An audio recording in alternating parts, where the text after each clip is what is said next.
All rise for the jury.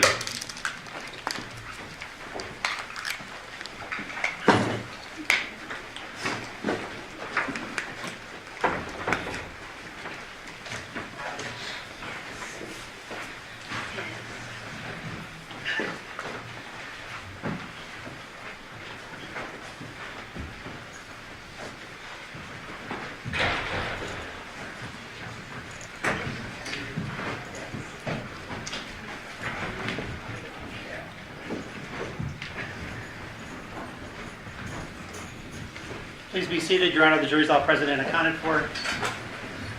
We're going to go back on the record and see 377239 stated out versus Devyn Michaels. Good morning, everyone. I hope everyone enjoyed the weekend. We are going to resume the testimony of the detective. Devyn, I just have you set up the sworn again since the weekend has passed. Good morning. Good morning. You solemnly swear or affirm that testimony about this action shall be true, the whole truth, and nothing but the truth, so help you God. Could you please state your name?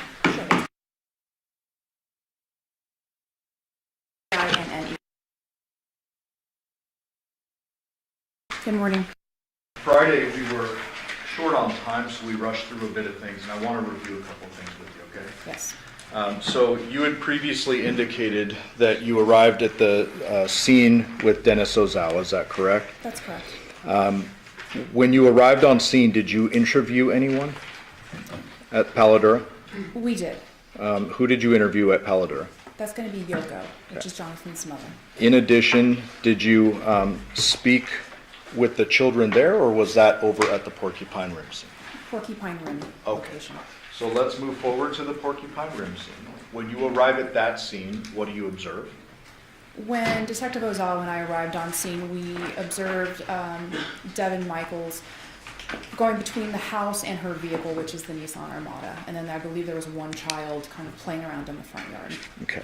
Did you notice anything at the Porcupine Rim scene as you arrived other than Devyn Michaels? I did. As we walked up the driveway of the residence, kind of off to the side, which would be near the opening of the garage door, there was a black cell phone. Okay.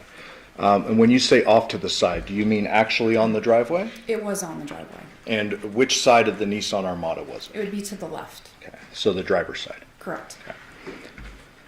Okay. When you observe the cell phone on the driveway, on the driver's side of the Armada, do you immediately go grab it, or what are you thinking at that time? No, at that point we made note of it. That is something that we're going to want to include in our search warrant. So at that time we're leaving that so that we can collect it in a way that we can have it forensically analyzed later. Okay. And I would presume at that point when you see it from a distance, you don't realize there's blood on it. Correct. But you're noting it, you're not telling the defendant about it, you're just, okay, that's noted, and you move on. Yes. And you indicated previously that you had an opportunity to speak with the girls, the young girls, is that right? Yes. And they indicated to you that the Deviere had been home with them last night. That's correct. We went through the first interview in the beginning of your testimony, you recall that? Yes. And also, I called it the first interview. This is actually the second interview conducted by detectives, but the first that you were involved. Yes. I didn't get a chance to ask you, but how were you approaching this second interview when you first go in? What's your mindset? Sure. So whenever we're contacting someone for the first time, we try to use a free format. We will ask them questions and allow them to give us a narrative in their own words. They're explaining the situation, the story, all of the things that they want to organically just tell us. And then we may ask a couple follow-up clarifying questions and sometimes repeat back to them what they told us so that we can feel comfortable that we understand what they're trying to tell us. And you are aware that there was an interview conducted with the defendant prior to your involvement? Yes. And this second interview, your first, Yes. was that investigative type, open-ended, like, hey, give us any information you deem relevant kind of thing? Correct. Okay. And just to briefly summarize, there was some discussion about, in that second interview, your first, the day before, shopping for school supplies, the defendant acknowledged she had been with the victim, and then she said he was alive and well in the garage when she left. Is that correct? Yes.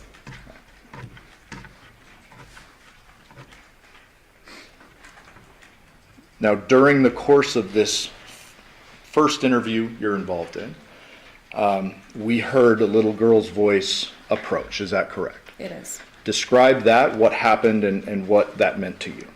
So while we were interviewing Miss Michaels, we are engaged in our conversation. To be honest with you, I'm not sure which of the daughters, their names I still get mixed up. She had approached the window, and she has the cell phone that we believe is the one we previously saw on the driveway. And she says, "Mommy, here's Daddy's cell phone. That's why he didn't answer." There was a physical reaction from from Devyn, and she takes the phone, she hands it to us, and she made a comment, "This should help you." And then that's pretty much changed the tone a little bit to casual conversations to then it became a little bit more flustered. Okay. And is it at that point where you noticed the blood on the phone? Correct. And I would imagine that's important for an investigator. Very much so. You, I believe, previously indicated that after that first interview, a search warrant is authored and conducted on the home and the vehicles outside the home at Porcupine Rim. Is that correct? Yes. During the course of that, we know the wallet with the current ID is found. It's tied in several bags in the defendant's underwear drawer, and it's kind of tucked away. Is that right? Yes. And then within that same bag is the truck keys. Yes. The Social Security card was found, but that was in her purse, not hidden away with the other stuff. Right. Okay. We were about halfway through that second interview when we had to break on Friday. And so just describe for us how you're approaching this second interview differently, knowing what you know about the blood on the phone and the items found in the home.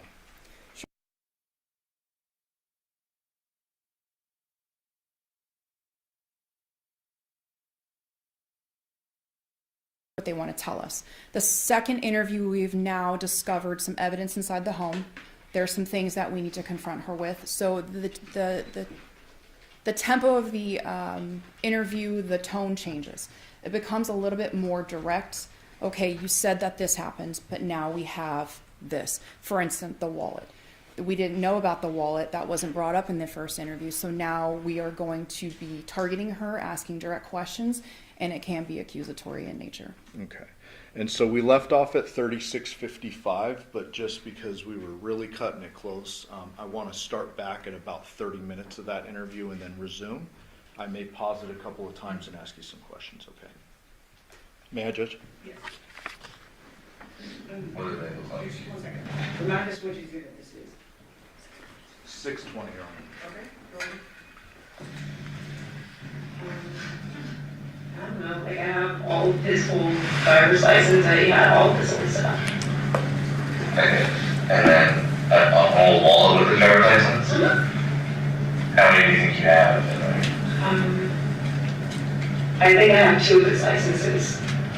And then are they both in wallets or Yeah, we have an old one of Deviere's as well. in separate wallets? No, just in separate places. Okay. Where was those other ones? Like the ones for Johnathan? Where did you keep those at? And one drawer in Deviere's in a different drawer. Which drawer? One's in like my drawer with like some doorknobs and stuff, and the other one's in like a nightstand on the other side. Oh, okay. And you think you have a couple of his driver's license? I know I do, and I have them on my phone too. Okay. And why does he give you those, or why do you have them? I know how it sounds, but he literally said, hold on to this because it's important. He literally said that. About what? Like the social and everything.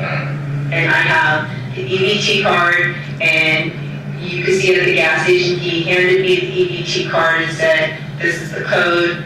And then he gave me the other one.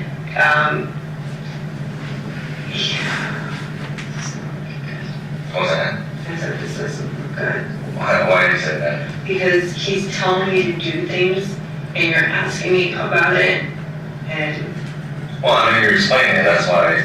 I mean, you can see at the gas station, he hands me the card and says, hold on to this in case you need something. Like, And that's the EBT card? yes, sir. And it's at the gas station. You can see him hand it to me. The RO?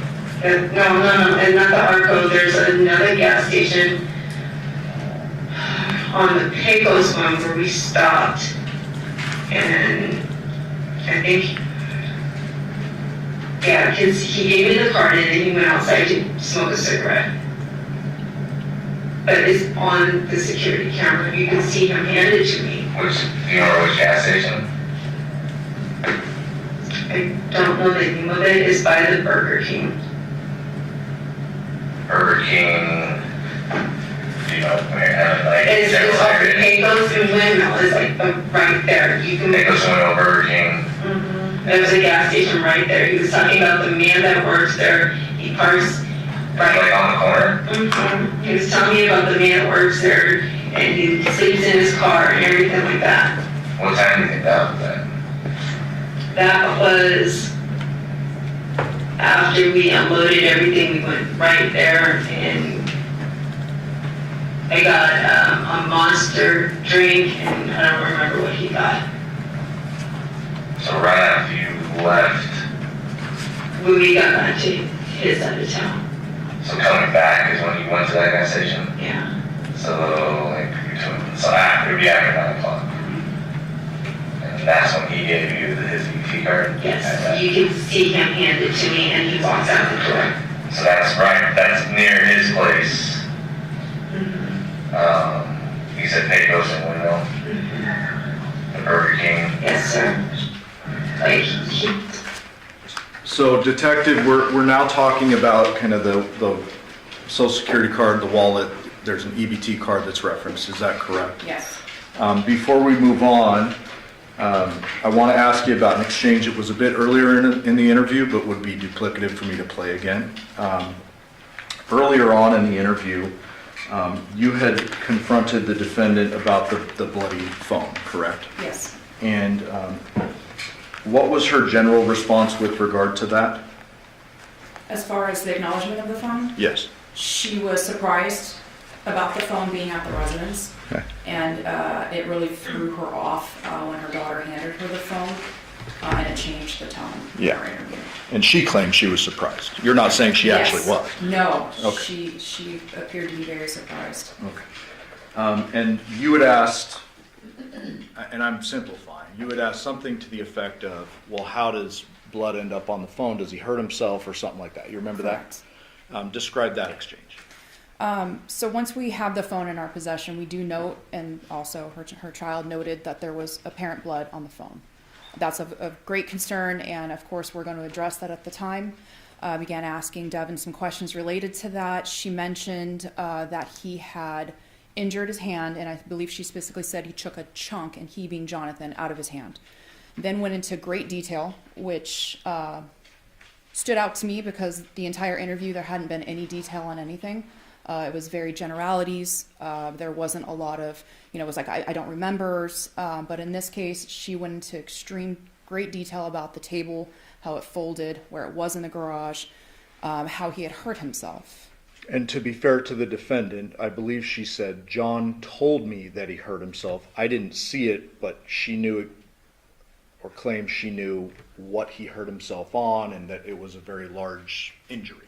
Correct. And in addition to that, she did not see any blood or injuries on John's hands. And detective, you've reviewed the autopsy photos in this case. Yes, I have. Were there any bleeding injuries to the victim's body other than his decapitation? No.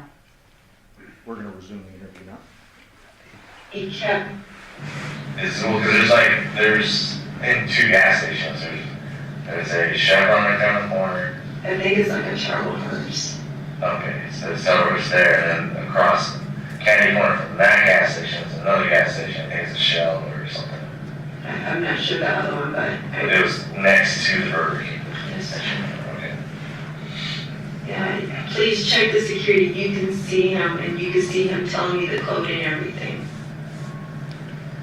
I don't know why he was giving me things, but he was telling me to hold on to them and keep them safe. And that's what I was doing. That's the social security card, what about his driver's license? I've always had his driver's license. He's The always, problem I have with that is that the driver's license found in the house is a current one. It's not a but he current. just gave it to me. I know, but he would need that for work. That's He why has I asked another you, one. you said that he gave you an old one, you had it in the drawer. Well, no, he's given me old ones before. I have multiple ones. So you can look around the house, there's more than one. Okay, and if this one's expired in 2025, that's gonna be his newest one. Okay. It's weird that you have his latest driver's license, and that it was tucked in a drawer. Yeah, I put it away to keep it safe. It should be wrapped in like a whole bunch of bags, right? Okay, did you understand that? I understand, but I also have social security. I understand, and that's why I'm like, it's just getting weirder and weirder. It's like I'm doing things to help, and it's not helping me. I got it. Well, yeah, is that, just being able to explain some of the stuff, that's all we need, is I'm explanation. trying to explain it, but the more I'm talking, the more it just sounds really stupid, and Especially a driver's license, that doesn't need to really be kept safe.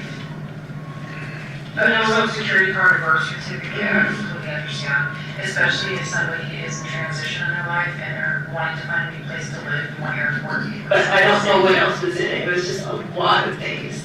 Okay. But it wasn't his wallet, he didn't hand his wallet over to you. No, it was like a lot of things. Like it was like a square thing he handed to me, and then a black what are those called? But not his wallet. You know what his wallet looks like, you saw him pull it out to purchase Yeah. things. So he had his, So Detective, you're now confronting the defendant with regard to the wallet and all that was found in the plastic bags. Correct. Those were sealed when they were found, correct? They were. So let's step back a moment to the phone, because they kind of tie together. She is not telling you that the phone is part of this chunk of items that John allegedly gave her in this bag, correct? Correct. Okay. With regard to the victim's phone, did you ultimately learn that was in fact his blood and DNA, the victim's, on that phone? Yes, I did. Did you ultimately learn from other sources, not the defendant, but other sources, when John's phone was last at his home and when it left? Yes. So one of my partners had authored a search warrant for Google. We had also done some call data records as well, but the Google itself came in quite a bit later. So this is something that we found out after the crime, obviously, and after all the interviews had been settled. But we noted that the return showed that John's phone was at the home on Paladura, which is where he resides, from 10 o'clock till it began to travel or move at about 2:04 a.m. And what else traveled or moved at 2:04 a.m.? So I'm not sure exactly what's been testified to yet, but at 2:04 is when it's alleged that Devyn left the home. She traveled. We have her cell phone or CDR records, as well as the Burla, which, again, I'm not sure if that's been testified to. That is the infotainment system that we authored a search warrant on.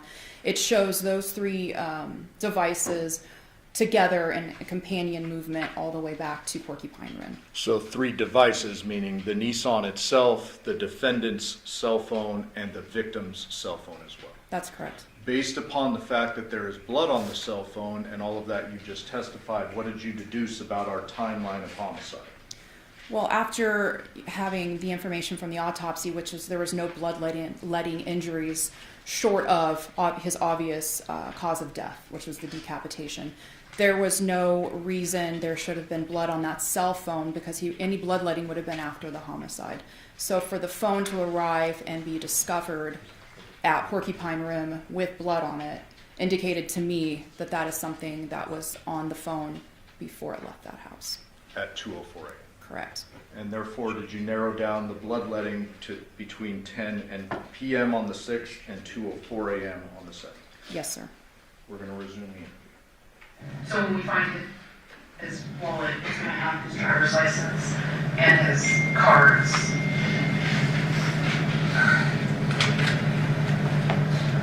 I just don't know why his son didn't give a driver's license to someone. But not, he didn't give it. I always, when John and I were together, I had everything. He had me hold on to it so he wouldn't spend money needlessly and things like that. Like he's like, hold on to this. And Yeah, but you guys don't have a relationship right now. We actually were, So you're closer than we thought. yes.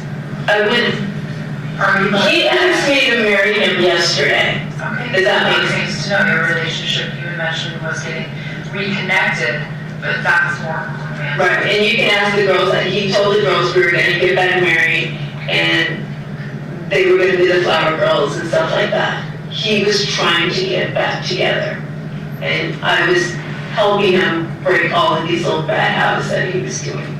So then he gives you the EBT card for one of the girls. Where's the other one for her? I have 2 EBT cards. Do you have both girls' EBT cards now? No, they're not the girls' EBTs, he said one was Andrea's, and the code, Oh, so you're using Android. he gave me hers.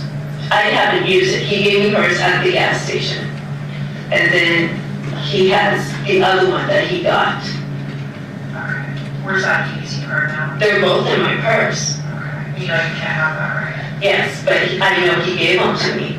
That doesn't make it right. I can No, but I can't use them, but Card. I understand, but you can see he handed it to me. Okay. You're not understanding that we can't do that. So. No, I know I can't use them.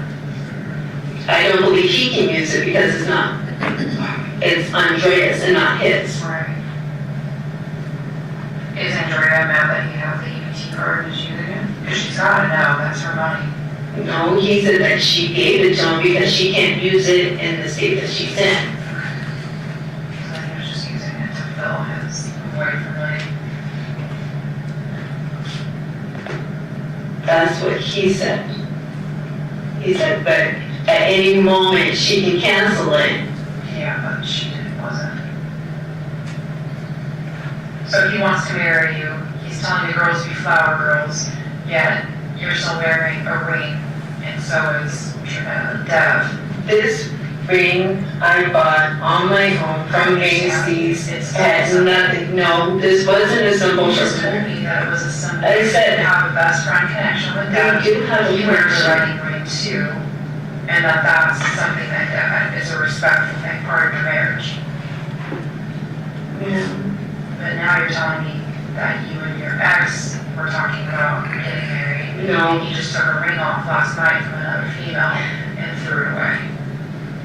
But yet You're taking what I'm saying, but you're- not, it's fact, it's what you said. No, I understand, that's what I said, but that's not exactly the situation. You're taking it and, Okay, so let me, here's what you told us so far. Your ex needs a place to stay. Yes, Because ma'am. he's trying to get out of his mother's house. yes, no. You were kind enough to allow him to move into the house with you, your current husband, which is your best friend, and your 2 girls, which the girls just moved back in May. Yes, ma'am. Okay, so you guys are trying to make it a family. You were saying that he was supposed to like slowly move in, that things were progressing slowly. Now you're telling me that he's wanting to marry you. He mentioned that yesterday, he even talked to the kids about it, and that your relationship has now progressed past just slowly kind of No, ma'am, you're misunderstanding. He has mentioned getting married in front of the girls.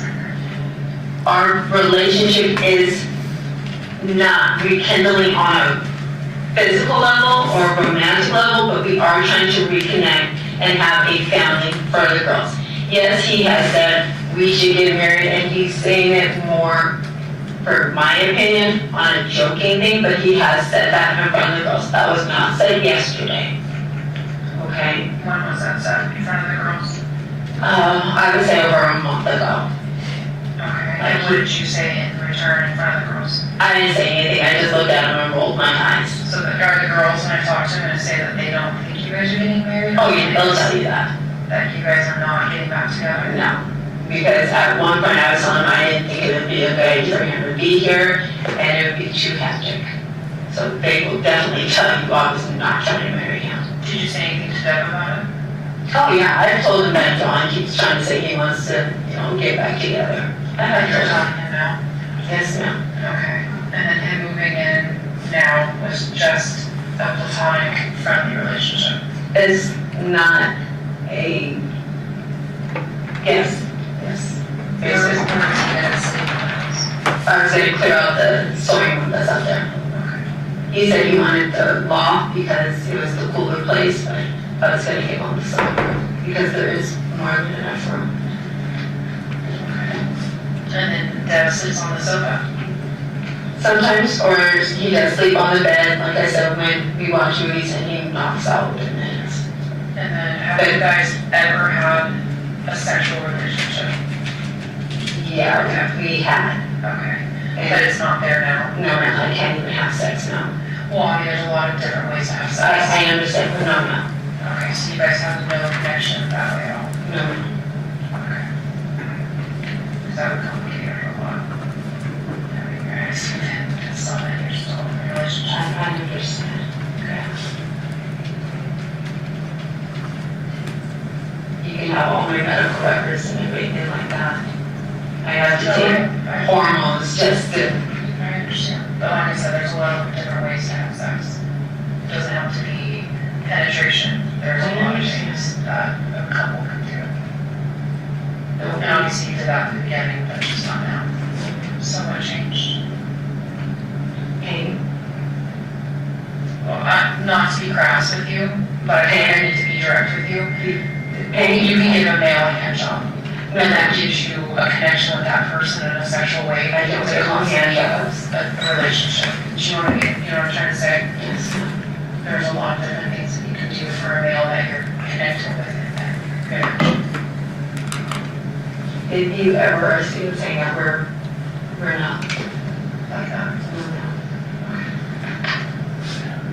I'm just trying to answer, get all the questions answered in the relationship. That's always answer questions. I mean, I'm cool with we got married for this, the rings, that to me is a lot. That's probably the most odd thing about it for me. Is that It's just I like my ring. But he's wearing a ring, so he's wearing a wedding ring. He wears a lot of rings though. He's wearing a wedding ring. But he does wear more than one ring though. So, and he's bought them for himself. Sure. I bought my ring. No, I mean, but I didn't buy them for them to be symbolic. He's bought his own rings to wear. And where did you guys get married? You guys got married? What was that? The flamingo thing? So you guys had a ceremony when we were in the courthouse? Yeah, it was free. I got a coupon thing, and that was cheaper. And you just did it out at a chapel and then let me go. Yeah, and there was the one witness, and that was it. What should I have So you said that you guys have not, like, you and Deb already have been into it for a while. How long are we talking? Like, Years since he's been back. what do you mean since he's been back? He moved out of the state. And Deb already says he's been living here for like the last 4 years. Yeah, but he got moved out of the state. He lived in California, and then he moved back, lived with John, and then he came back this way. Okay, so since he's been back, you guys have not? No, sir. I stopped being physical probably in 2020 when I was having all my issues because I had surgery after surgery. Okay, but he was already living here. He wasn't living with me. Because he was telling me that he's lived here for like the last 4 years. Yeah, but he wasn't living with me the whole time. He was living with John at Paladera. When I say living here, I mean like he actually said that he's lived here at this house. How long have you lived at this house? I've been here for 3 years. And then when did he come back, I guess, to Nevada? I guess that was what we're saying. I would say I've been here for 3 years, so at least 2 years ago. And then prior to living here for 3 years, where were you staying before that? Decatur and Horse,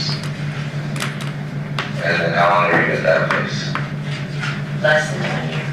And then prior to that place, It was at Wild Magic, where's that at? 89129. Like what area though? Like major cross streets? Craig and Tanea. Right by where, close to where JC lives. And then did your kids live with you at that time? Yeah, they've always lived with me. They've only not lived with me for the short period of time of 9 months. And going back to, so we were talking about the ID and stuff, you said it was, yeah, you had one that is in a bunch of bags in your drawer. When did he give you that? Yesterday. With the IDs and the social security card. And was that at the house that he gave that? Don't see it. Yes, sir. So he handed you a bag yesterday. Do you remember what was in it? No, he just handed it to me and I put it in the bags.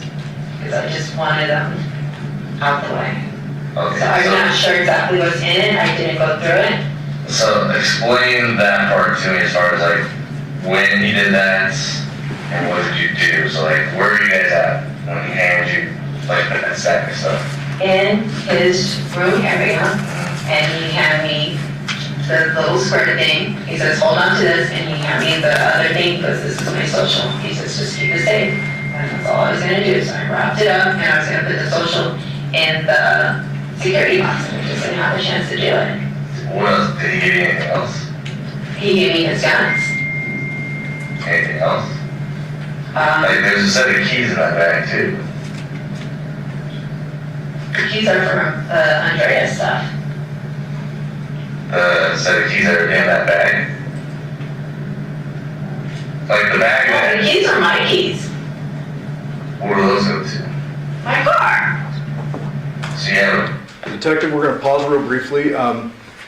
Throughout the course of the investigation, did you learn that no spare set of Chevy keys for John's truck were ever discovered? Yes. In fact, after the defendant was arrested for the homicide, was there some communication with Yoko about returning the keys? Yes. And why was that?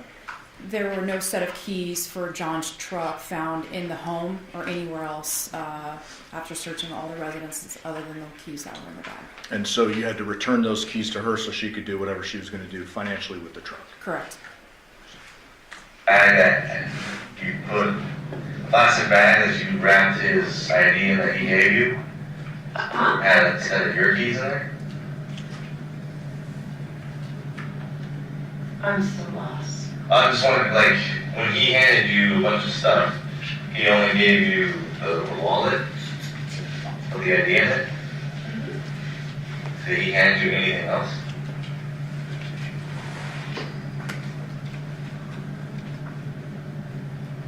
The social security card. Okay, because in that bag that it was wrapped in, that you said you wrapped it in, there was also a set of vehicle keys in there. I don't remember giving the keys. Because I guess that's my question. Like, why would he give you his wallets, social security card, which is like Detective Skinner's asking, also, and then also a set of keys. I don't remember the keys. I just know the wallet and the social security card. And then you put that in a plastic bag while you were at that house? I just grabbed everything and tied it and tied it and tied it and tied it. So the only thing he handed you, like, so I'm giving you this stuff, what exactly does he hand you? I remember seeing a wallet, and I went like this, he dropped it in, and I just started tightening it away. So it's just a wallet though? That's all I remember seeing. I do not remember seeing keys, but he dropped it in the bag. Like, I just took it and tied it away. And was this in the garage? No, sir, it was in his room. Inside the room, in the house? Yes, sir. And was that before you guys went into the garage? That was before we left. And then he also said, make sure the guns are safe. And we didn't take the ammo. So I carried on. Detective, was this timeline that the defendant gave you notable? It was. And why is that? Specifically, the keys being in the bag and the wallet. When they leave the Paladura residence, she'll indicate that they were in his truck and then drove back to his house, or back to her house on Porcupine Run. However, the keys have been tied up in that bag because she indicates in her statement, I tied them, and that's exactly how we found them in the drawer. And so we know based on not only the defendant's statements, but witnesses and technological evidence, that it wasn't the Nissan Berla that they made the last trip to Porcupine Rim in and then returned to Paladura. It was the victim's truck. That's correct. And so she's saying the keys or whatever he put into the plastic bag that she tied up over and over and over were given before that last trip to Porcupine Rim. Yes. One of the guns that he carried out like a bow and like a crossbow looking thing, and another gun. Okay, so that was before you left there, between 9 and 10? No, that was like at 8 and 9. 8 and 9. And we came this way. And then what did you do with that golf stuff? When I got here, I put it in the drawer, like just to keep it out of the way.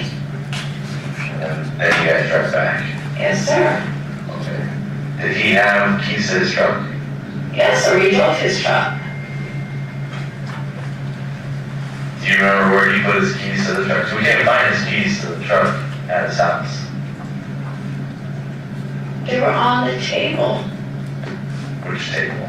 The table that had like all this looking stuff and like the grinder and everything like that. All of that was sitting right there. And his keys to his truck? Yeah. The only keys I picked up were the ones that had the little thing on it that said Andrea, because Yoko said bring them to her and put them in the little thing. That's the only thing I picked up.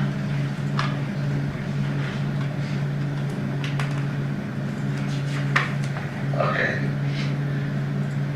So you don't know what keys are actually in that bag that you wrapped everything in? No, sir. Like I said, he said keep this safe. I took the plastic bag and he dropped it in and then started tying it up.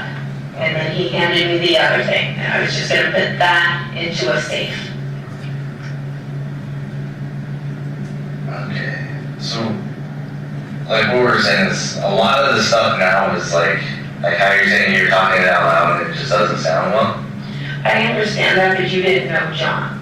You didn't understand his mannerisms. I know, but when we talked to you earlier, like these are the things when we were saying, like, hey, be descriptive as possible. Like, what were you guys doing? Like, you know, say you're packing, doing this, but like specifics, like stuff that's important. All that would have been really important for us to know. I do apologize, but that's not things that were like kind of going through my head at the time.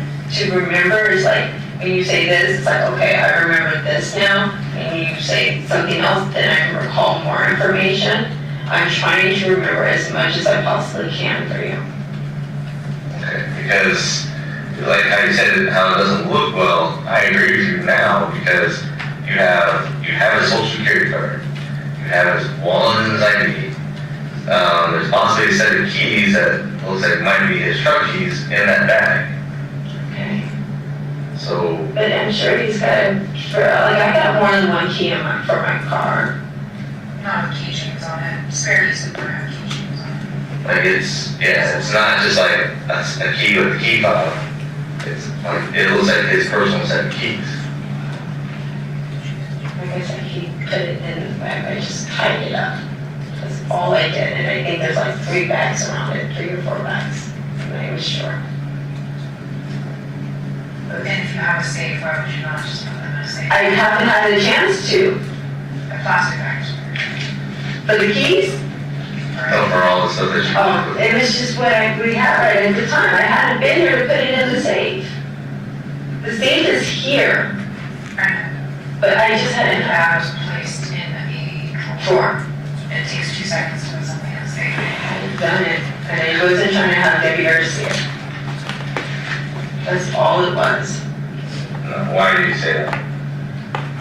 Because it would look odd that I'm holding on to John's things for John. But it's not the same. It's like if you're doing more for one person, I don't want him to feel like there's more there than what it was. John was only coming in as a temporary thing until he can get something else, because like I said, he was trying to file for bankruptcy. Yoko was about to kick him out. Yoko even said she was trying to kick him out.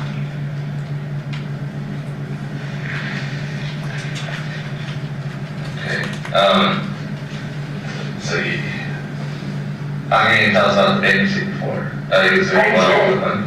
I did mention bankruptcy before. I don't remember that. Did I tell you, or the, yeah, I mentioned it. I most definitely did. Understand inside the house when you guys were here.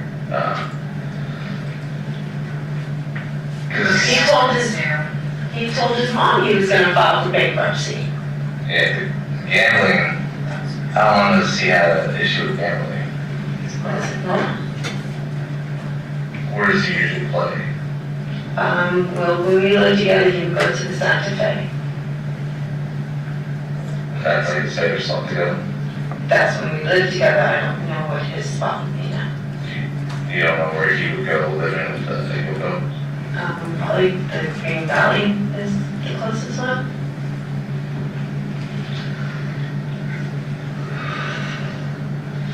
What's the base rent? He said he was. How much was he gonna pay? He claimed he was going to try to do 1,100. He claimed he was going to be able to do that. And is that a text message or a conversations you guys had on the phone? I don't know. You might be able to find a text message on it.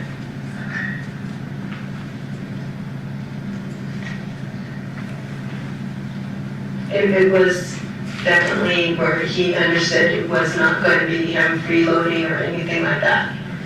He had to pay to stay here. And then we go through the phone. We're gonna have our computer guys. They can go through apps, they can go through anything deleted, all that stuff. Are they gonna find anything that we're gonna have to go back and talk to you about? That your current husband doesn't know about, relationship-wise, conversations, With Johnathan. intimate conversations, pictures? No, Okay. no, yeah, So it's just platonic conversations. for the girls. So they were on back. They wanted him because they love their dad. Knows best. We know it's wrong.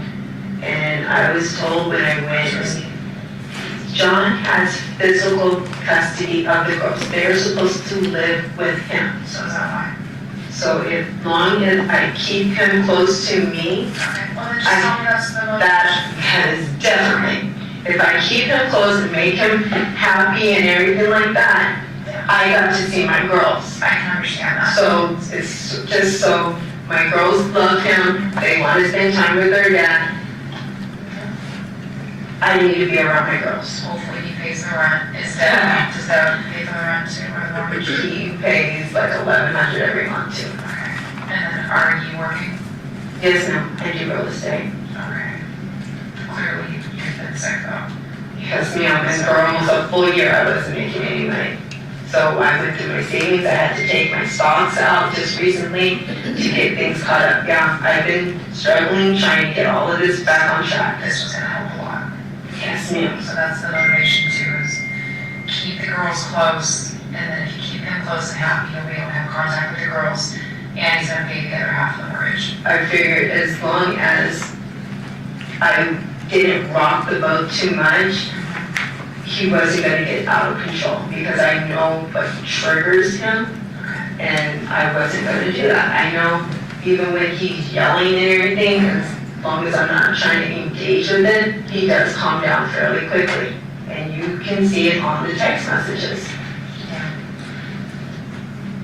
Okay, so like going back to what Detective Sam was saying, why are you, I know that you want to see your kids, but ultimately you have custody of the kids. He does, He has Well, he has physical custody, but they've been staying with you. They're not staying with because him. he's letting them stay with me. Exactly. But why would you want to bring him here?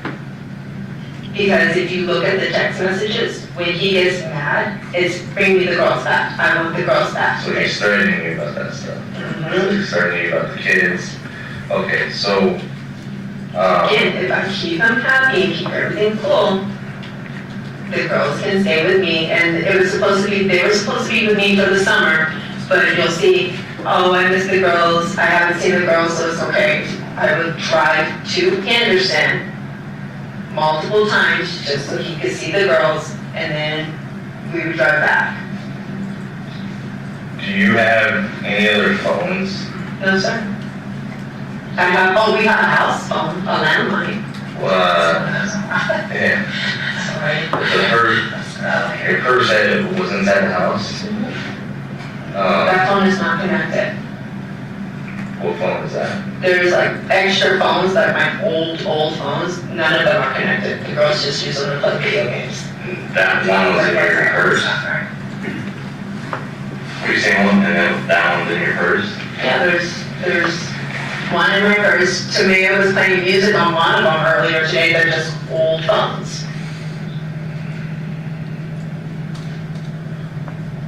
So Devyn, right now, I hear you saying things just aren't adding up. Okay, I'm not saying that you actually did something to Johnathan, but I know, or I feel like right now you're not telling us everything. I feel like you know something, and that, like, either how it happened or who something and somebody involved with this. I feel like you're not giving us that information. So, we've done this for a while. Okay, we've been detectives for a while. Okay, and just given everything that you told us and just kind of how everything happened, it's kind of sporadic. All right, I really don't want to beat around the bush at this point now, because before I was giving you the benefit of the doubt with everything. Okay, but like I said, things just aren't adding up. So I have decided that if I just be nice to him, I can get my girls, because the court, when we went for custody, he didn't even show up. And the judge had us wait an extra hour to see if he was going to show up, just to give him the benefit of the doubt. And they still granted him physical custody. They denied his motion for sole custody, but they still granted him the physical custody of the girls. I have tried to do everything through the system. So right now, all I'm trying to do is make sure I just be nice and get my girls, because that, at the end of the day, was my goal. Just how my girls Can I ask you a question about your custody? Just my prior experience is in special victim unit, so I'm very familiar with family courts, very familiar with CPS cases and how powerful they are, one way or another. It's very, very unusual for a father to get primary physical custody. So She told me that day, and you can talk to the victim, that my girls were going to be home that day. I told her I'll do the custody class, not custody classes, the counseling, which I'm still doing, and you can talk to her. I did the parenting classes. So they took their kids away? Yes, ma'am. But they said that you have to do this, you have to do, and I did everything. Usually it's temporary. And they didn't. They still granted him, yes, now you can look it all up. Even my therapist, everybody that has been involved in this case say it didn't make any sense. I had, Where are all your firearms now? there's one in the drawer and there's one upstairs. Where's the one upstairs? Let's start with It's in the safe, in the bathroom, over in the girls. what kind of is that? A safe, Okay, and then is that a 9mm or 40? Do you know the a caliber? 9, Okay, and then the one downstairs, where's that? in the drawer, and it's a 9. Okay. And then are those your firearms? Yes, ma'am. Okay. And have you fired those recently? No, ma'am. Not since, No, we go to the gun range just for, or not? yes, ma'am. Okay, that's good. I don't know that. Yes, ma'am. It is, and my, That's our judge. the lady, I don't know what happened. It's like, I wrote a decent report, huh? I don't know now. I don't know how all this works. Like, you can't all of a sudden get slammed with all this stuff.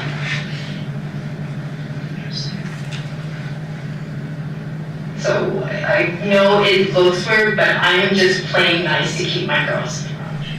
So I'm just trying to not create waves.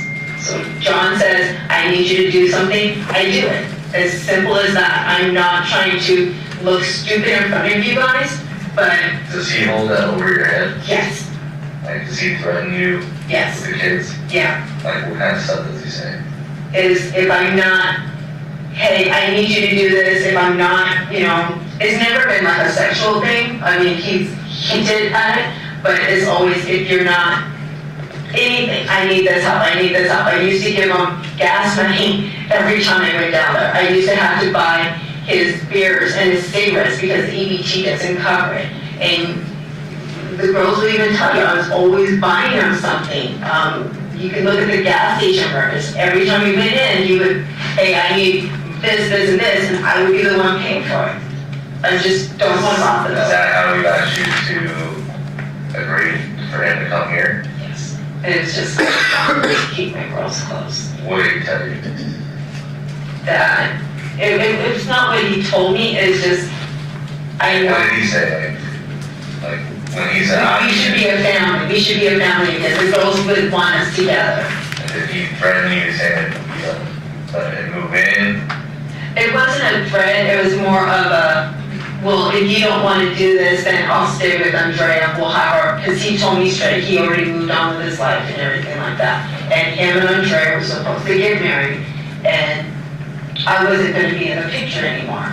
And I can't be without my girls. Did he say he was going to take the girls to where was Andrea? No, they weren't moving anywhere, but it was just, I wasn't going to really have my time with them like I do now. So I know I seem very easy to push over, but it's not. It's just, Well, it's a cycle. Obviously, he's been using your kids against you and getting his way for stuff, and on one of the things I want to say, it was like the 4th of July, Nene put something in the microwave and it like kind of started sparking like a metal thing, and he started screaming, fire, fire, fire, fire. So I'm trying to get the girls out, and he's yelling at them to stay down, and he's cussing out his mom, cussing at me. But I'm just trying to get the kids out the house, thinking there's a fire, and he immediately packed their bags, spray them back, we're not doing this. So, was that here or in Henderson, and ask Yoko, she'll tell you. That's how he is. So, I mean, when I tell you that, I told you earlier that, I think that you're not telling us everything, that there's something that you know that you're leaving out. And then you go into this big explanation about, this is what's happening, this is what's going on, I love my girls, he uses that against me, and you kind of go into that brief explanation. So, you never really got into the other part to it. Okay, so you just can't get an explanation, which I understand completely now. Like, you're painting a different picture about what's been going on. Like, all this stuff you're telling us now is not anywhere near what you were explaining to us earlier. You know what I'm saying? I'm not trying to speak ill of anyone, and I'm not Well, trying to make myself sound. It's not speaking ill, it's just trying to explain the situation and where you're at with him and your explanation. I mean, now it's a little bit more clear that he obviously uses your kids against you. You love your kids. We all love our kids. And I agree with you as far as like, I would do anything for my child, right? That can't be said. So it's not that I'm trying to bring him in because I'm in love with him or anything like that. No, you're trying to make, but here's where what I'm saying is, I don't think him coming here isn't something that you really agreed to. It was something that he kind of forced it upon you.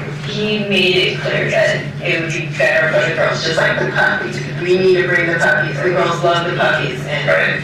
So that to me, when we're looking at everything here, would say, hey, well, he needs to get out of the picture, right? So that's why I'm asking.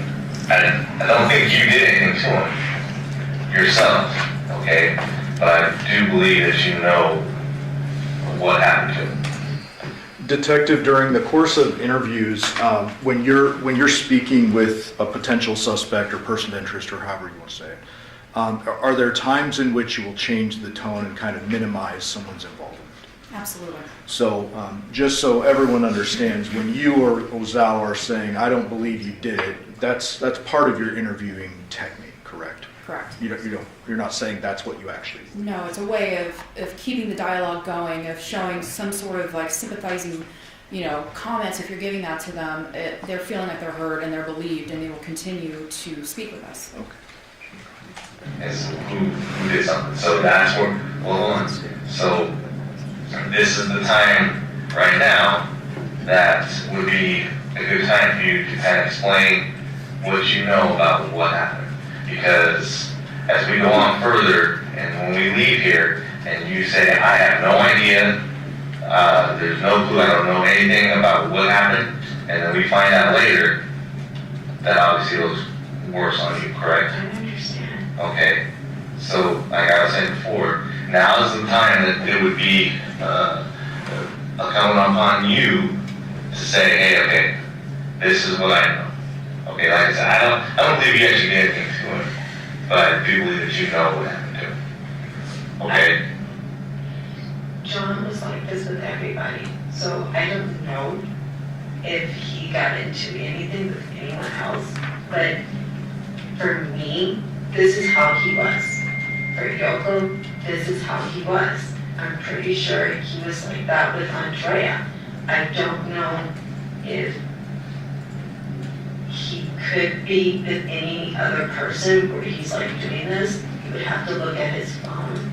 But you can look on my messages. It was always a back and forth like this almost every single day. I would get a message and it would be a very aggressive, I hate this, you're not doing this. And by the time the date was halfway through, it would be I'm sorry and everything like that. This was almost daily. Like I said, I get that. Like I understand what you're explaining as far as how he is. Okay. Real quick, what's the combo you're saved? If I'm able to see it. 1978.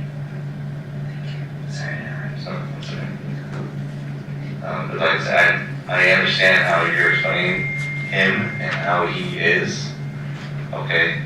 But, like I said, I still feel like you know more than what you're telling us.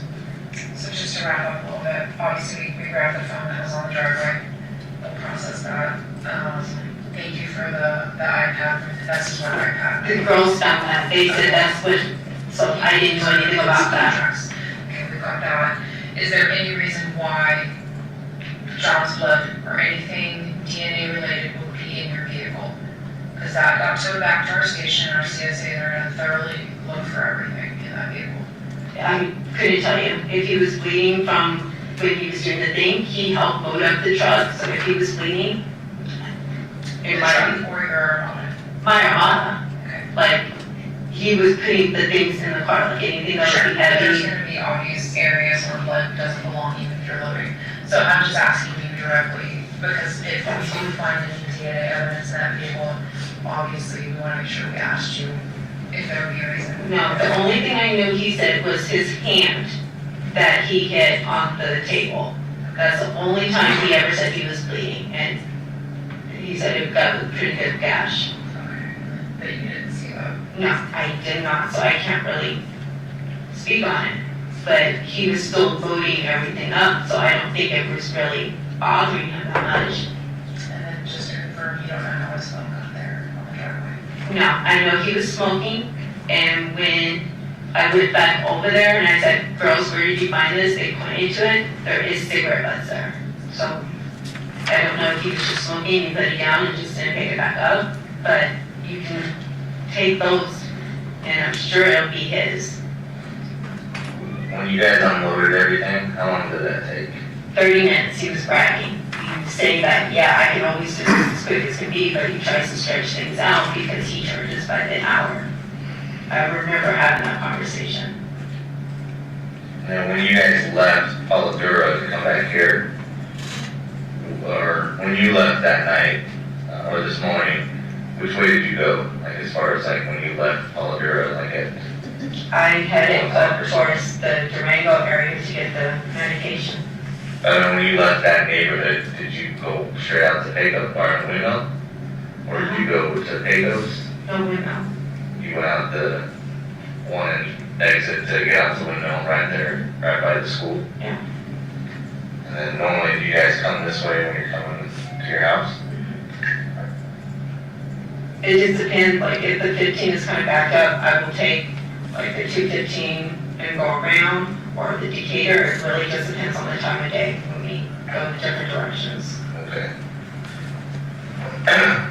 Okay. Okay.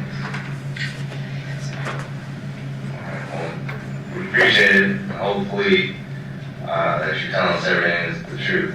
So, I will give you a call, or, like I said, we'll have your phone. We're gonna get that downloaded, search on that too. Okay. And then I'll call Deviere tomorrow. Deviere. Just call it I'll call Dev tomorrow, and then try to figure out the time, but he has to work till tomorrow. Right? Yeah. Sorry, that's right. I know, sorry.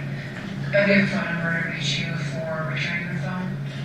I know you have my phone. Yeah, so you said you have a landline, is that something? I do not know it. It's, Should we call Dev's phone then? yeah. I know the phone's ready and then Well, you just told me to pick it up around 11. Well, Oh, no, you just have the address, so I don't even have the address anymore. Oh yeah, you're right. Because you wrote it on the paper and I handed it back to you. Yep. Let me give that to you, and then if you want to just come by tomorrow. Pick it up, yeah.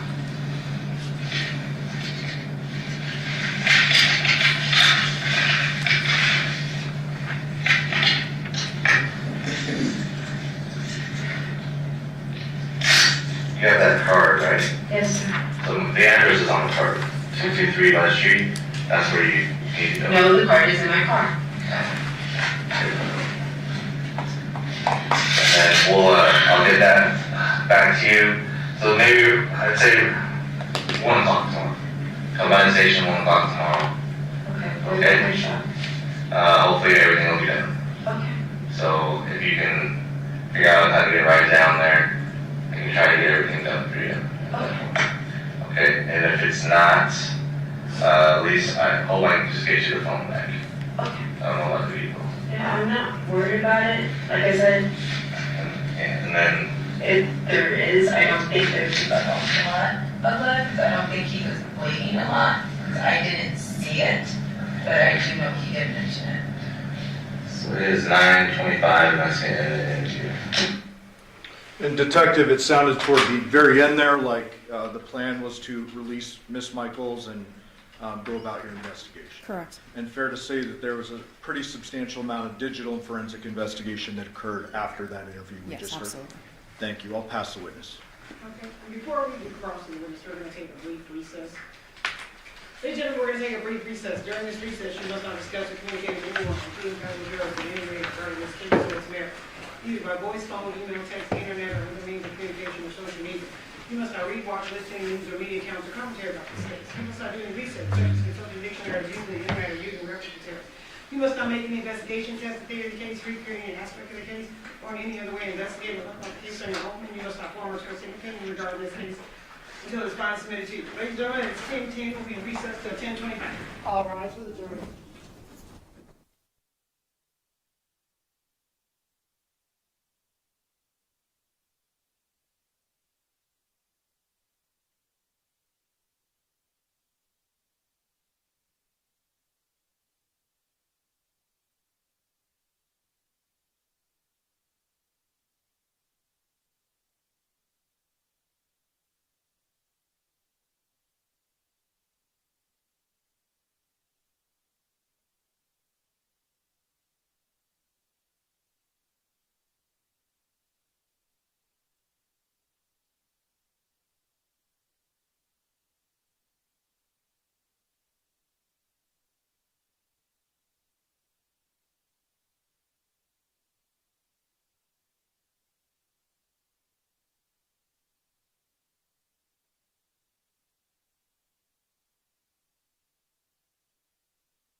Your Honor, the jury's all present and accounted for.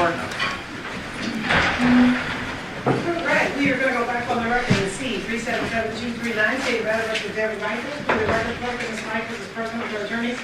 Deputy District Attorney, on behalf of the state, the both parties stipulate the presence of our jury. Yes, Your Honor. Yes, Your Honor. All right, Mr. Justice, whenever you're ready for cross-examination. Thank you. Detective Skinner, if we could start with a timeline of 8/7, Okay. specifically in reference to Devyn.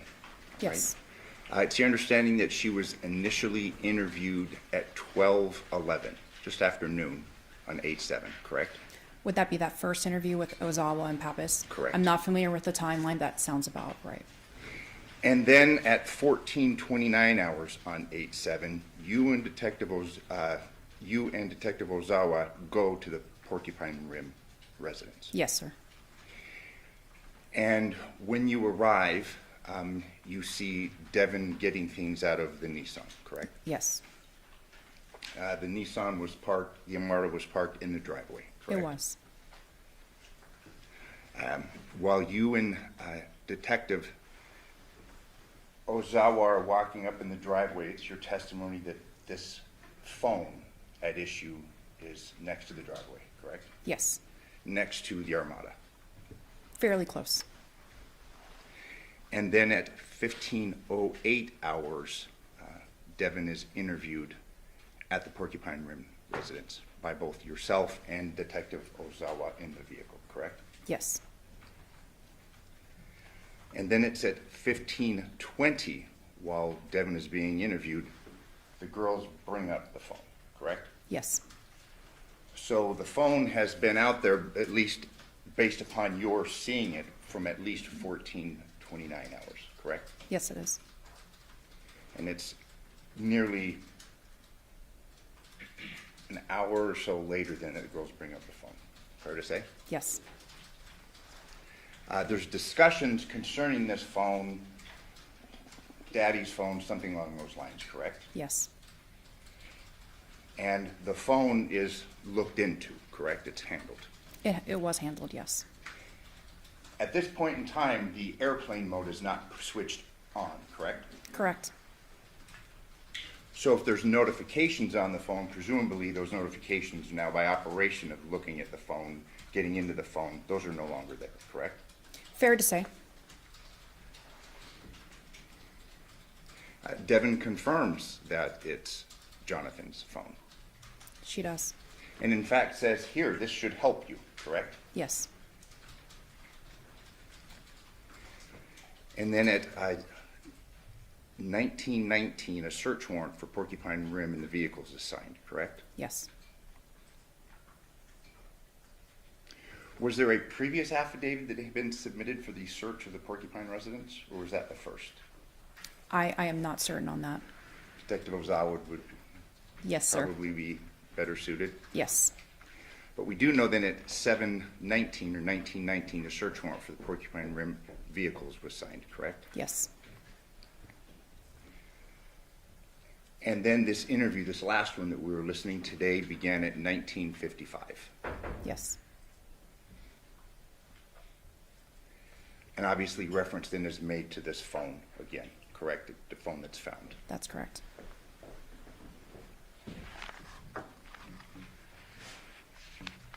Through the course of this interview that we heard last week and this week, there's reference made to Johnathan losing his license, correct? Previously. His wallet, I believe. Okay. And in fact, you've learned through the course of the investigation, there were texts that confirmed that. Yes, So there'd been texts between Devyn and Johnathan wherein, hey, Jonathan's lost his license. It's found, and there's a discussion in reference to that, correct? again, specifically, she mentioned wallet. Okay. But they were actually both lost at one point in time, were they not? At one time the wallet and another time the license, and they communicate concerning the losing of the wallet and the license and the finding of both in their text You could make the messages? assumption that the license is in the wallet. However, I'm only privy to what she disclosed to us, which was his wallet specifically, and that he Okay. had sent a picture to prove that he found it. But then I said there are pictures to prove, in fact, and corroborates what she had said, that prior to your interview on this date, he lost his wallet and or license and found them, and they texted about it, correct? Correct.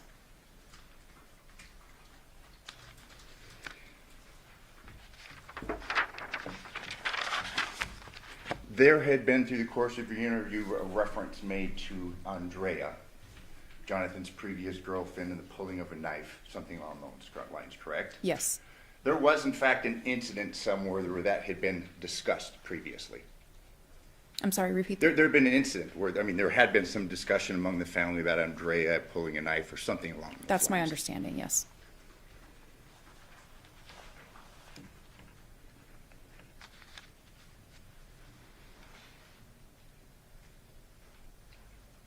In reference to an injury that Devyn says that John had told her about, she said that she never saw a bleeding injury, correct? That's correct. She had said that Johnathan had told her that he had hurt himself moving, correct? Correct. She had made reference to a white table that he was moving, correct? Yes. And in fact, that white table that she had discussed with you was in the garage. It was. Again, it confirms the movement of this table. It had the big folding sides, correct? Yes. It was found in the garage. And she made it a point to say she didn't see any blood. He had just said that he'd injured himself moving that, correct? Yes. And you'd fair to say, I mean, based upon common experience and knowledge, people can hurt themselves, whether it be a cut, a pinch, something like that, in moving heavy furniture. Yes, absolutely.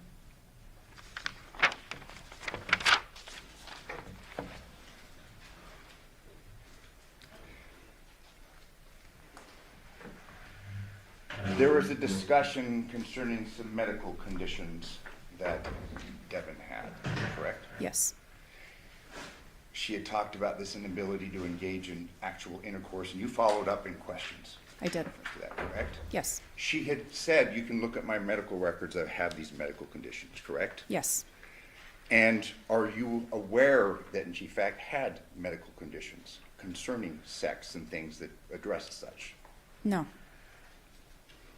Did you take any follow-up steps to substantiate that she in fact had seen a doctor for a variety of different reasons? At the time, it wasn't relevant. Her medical history and the fact of whether she could be intimate with her partner, it was more of things that were being discussed during an interview to clear up the confusion over the relationships. Since that point, we were very unclear on her relationship with individuals in her life. So at that point, her diagnosis, if she had intimacy issues, it just wasn't something that was relevant to the investigation. At that point in time? Correct. And obviously these investigations they're not necessarily static, they're ongoing, correct? Yes, very much so. They're dynamic. Yes.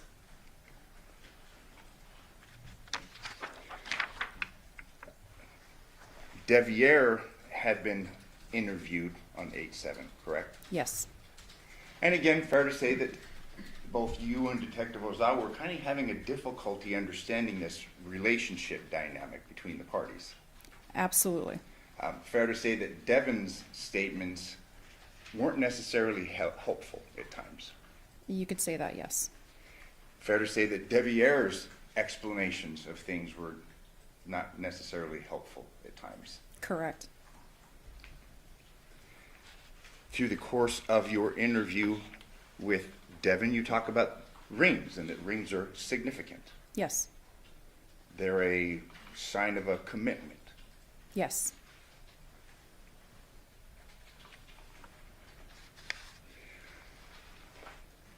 She had testified that she wasn't, or she had told you that she wasn't particularly sure what was in the bag, correct? Yes. Things were being moved, things were kind of hectic, correct? That is correct. Fair to say it's kind of ambiguous concerning when these contents were put in the bag, correct? Ambiguous is when they were placed in the bag? Yes. No, she indicated that that occurred at a specific time or instance at the home before they turned around and went right back to Porcupine. But we know for a fact that they actually were at the home and they actually went to the other home, to the Paladera. Yes.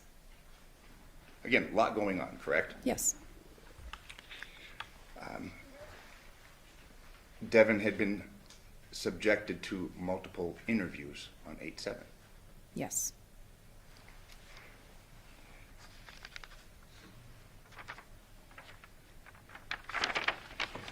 There was discussions concerning keys, both the key or keys to the subject truck as well as Andrea keys, correct? Yes. And she had told you that she had handled or was aware of the keys in both instances, correct? Yes, she indicated one had Andrea's name on it, and the other one was a set of truck keys that were next to some smoking paraphernalia. You were able to corroborate that Johnathan was a smoker Correct. of both tobacco as well as marijuana? Yes, I believe the lab confirmed that as well. Yes. When you were at the Paladera residence, obviously there was evidence of smoking both inside and outside the house, correct? Yes. As well as alcohol bottles, things of that nature. Yes.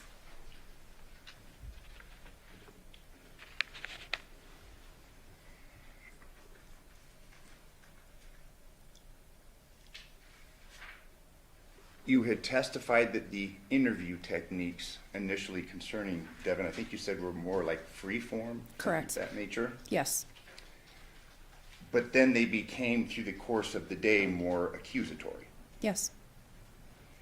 You testified that you engaged in another form of interview technique, correct? Correct. A more confrontational technique. Yes. And that was employed by both you as well as Detective Ozawa. Yes. The read technique is generally used by your police department.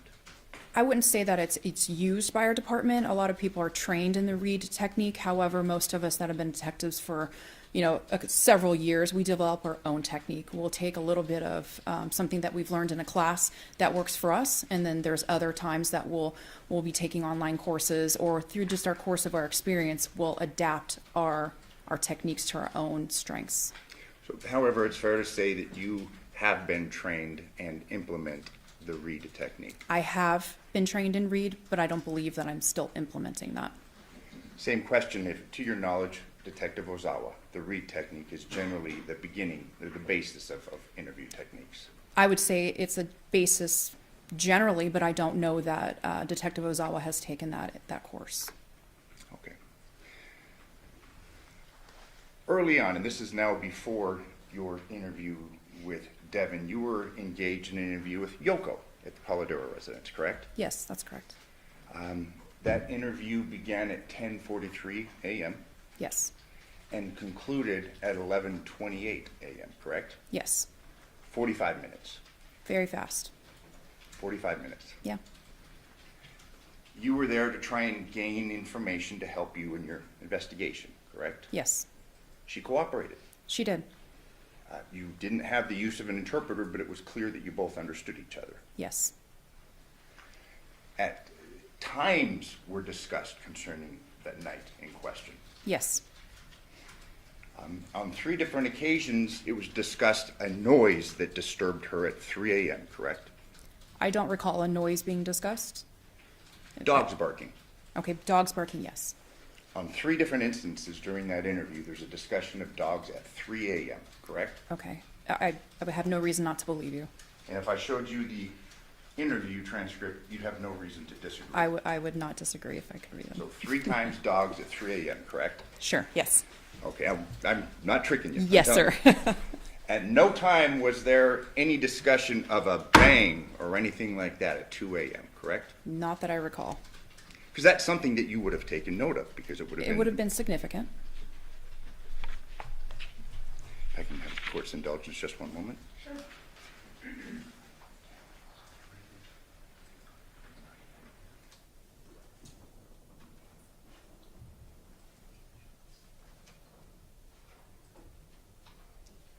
Follow-up question concerning the phone. We had discussed the phone being gotten into and not, put on airplane mode, which would have wiped the notifications, correct? Correct.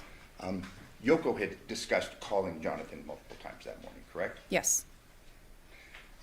Outside of it failing to have been put on airplane mode, was the phone ever taken off the network that you're aware of? That's not something I would be aware of personally. Okay.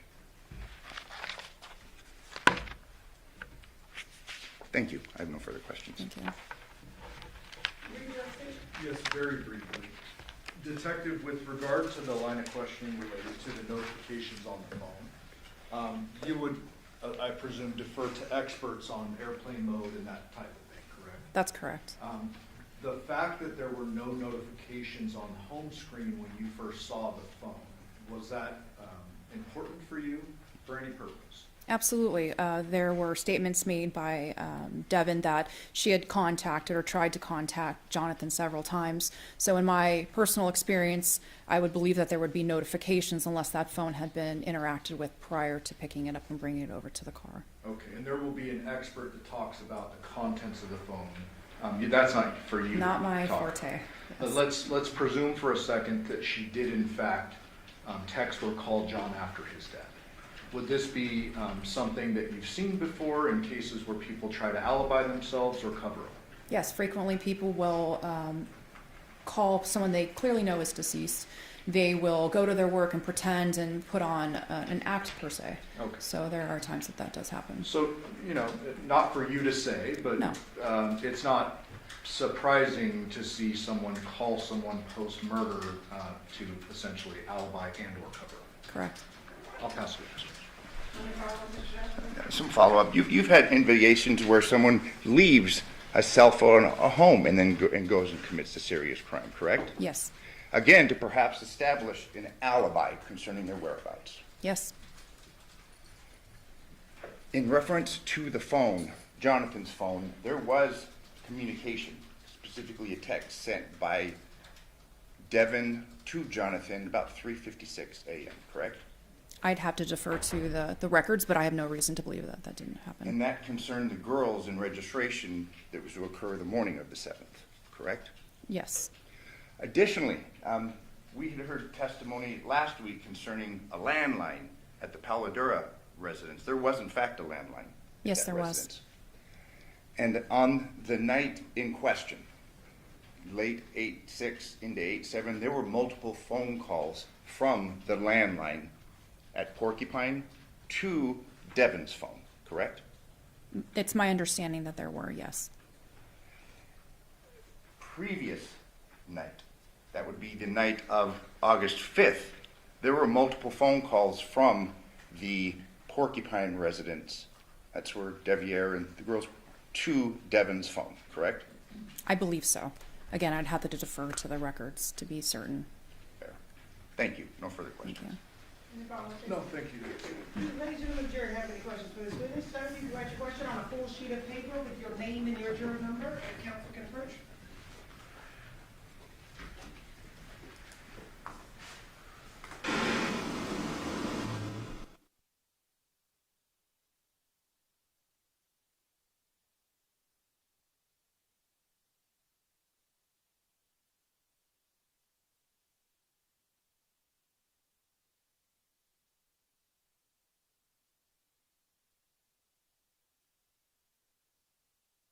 Did you check the white table in the garage for blood, the tape right there?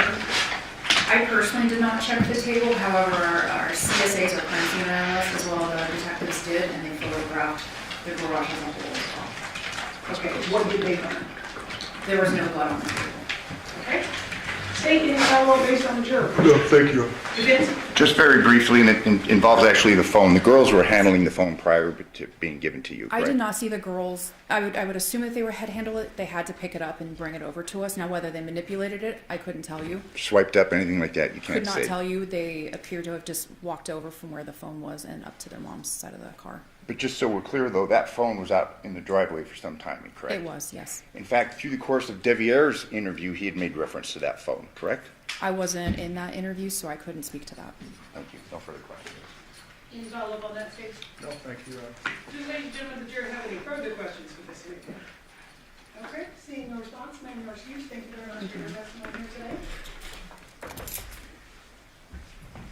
State, you may call your witness. State's next witness is Jared Spangler.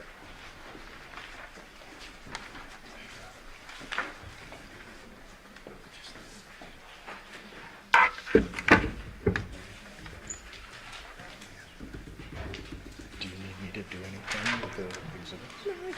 Thank you. Are you doing that?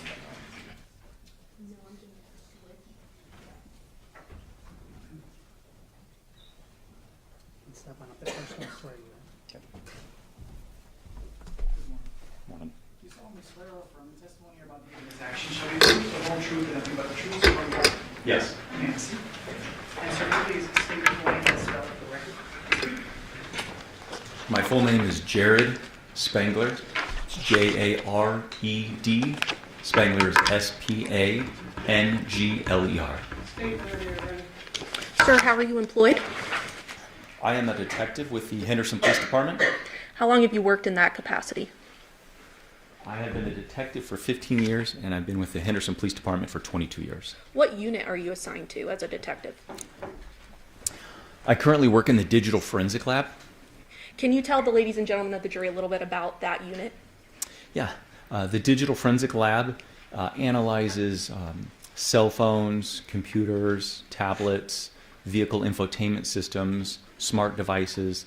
Anytime there's a crime that occurs where there's an electronic device that may have potential evidence, it comes to the Digital Forensic Lab, and we analyze it in a forensically sound method so that we can extract the data and then be able to present it to the detective for their investigation, for their final determination of what they're going to do with their investigation. And what type of programs are used to do that?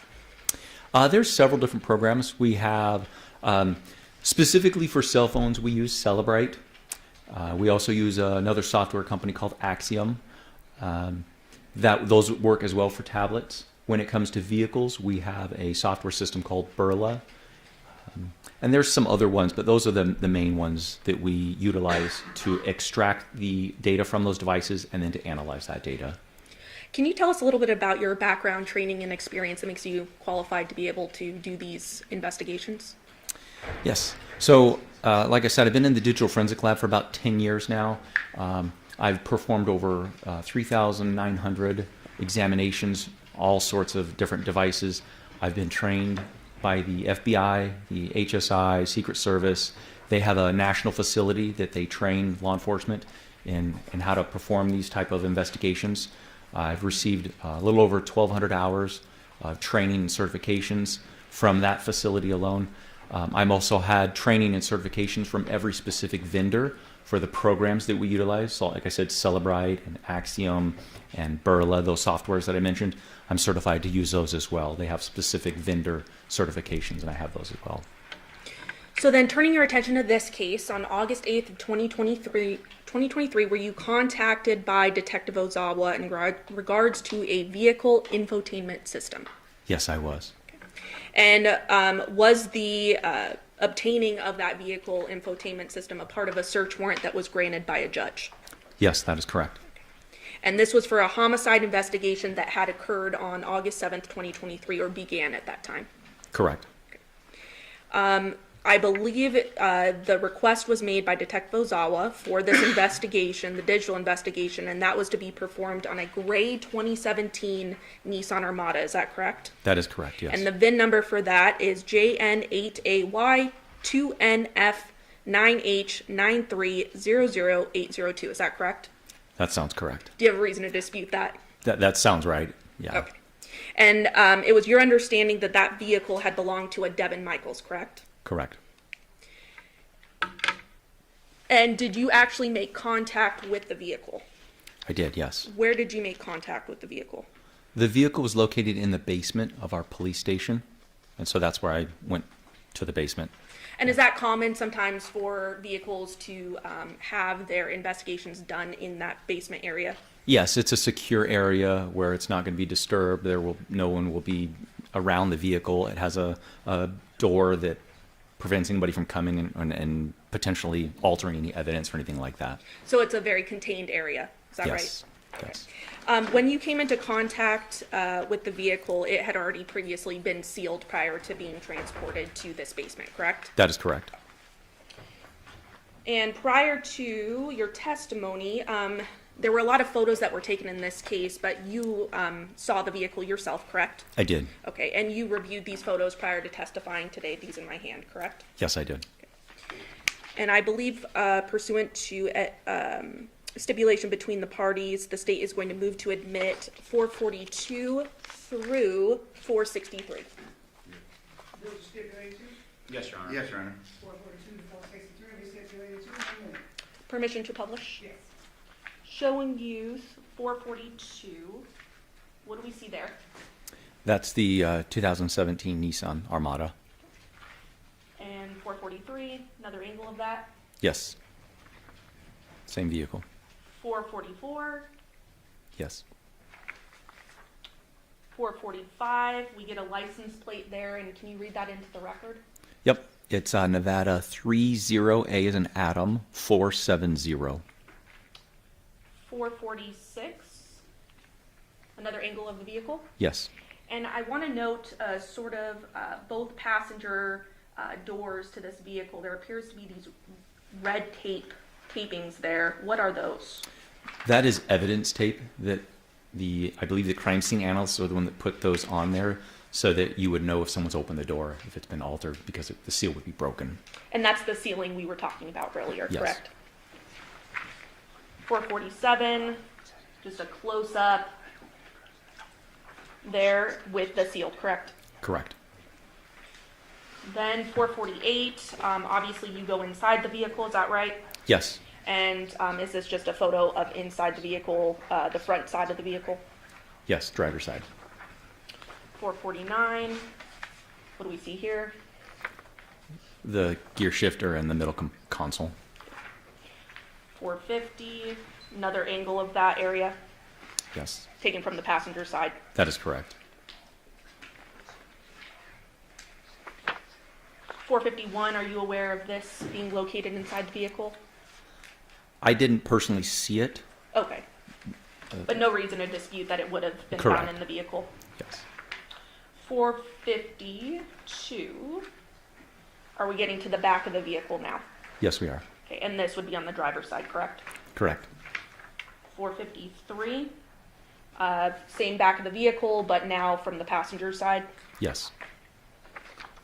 454, is this just under the hood of the vehicle, Yes, it is. the engine area? Yes. 455, would this be the rear trunk of the vehicle? Yes, that is correct. And this was a hatchback, so the back would actually lift in the air, is that right? Yes. 456, more of the trunk of the vehicle. Correct. What is being lifted up at that point? I'm not sure.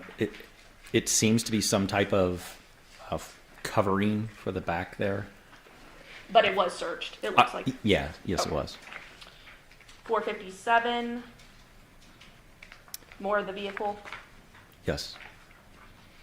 458, what do we see here happening? So the vehicle infotainment system is behind the screen of what you would see inside the vehicle. So you can see the screen up above, but right beneath it is where there's a hard drive. And so in order to extract the data from the infotainment system, I have to get that hard drive out of the vehicle. So I had to disassemble some of the components so that I could access the hard drive. And there's actually a mouse in front of you if you want to hover over that area you were just talking about. Click any buttons. Yes, don't click, just hover, ma'am. please. People be on recess for a long time. Please hover, sir, in that area you were speaking about. So you can see that there's these little wires right here, the little connection points that I had to disconnect. The logic board where the hard drive is attached to. There's one right there, and there's a few down here. But in order to access this, you have to take the whole front face piece off of it. And do we see that in that photo, that front face piece? Yeah. Can you please hover over that? Right up above, up here. That's where like the volume for the stereo is, to change the channel, things of those nature. So all that had to come out. So I lifted it and put it up there. And this is a typical procedure of what you would do when trying to collect data from a infotainment system, correct? That is correct. And showing you 459, what do we see here? These are, so once the logic board is taken out, I had to take specific pieces of that apart so I could access the hard drive. So what you're seeing here, there's one there's a second one here, and a third one. These are just cover pieces on the board itself to protect the hard drive so that if there's any, I don't know, maybe liquid or anything like that, it's protected. So I had to remove these pieces off of the hard drive itself and the logic board so I could access the hard drive. Showing you 460. We see an extra piece there. What is that? So this here is it's just a secondary logic board that's connected to the first one, and I believe over here, if you, kind of to the side, but pretty sure the hard drive was connected to this logic board over here. So it's just more pieces that need to be removed in order to access the hard drive. And these tools that we see sort of above that area, I'm pointing there for you. It looks like some screwdrivers and different tools. That would be a part of your kit. Is that right? That is correct. Not something found in the vehicle. No, not at all. 461. What do we see here? More of the same pieces that were attached to the logic board themselves, and the tools are above there. Now, these green objects, those are the logic boards that you're referring to? Correct. Okay. 462. Just more components to it. That is correct. Coverings for the hard drive itself, yes. 463. What do we see there? Some more of the tool sets. Right here is the back piece. You can see that there's a little vent because it has to keep cool, so it has to have air coming in and out. And then obviously all the screws that piece everything together to the main housing, and then just additional tools to perform the extraction of the hard drive.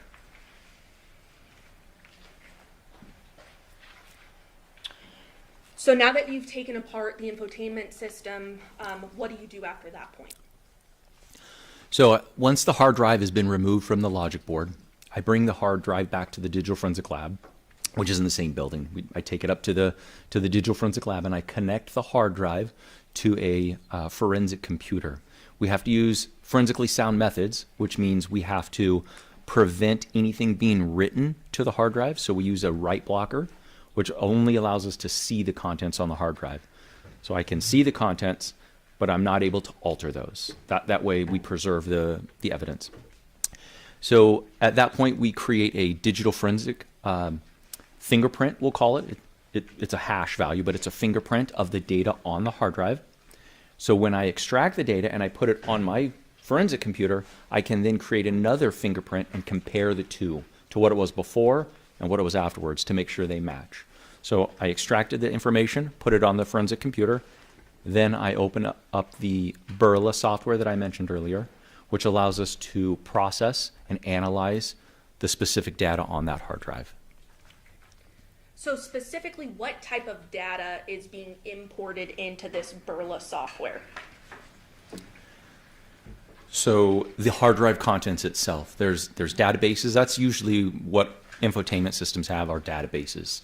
Kind of think like an Excel spreadsheet. It's a database with input, data on there. And from there, it has to be analyzed. It has to be sorted through to figure out what specifically is it saying. What is the data?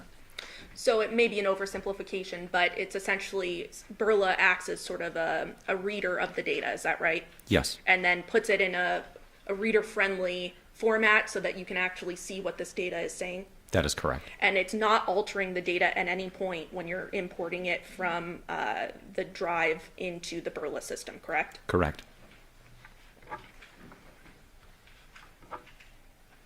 So after you do that, the raw data is now inside the Burla system. What does the system do? Or what does the software do at that point? It allows the user to be able to analyze it. So it, specifically for infotainments, this infotainment system, it recorded GPS location. And that GPS location is organized in trips. So when you start the vehicle, as soon as you put the key in and it turns it on to the accessories or on to the on position, it begins recording GPS, and it records that as a trip. So we'll just say that's going to be trip number 1. Every second that GPS is recording on that trip number 1. So you may drive from here, point A to point B. As soon as you turn the vehicle off, that's trip 1. If you take the key out, you turn it back on, now you're on trip 2. And so it organizes it in these databases I was mentioning earlier. It organizes it in a process where you can see the trips. You can see the latitude, the longitude, the elevation, the speed during each GPS waypoint. So it records all these waypoints, and it's organized in a way. So Burla, the software, allows us to go through and map all those waypoints, those GPS waypoints, so we can see the trip. So we can physically see, okay, this is where it started, and it's going along, and this is where it ended. And this was the speed, and such and such. And it takes into account dates and times, correct? Yes, I forgot to mention, I apologize. It does, every second that the GPS pings, as we'll call it, it records a date and a timestamp. And then ultimately, are videos created that show in a friendly manner where the vehicle is moving at what date and what time around the valley? Yes, the software, the Barilla software allows you to take one of those trips and animate it so that it's what we would be visually appealing for us, what we're used to seeing. It puts it on a map and you can see it, plot it. You can see the vehicle go the direction and go from point A to point B. So now that you have this raw data or this information that was put into the Barilla software at this point, it's in a way that you can actually read it now. You then get some information that was gathered from Detective Ozawa, correct? Yes. Okay, and that was related to the investigation. Specifically then, having that information, did you hone in on the dates of August 6th, 2023 to August 7th, 2023? Yes, And that was because that was of importance in the investigation, correct? that is correct. Okay. And how do you actually do you just filter to those dates and times, or how do you just hone in on that? Yeah, because everything's recorded in a descending from the oldest to the newest, you just scroll down to the dates you want, and you can see everything in with a 24-hour period or a 12-hour period, whatever is requested by the detective. And so he requested a specific time period, and so I just scrolled down and highlighted those at that point. Those were the focus. And you were able to find 11 videos of evidentiary value, is that right? Yes, And so that would essentially be 11 trips or so? that's correct, yes. Okay. And prior to testifying today, you provided those trips on a flash drive, is that correct? Yes, I did. And I believe at this time, Your Honor, pursuant to stipulation of the parties, the state is going to move to admit Exhibit 7. Yes, Your Honor. Permission to publish? Yes.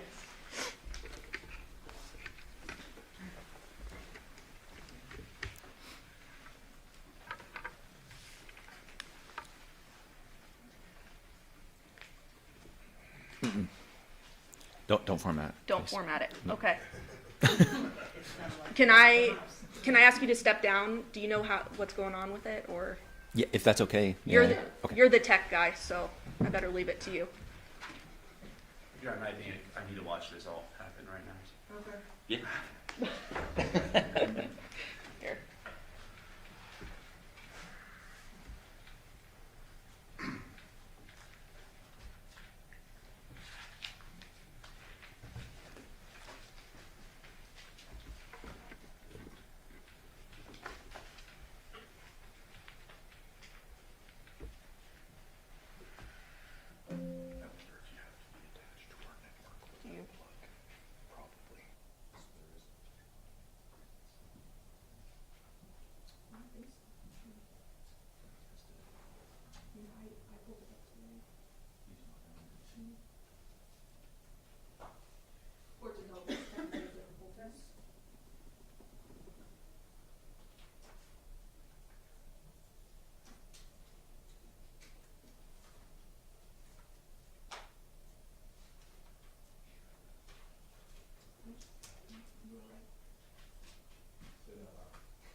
This is why we employ the experts.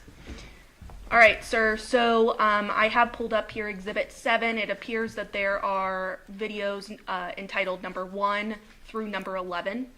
We don't see it. Oh, that would Sorry. be helpful.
running.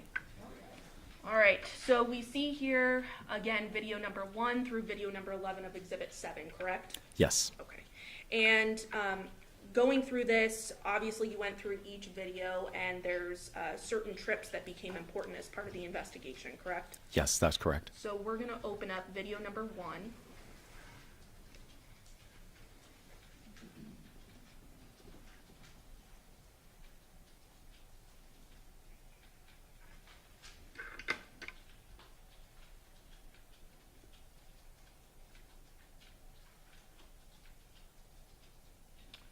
I'm going to pause that. What do we see here in video number 1? So this is the Burla software that I was explaining earlier. These videos I created, I just used a Windows capture program so you could see what I see as an examiner. So this is the Burla software. The trips that were of importance, I made videos for those trips. So this is one of the trips. If you look, I'm not going to click, but I'm going to hover my mouse over here. You can see this is the timestamp of when this trip, we're looking at trips, when this trip began on 8/6 of 2023 at 5:19 p.m. That's adjusted for UTC, for our time. It's not UTC. Everything is recorded in UTC. So we have to subtract the 7 hours. And then the trip ends on the same date at 5:58 and 33 seconds p.m. So one thing you'll notice if you look over here, you can see the count is 2,368. That's how many waypoints. Every second the GPS is recording, that's how many waypoints or GPS points are recorded in this trip. So you can see the distance was 25 miles, the elapsed time, the average speed, those things that that the GPS system will actually record. So what I did was, when we hit play, you'll be able to see, I'm going to animate this trip so you can follow where it goes. And just briefly, because I don't think we've talked about this yet, can you explain what UTC time is? Yes, so it's Greenwich time. It's the time over in England, and we are every hour that it's spread out by distance. And where we are at right now, we are, well, I think we're at 8 now, but we were -7 at the time. So it's either -7 or -8. So everything is recorded in UTC time. It's the same way with computers and cell phones, vehicle infotainments. Everything is recorded in UTC time, and then the system and us, we have to manually adjust according to time, daylight savings or not. And so the times we're seeing here are not UTC, they're the correct times. They're correct? adjusted, yeah. And it even... Yeah, I'm working on it. Thank you. It said No, it but on thank there. you. I adjusted it so we wouldn't have to do any math in our head or anything. It's just automatically adjusted.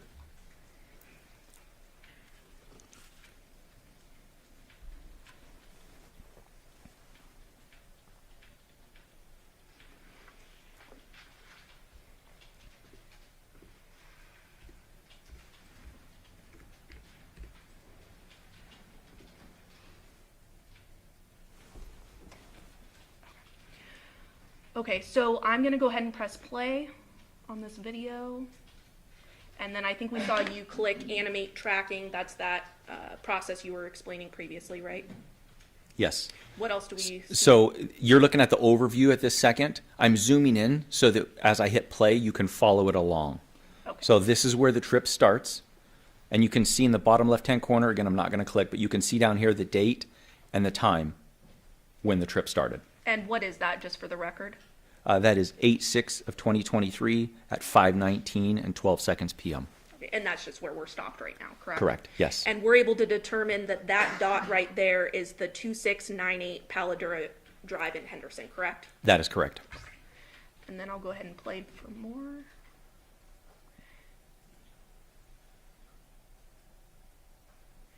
And what I notice right now is it's going fairly quickly. It looks like, I'll stop here. Yeah, The if you could just bottom pause it. right, there's something that says 5 times. What does that mean? Yeah, over here we're next to the mouse 5x. I didn't want to have a 45-minute video for a 45-minute trip, so I times it by 5 so it'd be a little bit quicker so that I could condense it a little bit. That's the only reason I made it 5 times, so we wouldn't be here all day watching videos. And we appreciate that. playing the video. So at this point, you can see there's just a little bit of movement. It means the vehicle's on. It hasn't moved yet. There's a little bit of movement. It doesn't necessarily move that the vehicle. It doesn't mean that the vehicle has moved. It just means that it's on and it's recording GPS location. Kind of bounce it around a little bit right in front of the residence.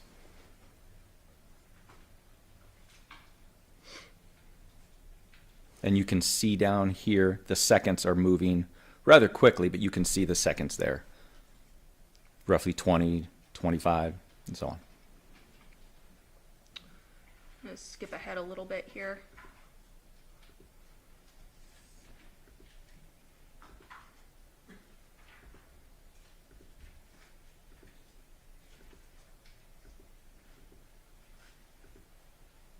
Okay. At about, I think it was around 5:32, we then see the vehicle begin to move. Is that right? Yes. Okay, and I'll press play. And it appears it's going down Windmill Parkway at this point outside of the neighborhood. Yes. And ultimately, this trip, as I scroll across, is just the vehicle is traveling across the valley, correct? Yes, that's correct. Here in Las Vegas. Yes.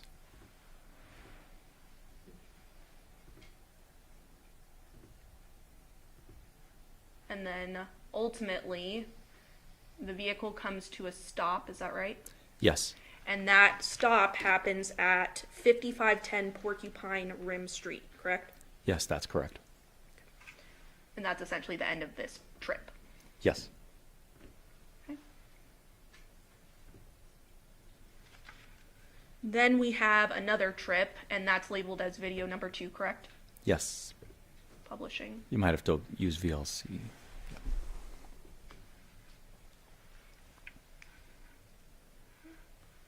And again, you're clicking animate tracking, correct? Or Yes. track log, excuse me.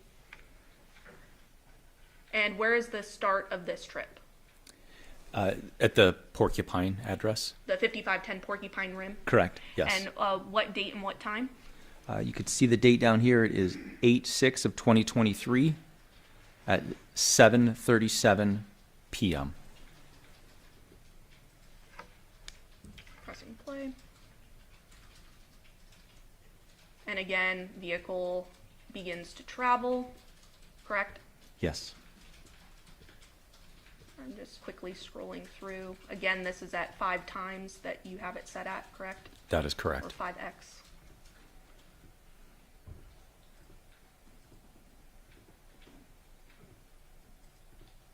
Ultimately, vehicle ending its trip at that same 2698 Paladura Drive, correct? Yes, In correct. Henderson? Yes. Okay, and roughly at about 8:06 p.m. on that same date, August 6, 2023, is when the vehicle comes to a stop on that trip, correct? Correct.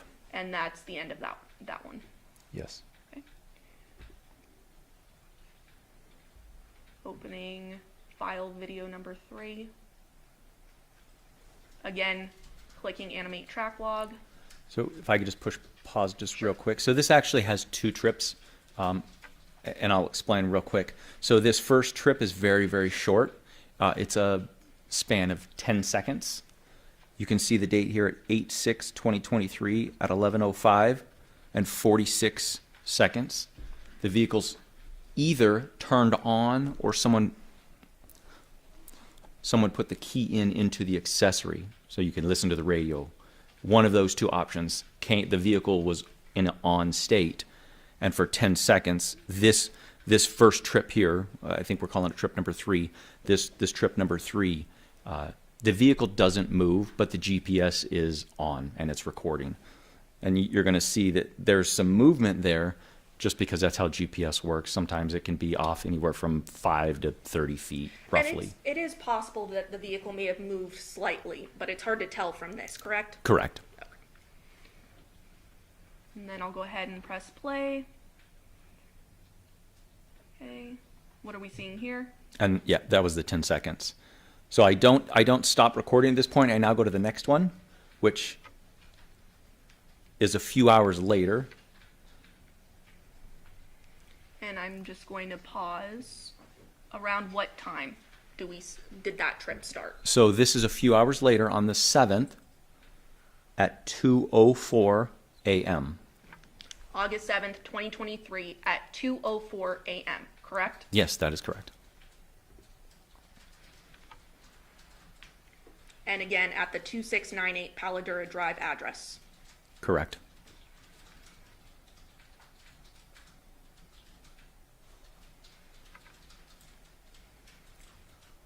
And the vehicle is now moving, correct? Yes. Going down Windmill. Yep.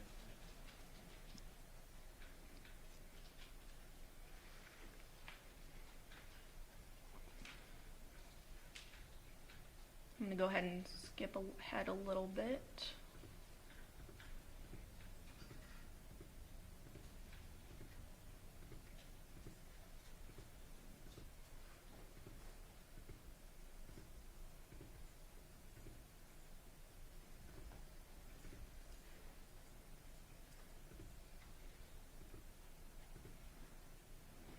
And I'm going to pause here. It looks like at about 2:28 in the morning, same date, August 7th, 2023, it looks like the vehicle is sort of hovering in this one location for a bit. Is that right? Yes, that's correct. And we determined that that was CVS located at Cheyenne and Durango with the address of 8320 West Cheyenne Ave, correct? Yes, that's correct. Pressing play.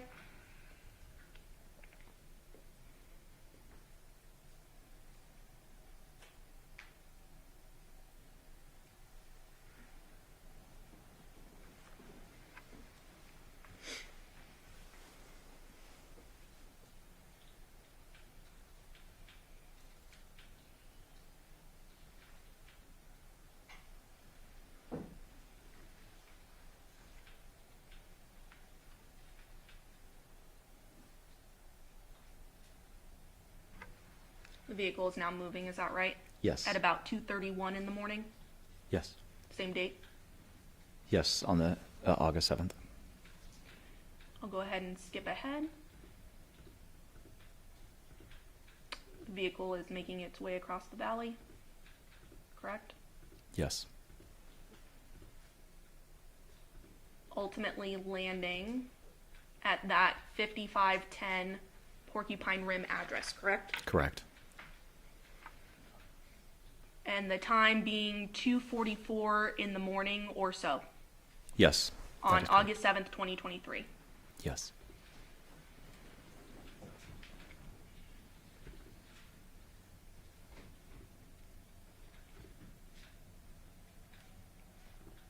Playing video number 3 with the annotation zoomed in at the end.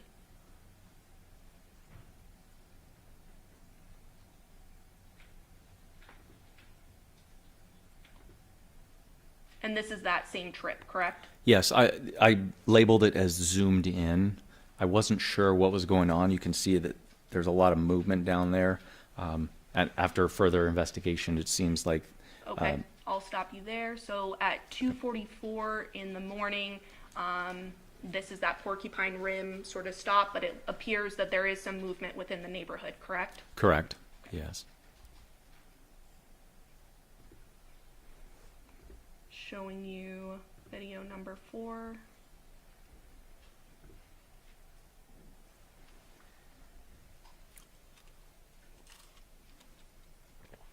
This is a new trip, correct? Yes.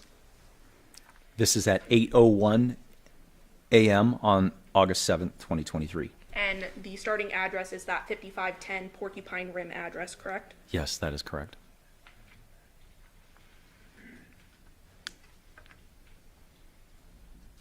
And I'll go ahead and skip ahead.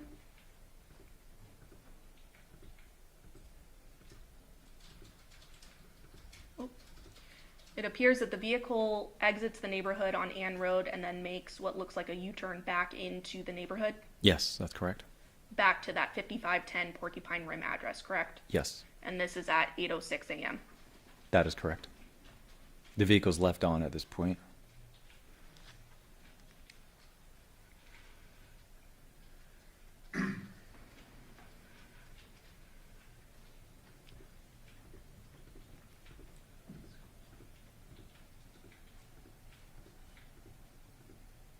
The vehicle begins moving again roughly at 8:10 Yes.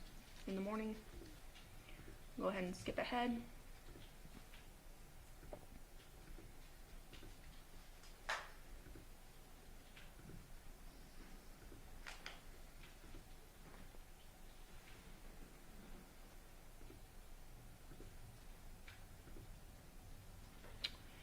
I'm going to stop it right here at 8:16 in the morning.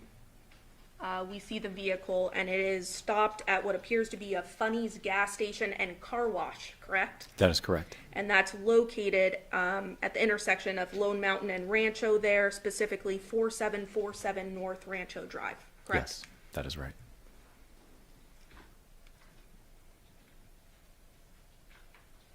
Pressing play.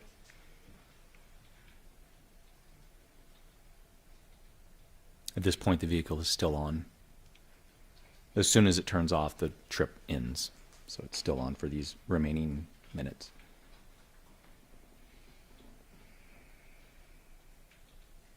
There appears to be some slight movement there around 8:18 in the morning, correct? Correct. Still some slight movement there, Yes. inching along. And that trip then ends, correct? Yes.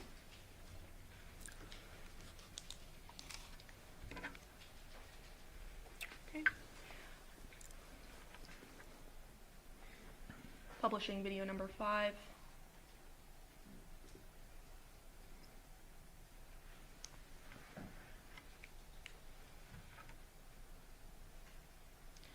What time does this trip start? This is on August 7th, 2023 at 8:21 a.m. And this, again, we're starting at that Funny's car wash Correct. gas station.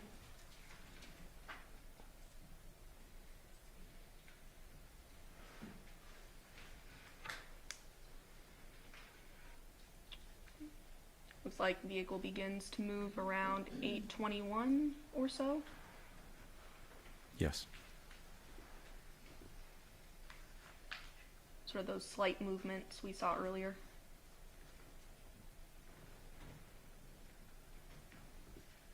And now the vehicle is moving out of that area, correct? Correct. The vehicle then proceeds through the valley.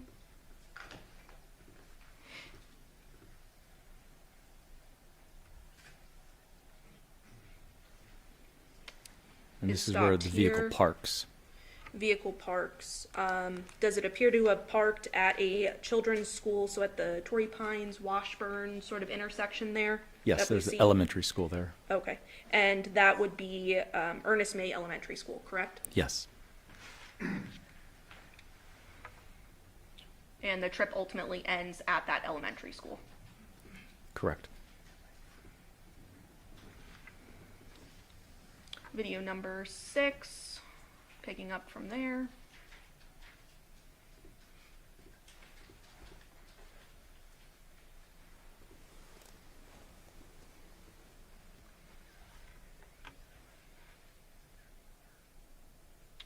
And around, it appears 9:27 in the morning is when this trip starts, still on August 7th, 2023. And again, we are starting at that Ernest May Elementary School, correct? That is correct.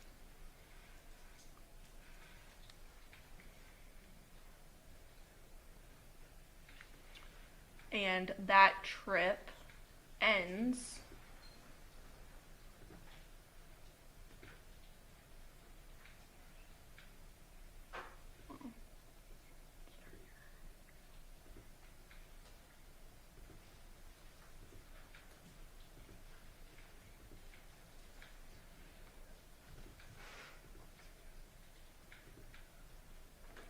vehicle goes back to that 5510 Porcupine Rim address, correct? That's correct. And ultimately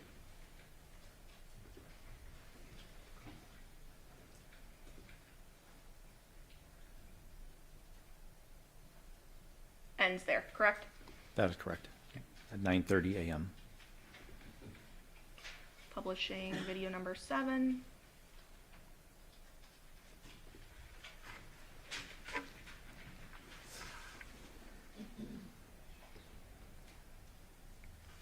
trip starts at that 5510 Porcupine Rim, correct? At 9:35 a.m. Yes, on August 7th, 2023.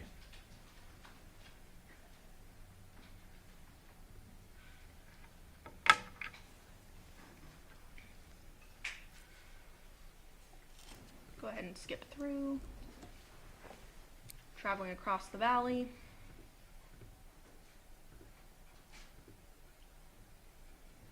Looks like it's on Summerlin Parkway. Ultimately, trip is concluding at 9:57 a.m. That is correct. And that appears to be Summerlin Hospital, 657 North Town Center Drive, correct? Yes, that's correct. Publishing video number 8.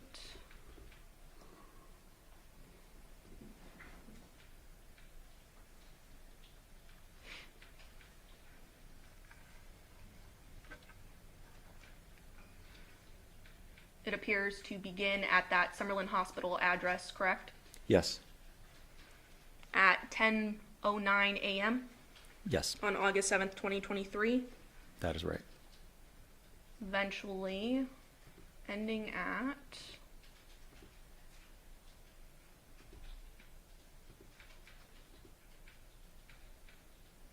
that 5510 Porcupine Rim address, correct? Correct. And that was at 10:26 a.m. on August 7th, 2023. Correct.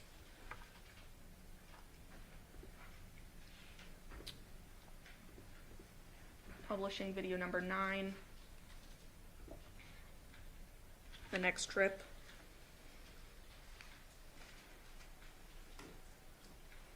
Starting out at the defendant's home, 5510 Porcupine Rim Street, at 11:33 in the morning, same date. That's correct. Yes. Ultimately, the vehicle traveling across town to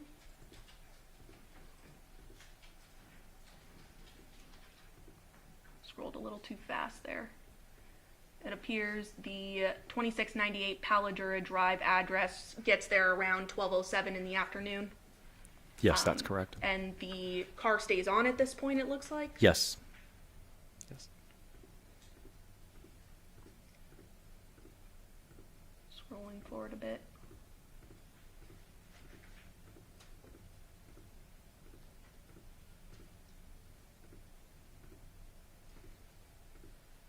And the trip ends there at 12:43 p.m., correct? Correct. Publishing video number 10.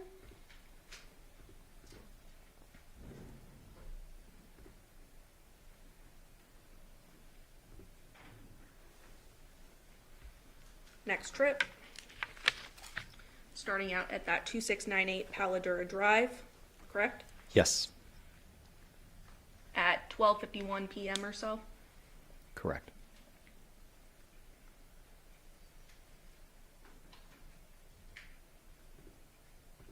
Scroll through.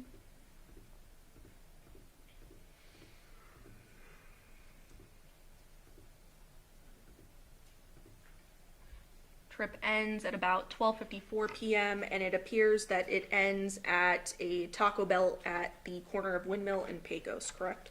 Correct. It's like a parking lot right there.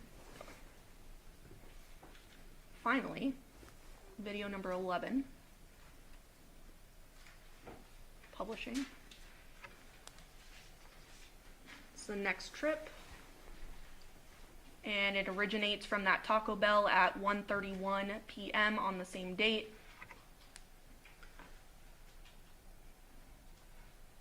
Ultimately, once we scroll through,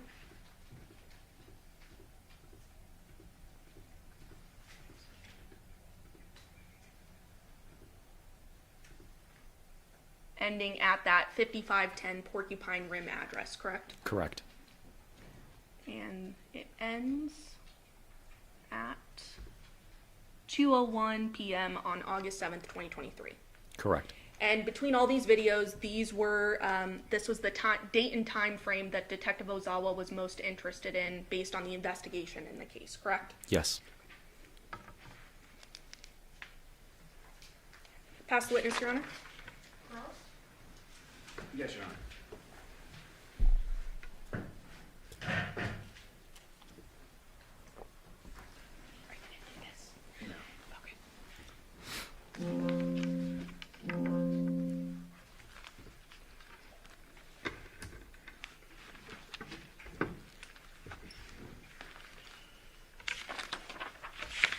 Detective Spangler, now, when the car comes in, you're the one that actually physically goes in and pulls out the unit, correct? Inside the vehicle? Yes. Yes, that is correct. So it's sealed at the scene, and it's not open until you open the door, correct? I didn't open the doors. The crime scene analysts, since they're the ones taking the pictures, they physically open the doors. Were you present for that? When they opened them? Yeah. No. Okay.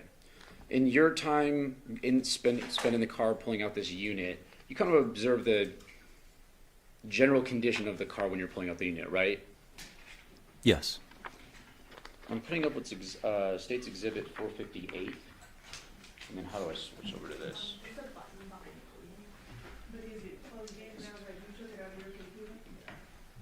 Yeah, we plug it back.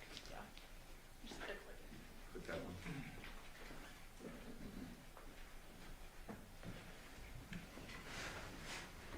And right here is where you take the unit out, correct? Mm-hmm. Yes, that's correct. And you see this, console with brushes and various items of Miss Michaels, correct? Correct.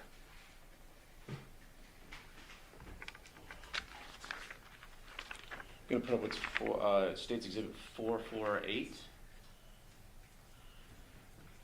This is a different view from the car, correct? Yes, the driver's side. And you would go into the driver's side to get that unit, so you would probably sit in the driver's seat and pull that out. I believe I accessed both sides, Both at sides, some okay. point So throughout. you're aware of the, the condition of the car and kind of what's in there. In the front, yes. Right. It's kind of a messy car from your view of this, correct? I have teenagers, so my idea of messy might be a little different. Well, it doesn't look like it would just, it's not wiped out. I mean, look, she's got brushes, there's things in the car, it's dirty, we have dirt on the floors and stuff. It doesn't look like it just went and got detailed. Correct. Now, when you're accessing this unit and as you're pulling it out and looking at the console, and like you said, you accessed both sides of the car from the driver's side and potentially the passenger side, Yes. you didn't observe any blood in the car, did you? I don't recall any blood. Nothing on the steering wheel? I don't recall touching the steering wheel, so I don't know, but I from my memory, I don't recall any blood on the steering wheel. But you're in the middle looking at the console where someone would be touching, obviously they put the car in gear, they've got the shift knob, so they would have to touch that. You didn't see any blood on that. I didn't.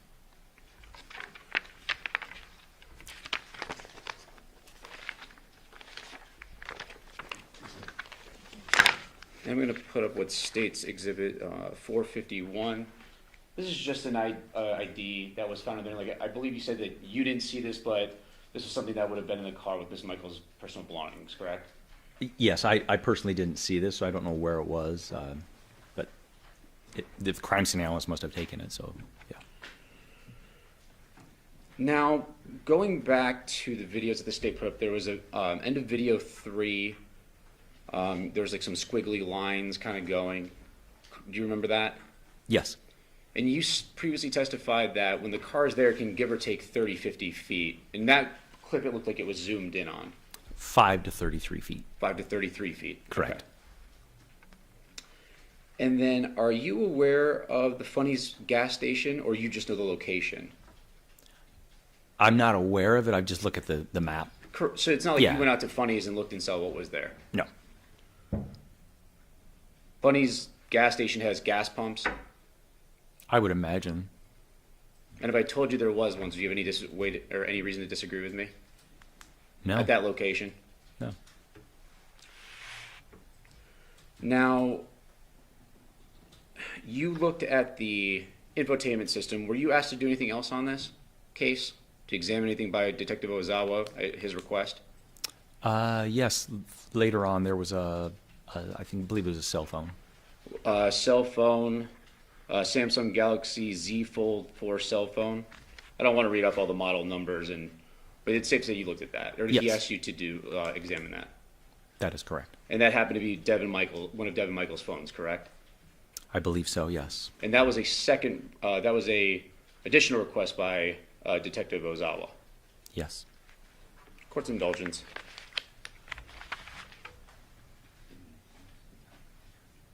No further questions, Your Honor. Any follow-up, State? Nothing from the state, Your Honor. Do the ladies and gentlemen of the jury have any questions for this witness? Okay, State, no response. Sir, you are excused. Thank you very much for your Thank you. testimony here today. Your counsel approach.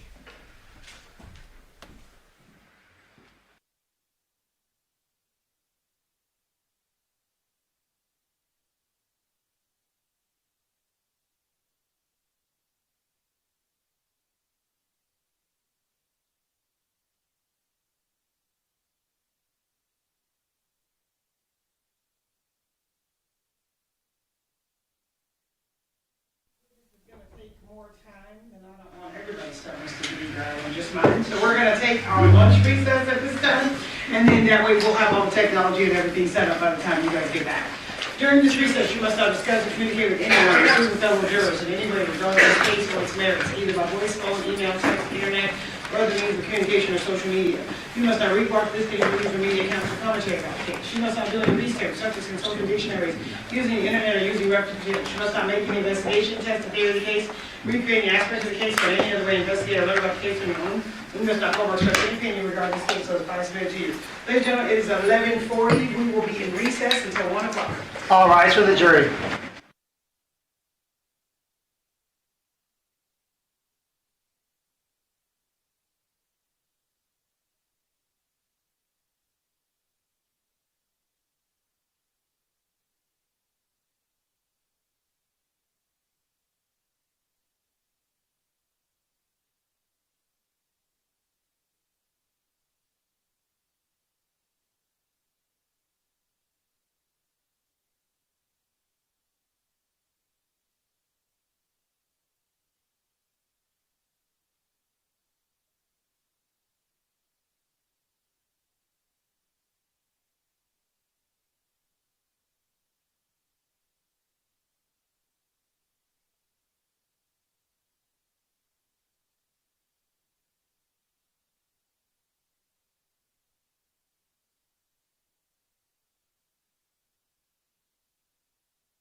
Please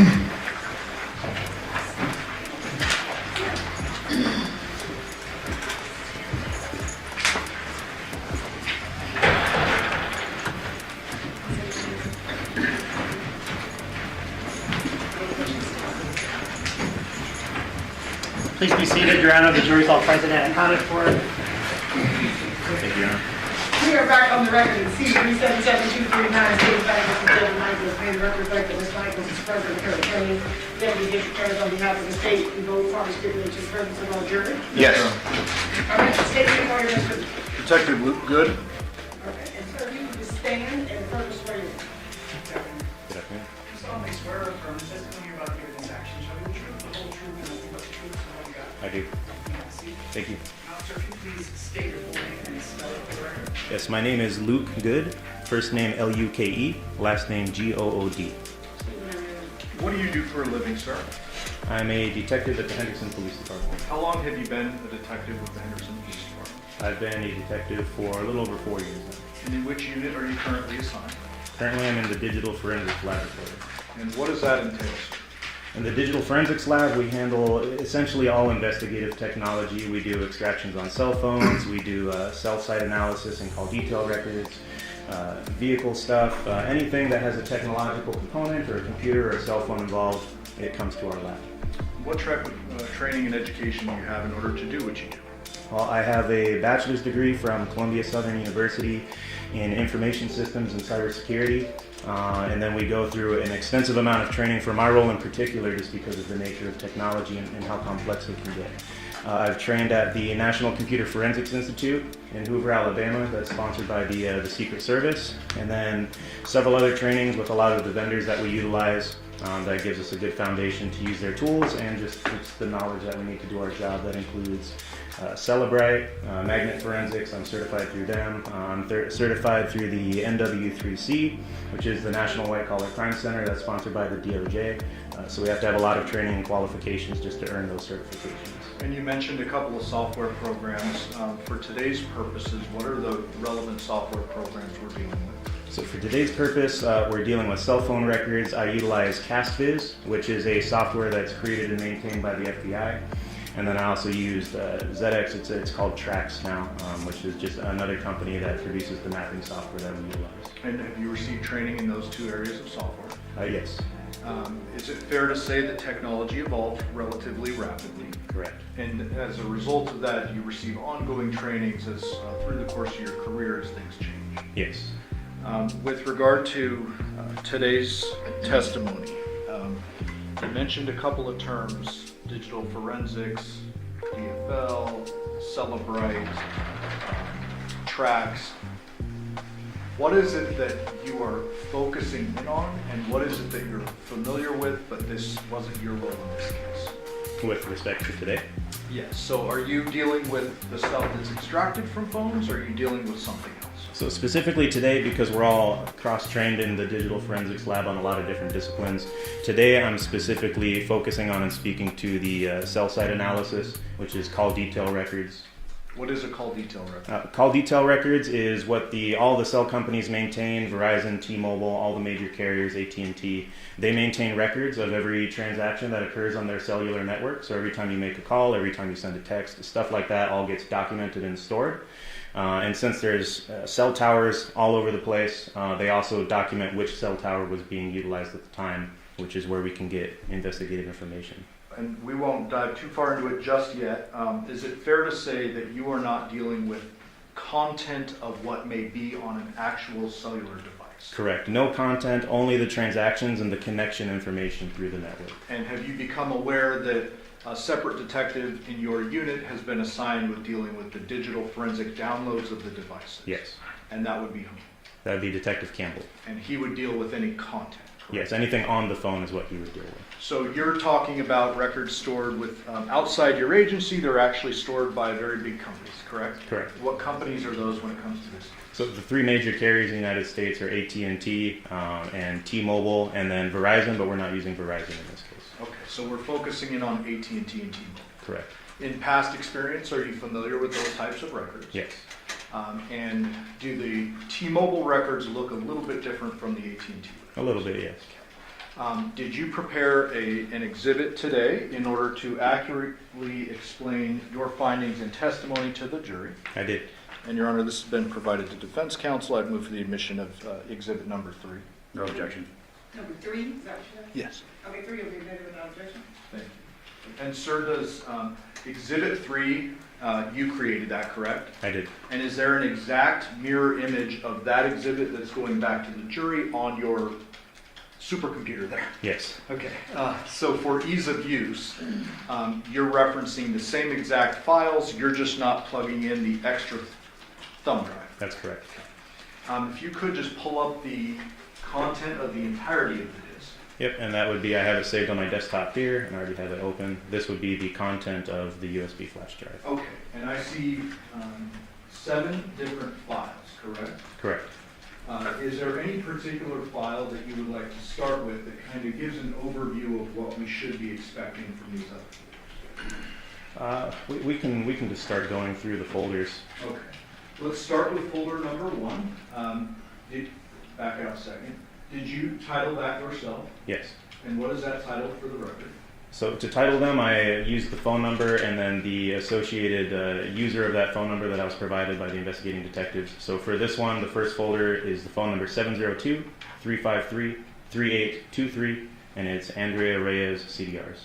And were you provided those by Detective Ozawa? Yes. If you could open that folder, please. There's 2 separate subfolders. One says mapped data and the other says provided files. Can I presume that the second folder is what you received to analyze? Correct. If you could open that. Subfolder CDR records, open that. And then there are several files. It looks like some Excel, some PDF. Yes. Go ahead and start with the COR affidavit, certification file. Tell us, what are we looking at here? So every time a detective sends a search warrant to the carriers, all of this information, we don't have to have the phone in hand. All of the information that I'm going to go over is stored at the actual carriers. So we send a search warrant to them asking for the information that we're looking for in our investigation. When they send it with us, they send us a certificate just saying that all the information is accurate and they're attesting to the legitimacy of it. Okay. You can close that out. Tell us, what type of records did you receive with regard to Ms. Reyes' phone? I received the call detail records that document all of the actual call transactions, and then I also received data sessions as well. Anytime that you're on YouTube or Google connecting to a cell tower, it logs those transactions too. So those are 2 separate documents. We also have the subscriber information document too. Let's start with that. For the record, you're opening up Excel sub TIBCO. Yes. And what are we looking at here, Jim? This is generally the subscriber information. This one they didn't fill out a lot of, but typically in this you'll see the subscriber name. Usually that's the person using the phone or a family member or something like that. This one is actually relatively blank compared to the other ones, so they just didn't populate a lot of this. But you can see that it went into effect 11/29 of 2022. Okay, and what is the phone number? Where is it found on this document? Right up here in the top left, this cell. And that matches the folder name that you just provided? Yes. With regard to subscriber information, different phone companies require different things when you start an account. Is that correct? Correct. Some companies require subscriber name, some require identification, others don't, correct? Correct. With regard to T-Mobile, is it shocking to you that there is a missing subscriber name, or is that something you've seen? No, this is not uncommon. Okay. And there are ways in which detectives can determine who is actually in possession of this number outside kind of your expert knowledge. Correct. Like they could call them on the number and see who answers. Correct. For example, okay. With regard to this particular document, is there anything else you need to convey to the jury? No, and the document, it states the phone number in here so that we clearly know that these records are associated with this phone number. And that's actually listed as the MSISDN. What does that mean? I'd have to pull it up, but it's like the Mobile Subscriber International Serial Number for the device. So anytime you see MSISDN, there's a lot of acronyms. This is always the phone number of the device. Got it. You can close out. Now there's one separate document for the CDRs and then one for the data sessions. Tell us how those differ, what we're looking at. So the CDRs is going to be the actual call detail records. Typically, it's always going to be the dialing and receiving calls. Anytime there's a call transaction with the cellular device and another device on the network or off the network, it's going to include text messages. So any kind of transaction that traverses the network that's related to communications on the device, whether it's calls, text, stuff like that. What about the data sessions? The data sessions are specifically for internet connectivity, and it'll say in the actual file how many bytes up and down are occurring with each transaction. So if you're browsing the web, if you're using YouTube, something like that is what would be in the data sessions. It doesn't tell us what the data is or what sites they were connecting to, but just they were using mobile data. Okay, and so let's step back for a moment, and if you could explain to the jury how it is that a cell device actually interacts with the cell tower, generally. Sure. So you can think of cell towers kind of as giant Wi-Fi routers. So it's using radio frequencies to connect to the cell phone in your pocket, for example. Whenever there's any kind of transaction that occurs or you send or receive a call, it's reaching out through radio frequencies to typically the nearest cell tower.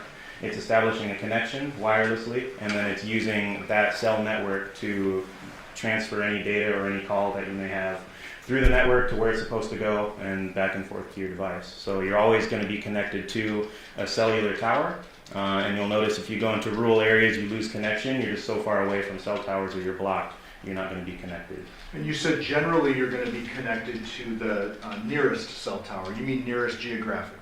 Correct. Okay. Are there some exceptions to that? What is a general? Yeah, and I actually have some exhibits prepared if you would like to go into that. It can really help illustrate it a little better. So let me While you pull that up, just a couple more follow-up questions. Sure.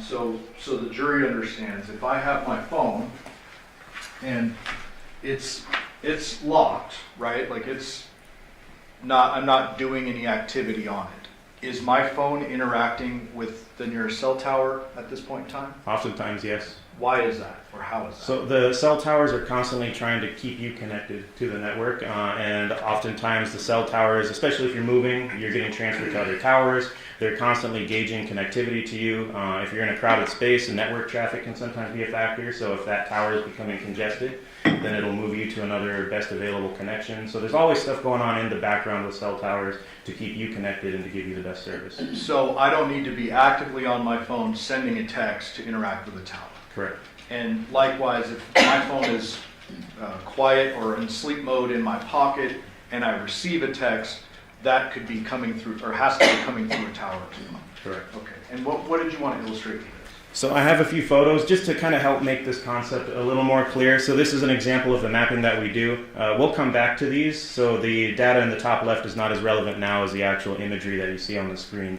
But what we have here is at the base of this triangle is going to be a cell tower. As you're driving around, I'm sure you've probably seen them. They're usually three-sided. They look like giant triangular poles. Each one of those three sides is an antenna. So most cell towers have a set of three antennas that face out in three different directions. So what we can glean from that investigatively when we request these call detail records is it will log the transactions, it'll log the connections with the cell tower location that you're using, and then it will also tell us which of those three antennas on the tower your device was connected to. And from that, we can typically infer distance from the tower and the direction from the tower based on the density of other towers in the area. So let me try to break that down. But this just shows an example of our mapping software. The big red section is just showing you which direction the angle is facing. It doesn't mean anything's in that red area. It's just letting you know that the antenna is facing that way. So if you were at this house, for example, you would be connecting to this antenna on the cell tower. And again, there's three antennas. So if you were off over this way, say in this neighborhood to the right, I don't know if you can see my mouse over there or not, but if you're over to the right, you're typically going to connect to the antenna that faces that direction. That's not always true 100% of the time. Sometimes there's geographic interferences and stuff like that that could cause another tower in the area to be the best signal. Or it could even cause, this line is not necessarily a hard line, it can even cause you to connect to the other nearby antenna just because that one has a stronger, better signal. And we'll get into that a little bit more. Yeah, in a moment.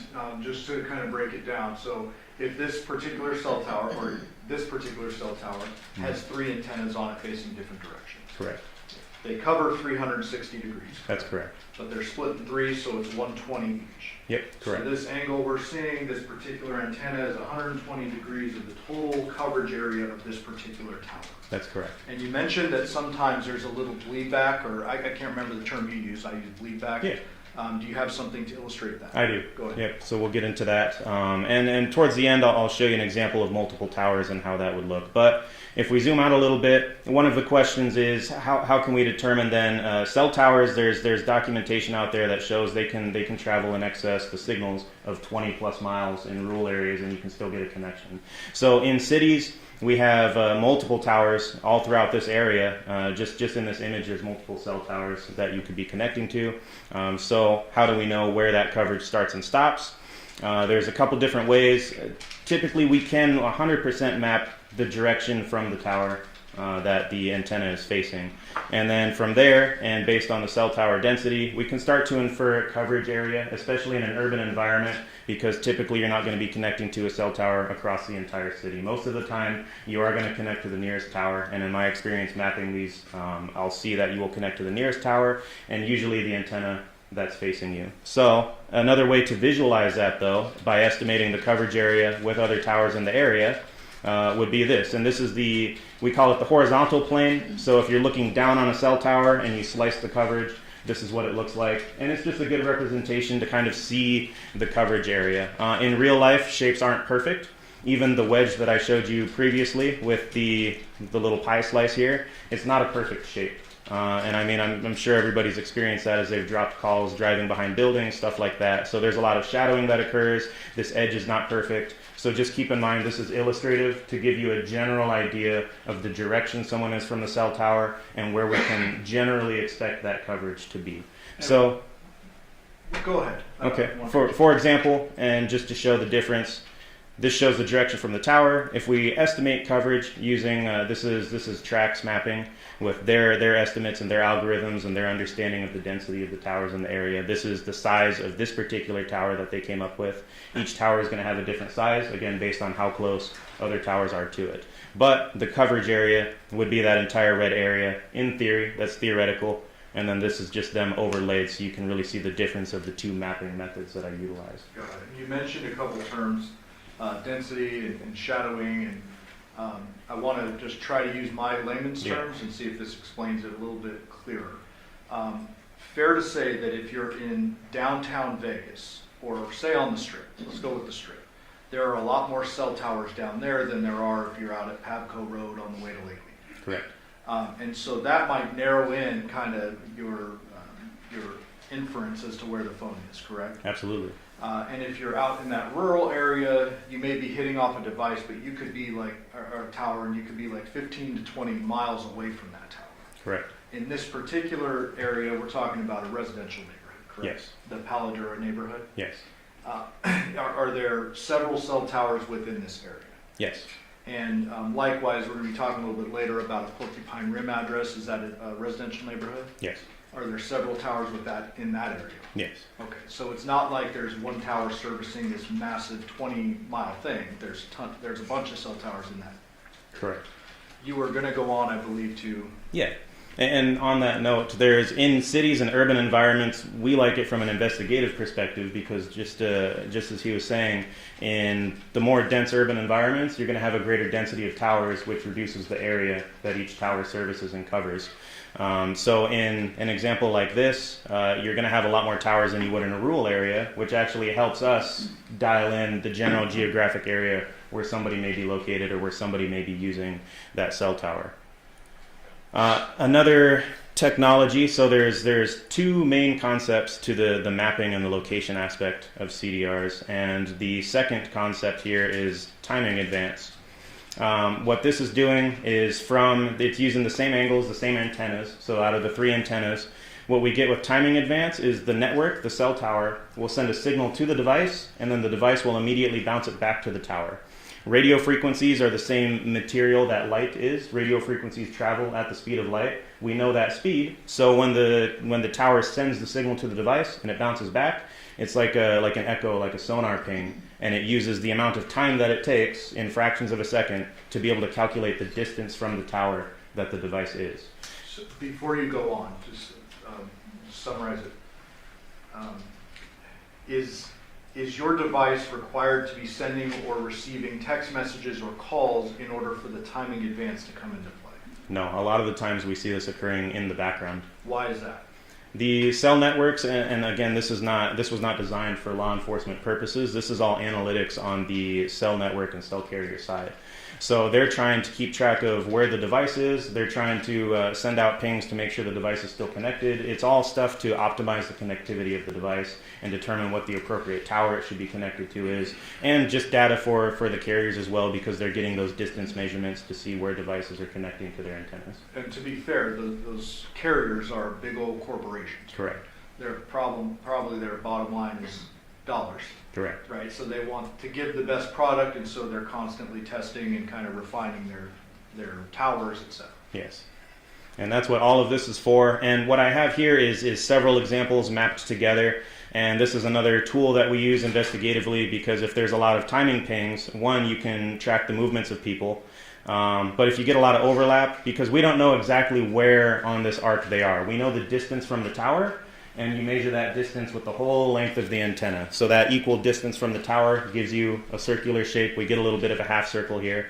And we know that they're roughly that distance from the tower. It's pretty accurate, within a few meters. And they're going to be somewhere along this line. So when we start getting a lot of activity in an area and the cell phone's bouncing off different towers, we start getting lines intersecting, and we start getting lines developing next to each other. And for us, we often use this to locate suspects in crimes.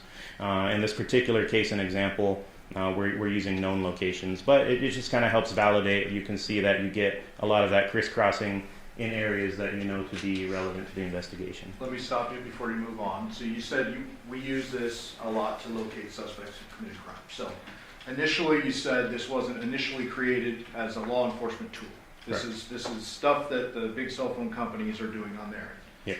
This is something you rely on very frequently in the law enforcement world. Yes. In fact, it's becoming more and more important to our investigation, particularly in homicide. Fair? Correct. You said that you sometimes use this to track and locate suspects. Have you, throughout the course of your experience, seen this and relied upon it? And if a phone says it's at these intersected arcs, that suspect is actually at that location?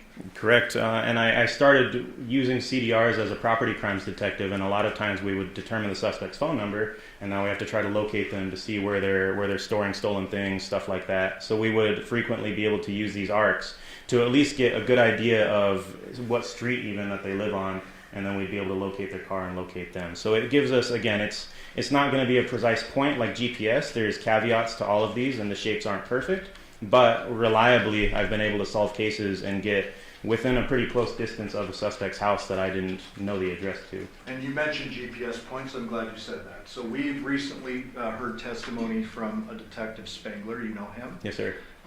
Spangler was tasked with dealing with the burla, which is GPS. Is that correct? Yes.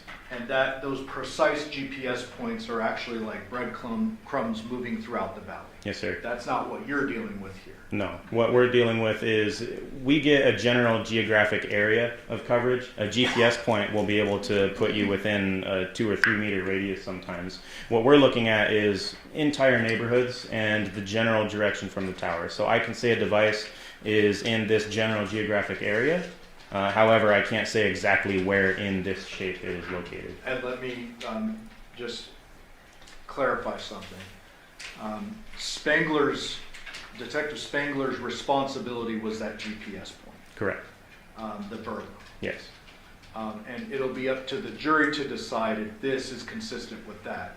Anything you're doing today with this, you're not relying on any information from the Nissan Armada's burla system. Correct. This is entirely separate, and this is call detail records and timing events. Correct. And in fact, when I map these records, I like to know as little about the case as possible, ideally, just because I'm able to focus on what the records are telling me, and I try to eliminate that bias from other sources because then you know where to look. So if you don't have that information when you start the mapping, it's interesting how telling the records can be, and then you can cross-reference that with other data afterwards. You can also cross-reference it with things like video surveillance or times where witnesses say somebody is and all that stuff. Correct. But you're not doing that, that's for them to decide. That's correct. Go ahead. And then we just have a couple more. This is another example. So if we go back a few slides, this is one tower that services that address.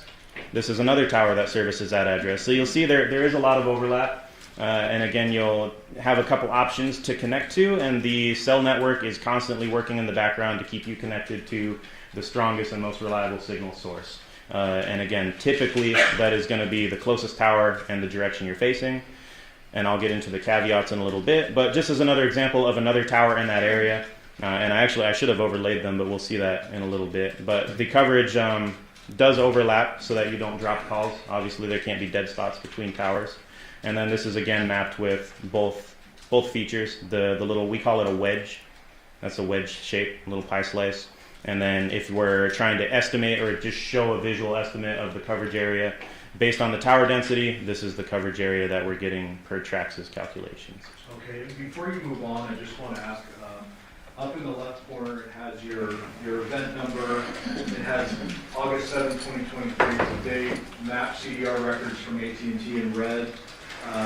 And then a little bit further down, it says time frame 0200 hours PDT to 212 PDT. Is that Pacific time? Yes, Pacific time, specifically Pacific Daylight Time, because every time the clocks change, it puts us on a different time standard. Okay, so we previously heard the term UTC through another witness. What does that mean to you? And that's Universal Coordinated Time.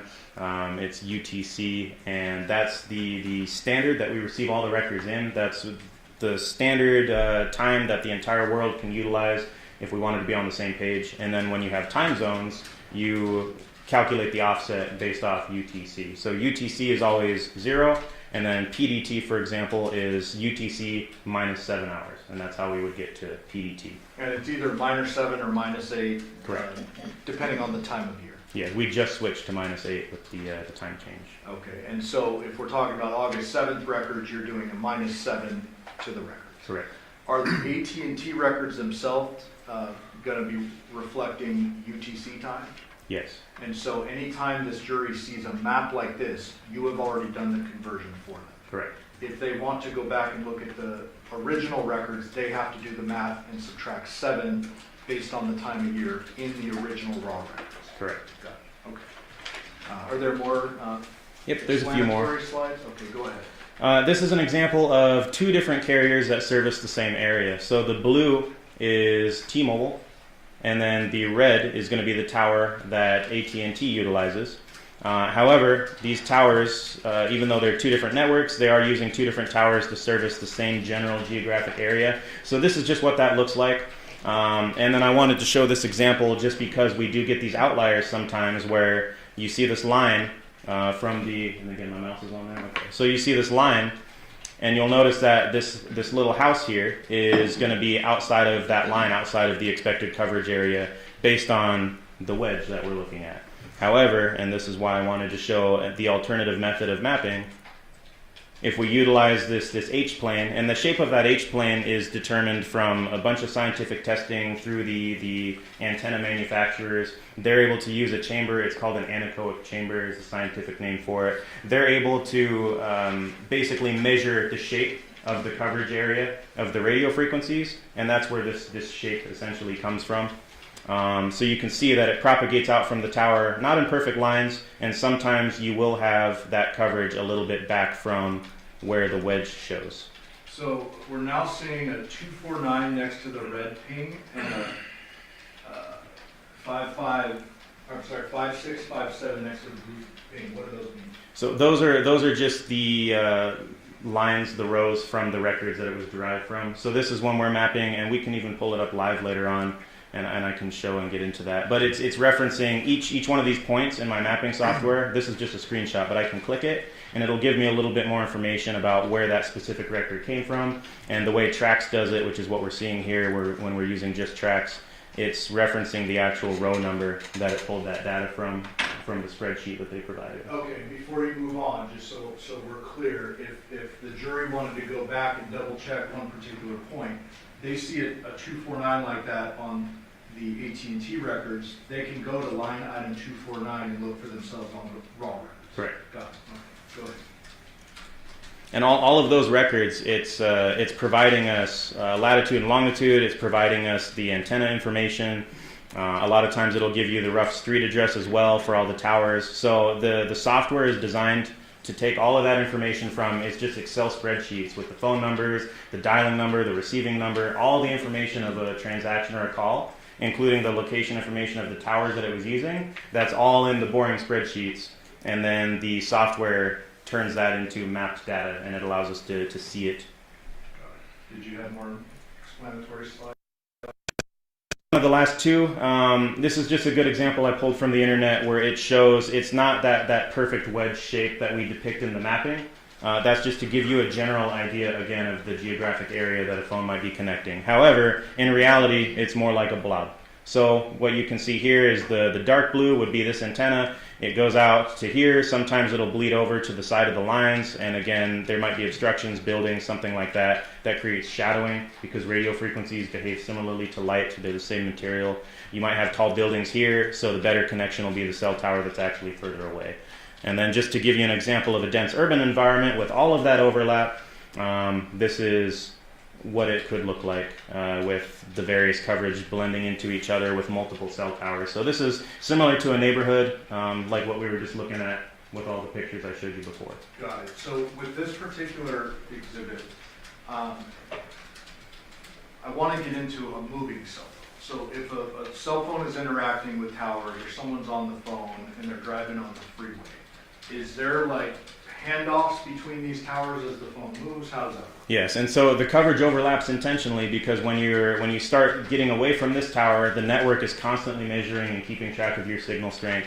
And once you reach a certain point, and again that can change from day to day even, you reach a certain point where the network will decide now the next closest tower is the strongest signal, and it will seamlessly transfer you to that. So you can drive around town without ever dropping a call. Maybe. Yeah, sometimes you do.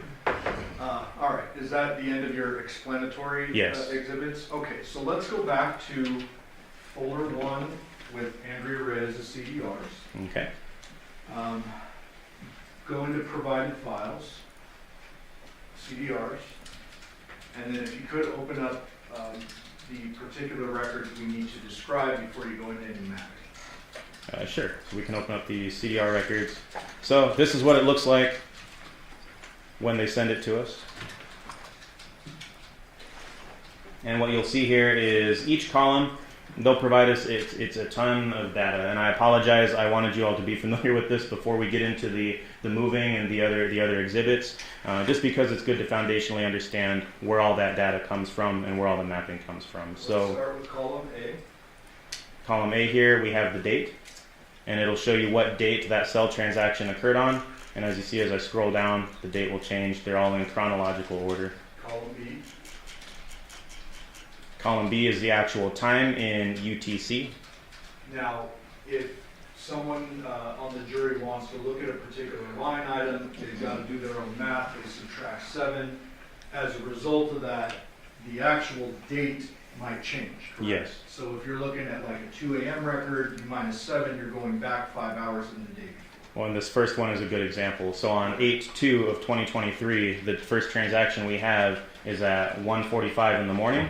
It uses military time, so it's a 24-hour time display. So if it's 11 o'clock at night, you'll see it be 2300, similar to these. But the first one is at 1:45 in the morning, so you would have to subtract 7, and it's a little confusing because of the 12, but you just have to work it out. So it would be 1:45 a.m.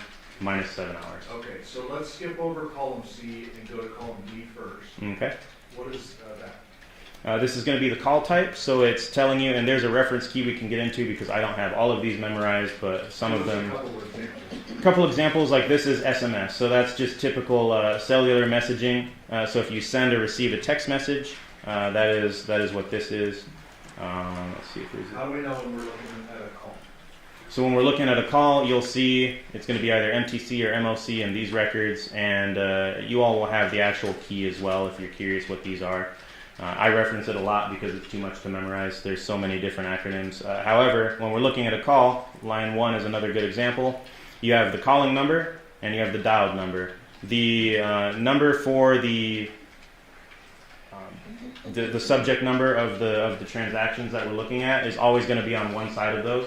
So either they're the dialing number or they're the receiving number. So you'll see the target phone number for these records is 702-353-3823, and you'll see that 3823 on one side of every transaction. And this here is a call. It's either the calling number or the dial number. Correct. Got it. And so I skipped over 3 duration to get into call type first. So when we go to your example at line 11, go to 11 first. Yes, sir. That was a text message. Yes. So in the duration column, we see nothing, just blank. Correct. If you look above that, those are calls, and you're seeing a duration. Correct. So how is it that, or what does duration actually mean? Is it like the whole time I pick up my phone and I dial and then it's ringing, ringing, ringing? Or is it the time we're talking or what? It can vary between carriers, but usually it's when you connect. So the actual time that the call is connected, so when you hear it ringing, it's not connected yet, they pick up and you'll even notice on your phone the timer starts. And that's how it's reflected in the cell network as well. So duration is approximately 30 seconds for this phone call. Okay. And then do you know off the top of your head what happens when a call goes to voicemail, what it looks like? Not off the top of my head, because some of these are codes. So when it says the calling number, voicemail is often 9999, like this. Well, but that would be in the key, right? Yeah, so that'll be in the key, but it'll tell you if it goes to voicemail, and then there's let me make sure there's no other columns because each carrier is a little different. No. So it would be under the call type, and or there will be an actual code in the calling number to show that it went to voicemail. So you'll see weird little numbers like this, and you would just have to reference the key to see what those mean. Got it. Okay. So go back to the top. We've gone through first 5 or 6, I guess. Yeah. Let's go down the line and you tell me what's important for the jury to know about the rest of the call. Yeah, so, and this is for the phone number ending in 3823. And so, for example, this first line is just showing that there was an incoming call from this phone number ending in 3557. The number that they dialed was our target phone number, the 3823. And then, same thing, they say it a couple different ways with T-Mobile, the destination number, the called number, the dialed number, but you'll see that that's consistent with the target phone number for the records at the top. The IMSI is the International Mobile Subscriber Identifier. That's just a serial number for the SIM card in your phone, because sometimes we'll have people changing out the SIM cards. It'll show that in the records. Sometimes the records will get messed up like that if I click too much. The IMSI is going to be the serial number for the device itself, so your cell phone will always have that same IMEI. That's just the digital serial number that's always attached to the device. So let me stop you. If I keep my phone and I switch out the SIM card, the IMSI will remain, the IMSI will change, the IMEI will remain the same. That's correct. So the way I always say is like the IMEI is like the serial number of the phone, the IMSI is the serial number of the phone number. Correct. Yeah. Okay, go ahead. And then you'll just have some completion codes. These are things I don't typically worry about. The service codes, this is an example of actually a forwarded call, and I start to retain some of these as I look at these records a lot. But the 02A with T-Mobile just means that the call was forwarded. And then this is all in the key as well. So these could be important if you're kind of curious about the nature of certain calls or you see something weird. The service code tells you a little bit more about what's going on. So if the call was forwarded or there's something abnormal about it, it'll be in these service codes, and there's a corresponding key that T-Mobile provides with us. The switch names and all of these cell site IDs, this is all corresponding to the network traffic as well as the network connection points that the cell networks basically distribute all of the traffic through. So it's not as relevant. And then the more relevant part when we get to these cell sites is the actual locations. So it'll show us the latitude, the longitude, and then, like I said before, it'll give us a rough address of the cell tower,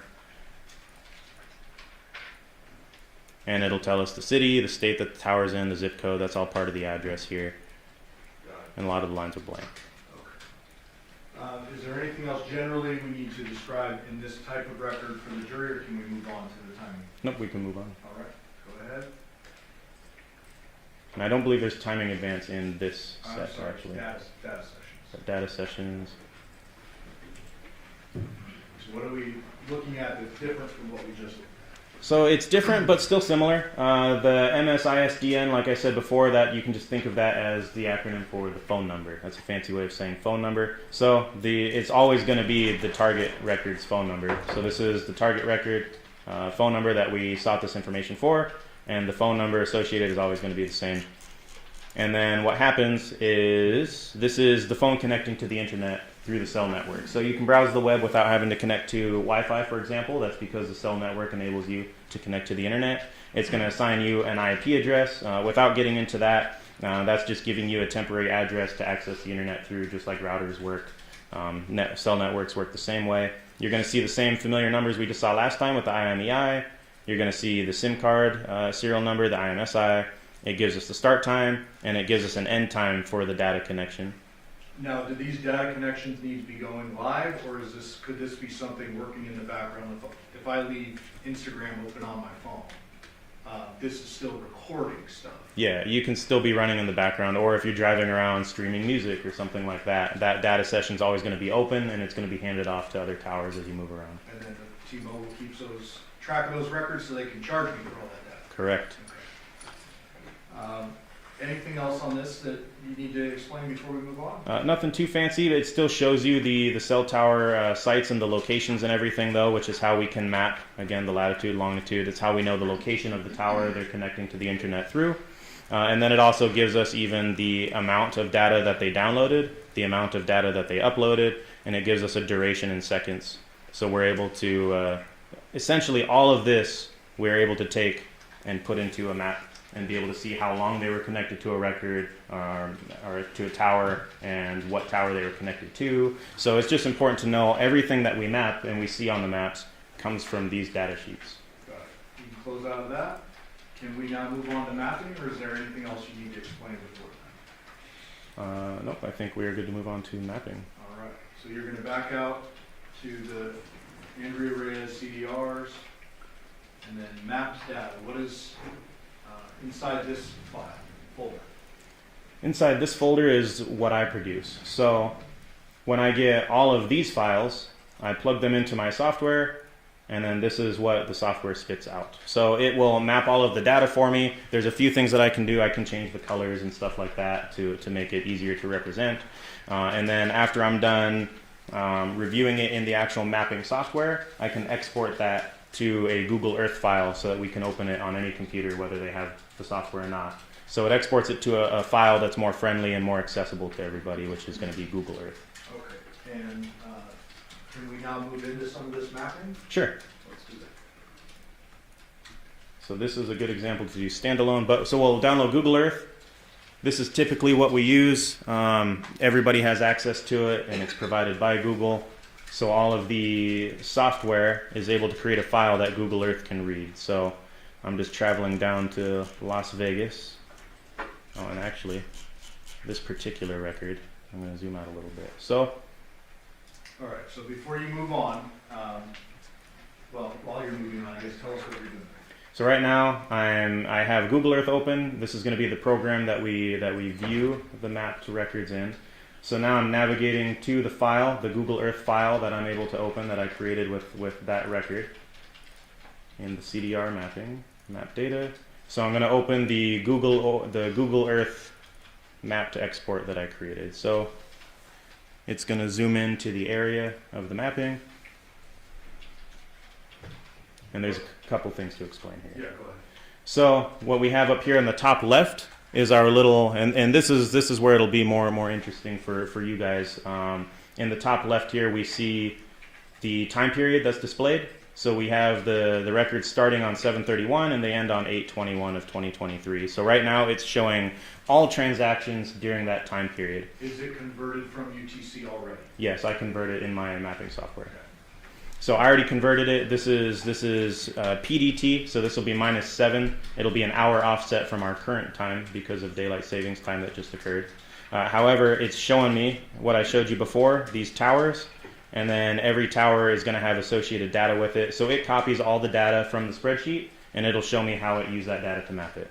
So now we have the actual maps that we can produce from all that data on the spreadsheet. And the date range that you were just referencing, that is the entirety of the records that you received for Andrea Ray. Correct. So it goes back to July 31st of 23 and ends August 21st of 23.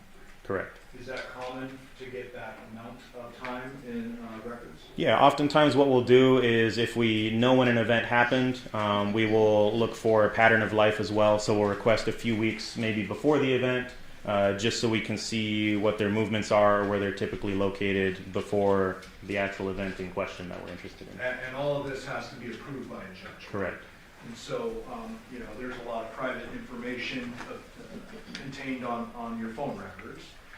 So you can't go overbroad and ask for like the entire cell phone history of this phone. Correct. It's not a blank check, otherwise the warrant will get denied. So we can only ask for a reasonable window of time that would be relevant to what we're looking into. And so this is the records that you received from Detective Ozawa associated with Andrea Reyes' phone. Correct. And show us what's relevant about the mapping related to this phone. So if we zoom out a little bit, we'll see that it's in the state of Oregon. I don't have the state lines here, but this is California. Las Vegas is right here where my mouse hand is. And then up here, just north of California, we have an area in Oregon. And I can even turn on some borders and labels so we can actually see a little bit more familiar. So here we have the state of Oregon. Zoom in down here to southwest Oregon. That's where all of the records are at. It started automatically zooming in because there were no records outside of this area. So for this particular phone number, the records are only in what you see on my screen right now. They never go anywhere else. Got it. And so you as a detective, you don't have any information as to why Andrea Reyes may be relevant, may be irrelevant. You're just given this information and you're trying to figure out where her phone was at an operative time period. That's correct. And I prefer not to know that information so I can just review the records as they are. Can you focus in on the late evening hours of August 6/23 through the early morning hours of August 7th? Yep, and what I can do is I can either adjust the slider here to narrow my window of time, but since we have something specific, I can actually type it in as well. So what was the date range that you wanted again? Let's go with 10 p.m. on August 6th into 2 a.m. on August 7th. Okay.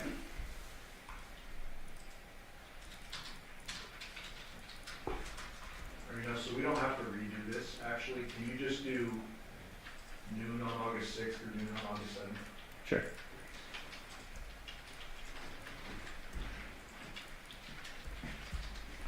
So noon from August 6th, Pacific Daylight Time, to August 7th.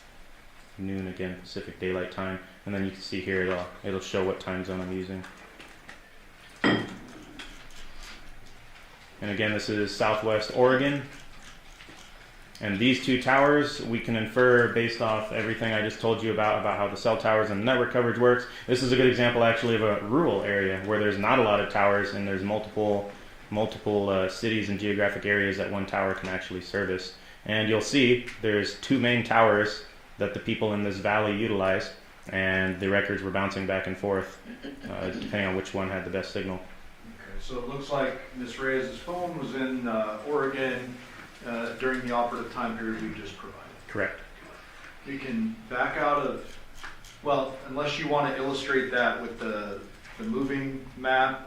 This one's not a great one for it because, and this is where rural detectives might have some troubles because you don't get a lot of movement in rural areas just because there's not a lot of towers that service large geographic regions. So I can close this out if we're done with it. Yeah.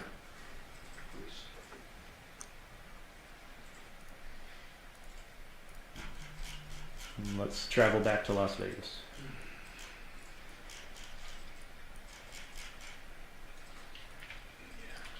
All right, so if you can exit out of, or don't exit, minimize Google Earth. go into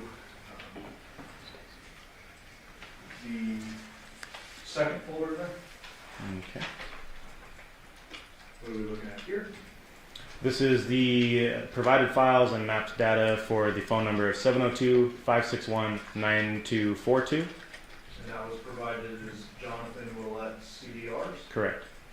Let's open the provided files real quick. CDR records, original. What are we looking at? So these are the records that they send.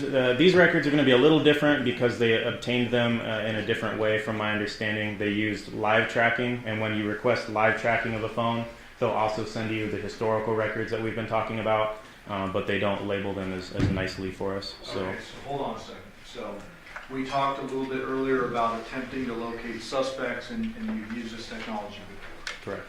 If a particular phone is missing from a scene, they go a different route and request records in a different way. Correct. So they could actually go find that phone, and you don't know how that phone was ultimately found, whether they used this or they just happened upon it. Correct. Okay, go ahead. So we can open up the files though.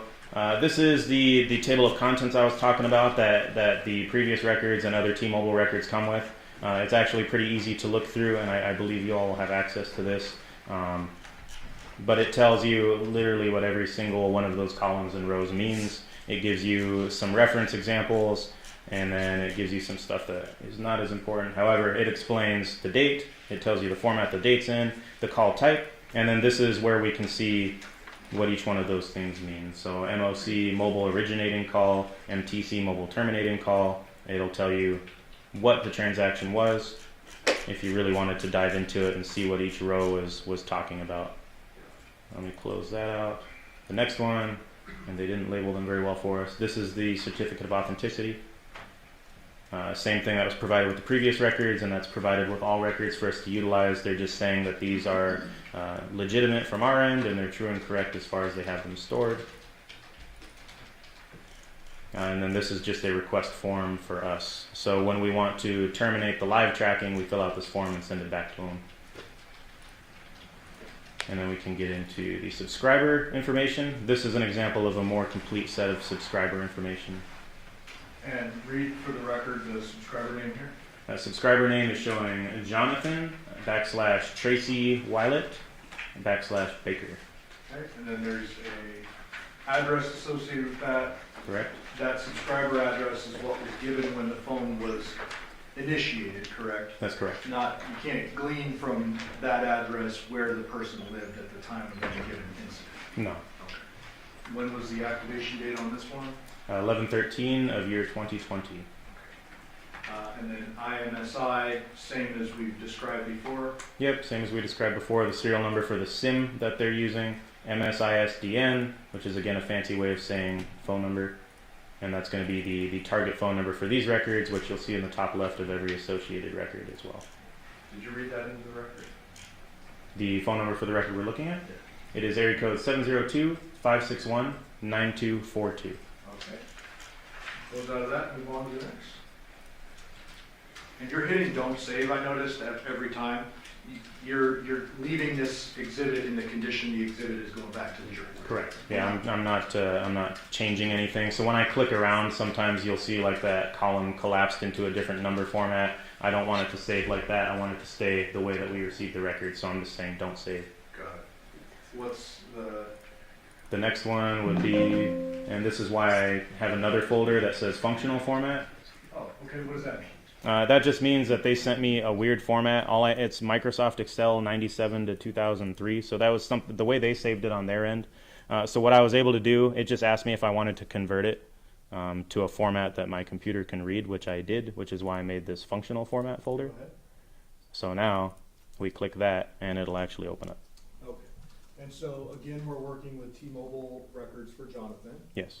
And all the columns that we went through previously, that would apply to this record as well? Yep, the same record. And so we're clear, this is in UTC as we look at it now. Yes. So any mapping you did with regard to Jonathan's phone would have been converted already. That's correct. Okay. And they tell you at the top, they remind us that all times are in UTC, and then they tell you the actual time frame of the records at hand. So these records are from 6/1 of 2023 to 8/7 of 2023. And so it's a lot longer, and this is why we use programs to map them, and we don't do it by hand, because there are thousands and thousands and thousands of rows, all the way down to almost 6,000 transactions in this one set of records. Got it. Now, these particular records end on August 7, 2023 at 8:55 p.m. UTC. Correct. I hate to put you on the spot to do math, but what is that in Pacific time? Oh, that should be 1:55 in the morning. 1:55 in the morning? Or sorry, no, we're PM. 1:55 in the afternoon. Okay. And so you wouldn't know if that device was actually found at that time by the detective? No. Okay. And then nothing really to go over otherwise. It has the date, the time, and UTC, like we said, and then you'll have to be on the spot and subtract 7 with a 12 in the mix to figure out the time. And let me correct my language. I said you wouldn't know if the phone was found at that time. It could have been seized at that time. You just don't know. Yeah, that's correct. I don't know the details of the device itself. I'm just operating off of what the network provided us. Okay. Close out of that. Okay. And timing is new. Yes. So let's go into this and describe how this is different from what we've seen with Ms. Ray's.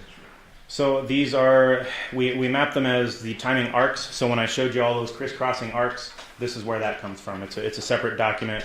And again, it uses that echo ping to calculate the distance from the network. There is a way to map it with lat longs, but it's not as accurate as GPS, and they give us weird confidence levels.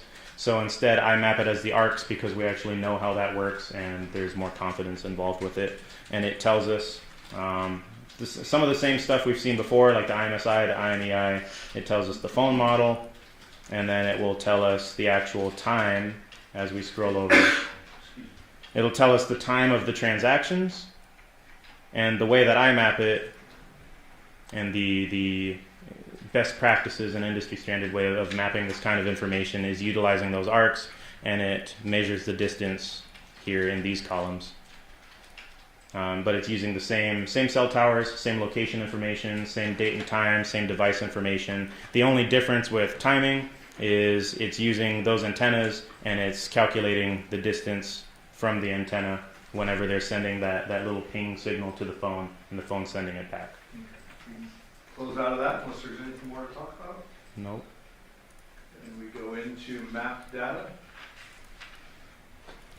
So mapped data.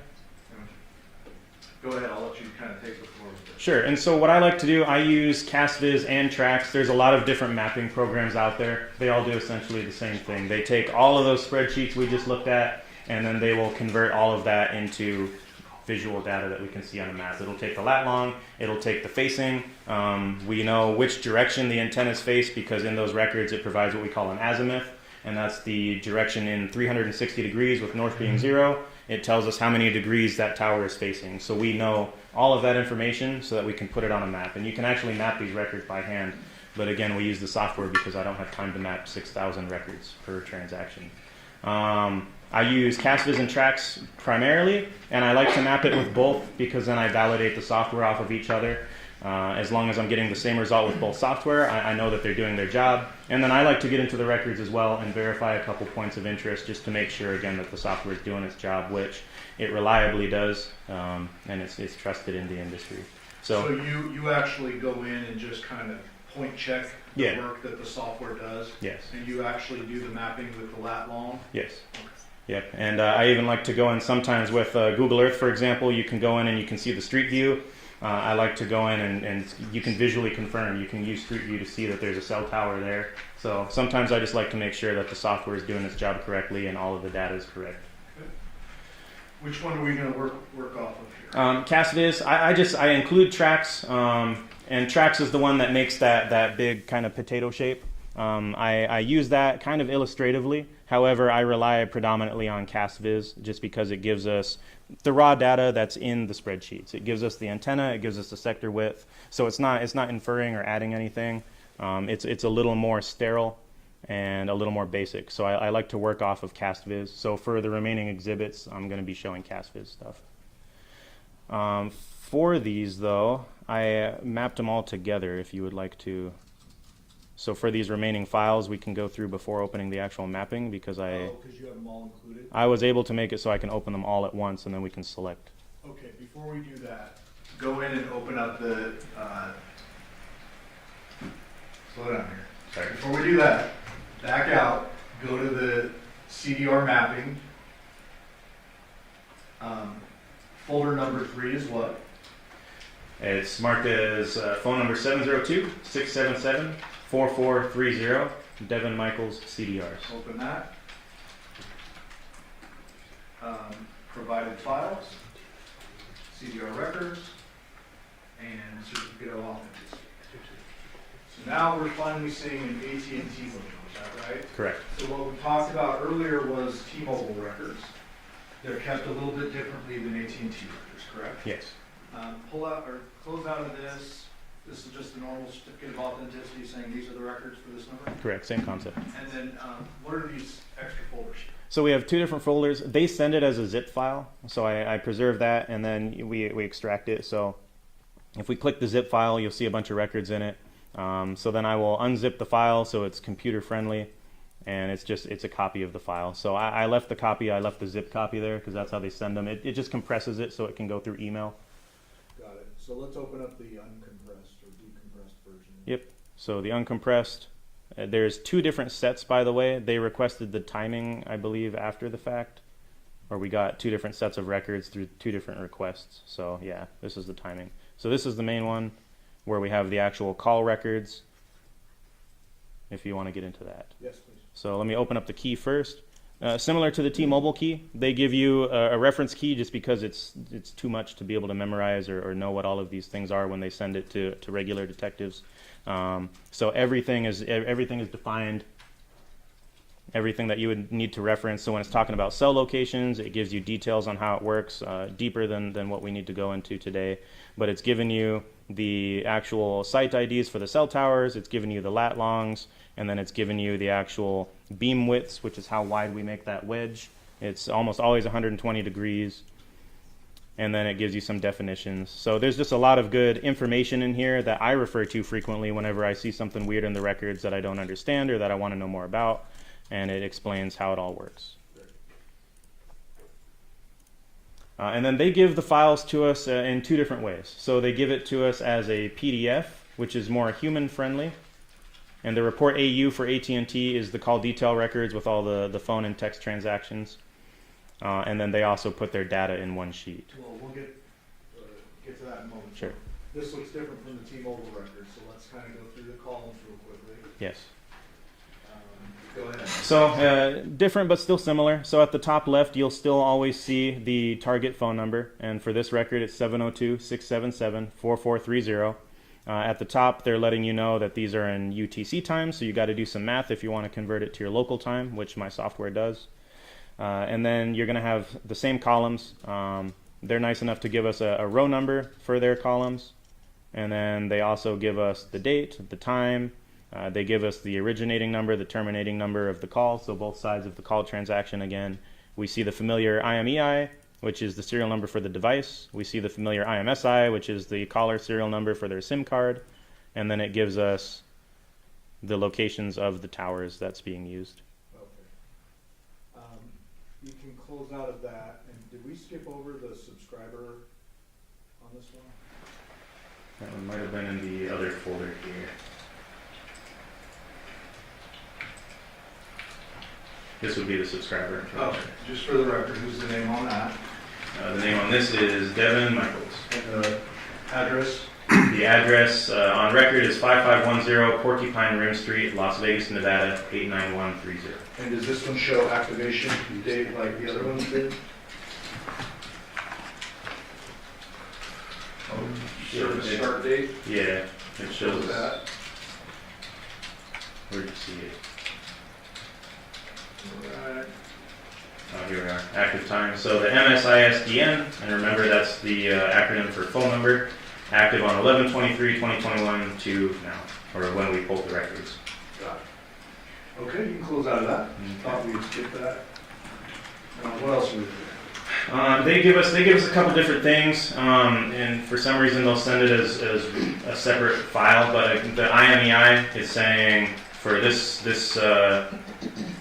phone or this IMEI, this is the phone number that's associated with it as of this time, 7/10/2023. And then the phones will often have. Sometimes we'll see two of these, just because you can have different SIMs inside one device. So they'll send us a report though of just any serial numbers associated with the phone number and the actual device. But that's the whole page. They do this as a separate page for some reason. Same with the IMSI, which remember is a serial number essentially for the SIM card. Okay.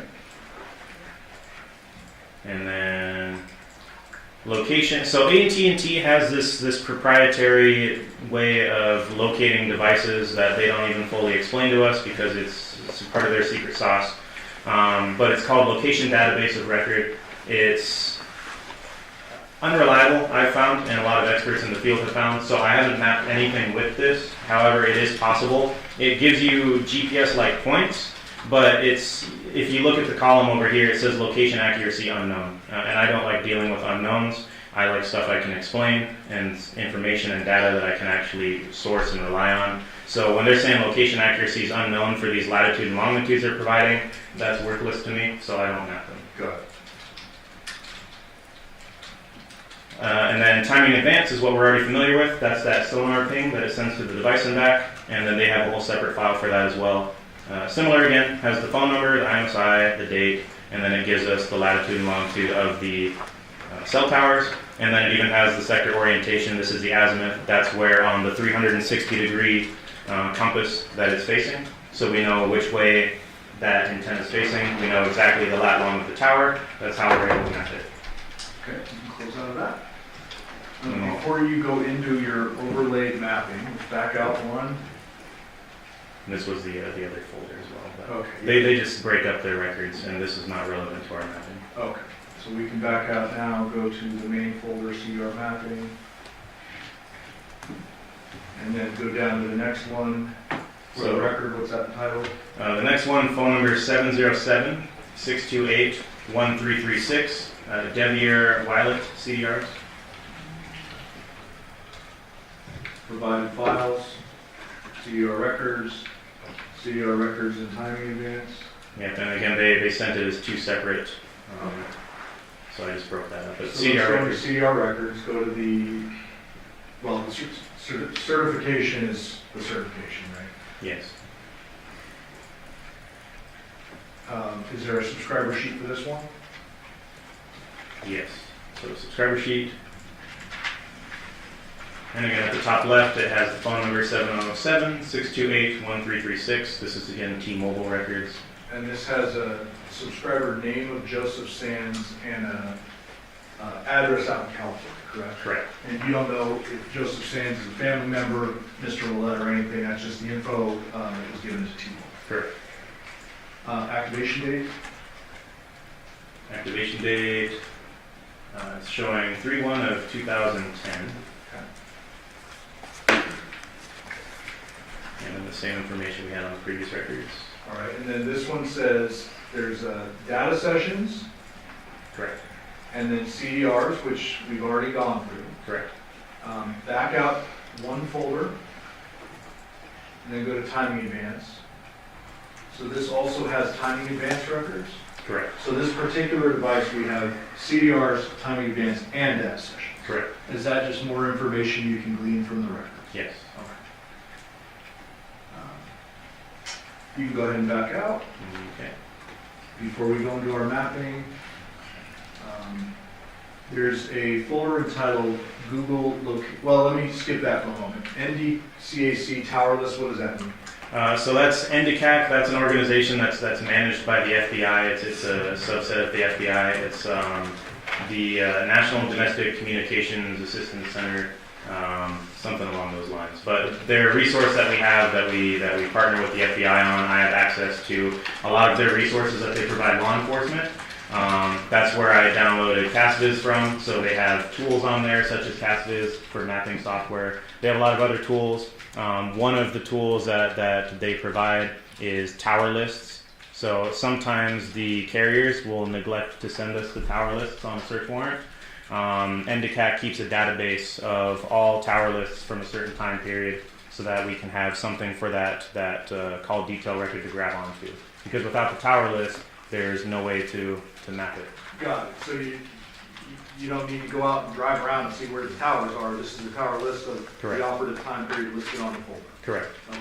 So I have those as a resource, just in case we're missing towers or something like that. Or if it'll show half of my records weren't mapped, then I know that they must have neglected to send me the full tower list. So I just go in and I get the full tower list. Okay. So before you go into your overlay mapping, there's a folder entitled Google Location Map. Yes. Is that included in your overlay mapping, or should we handle that separately?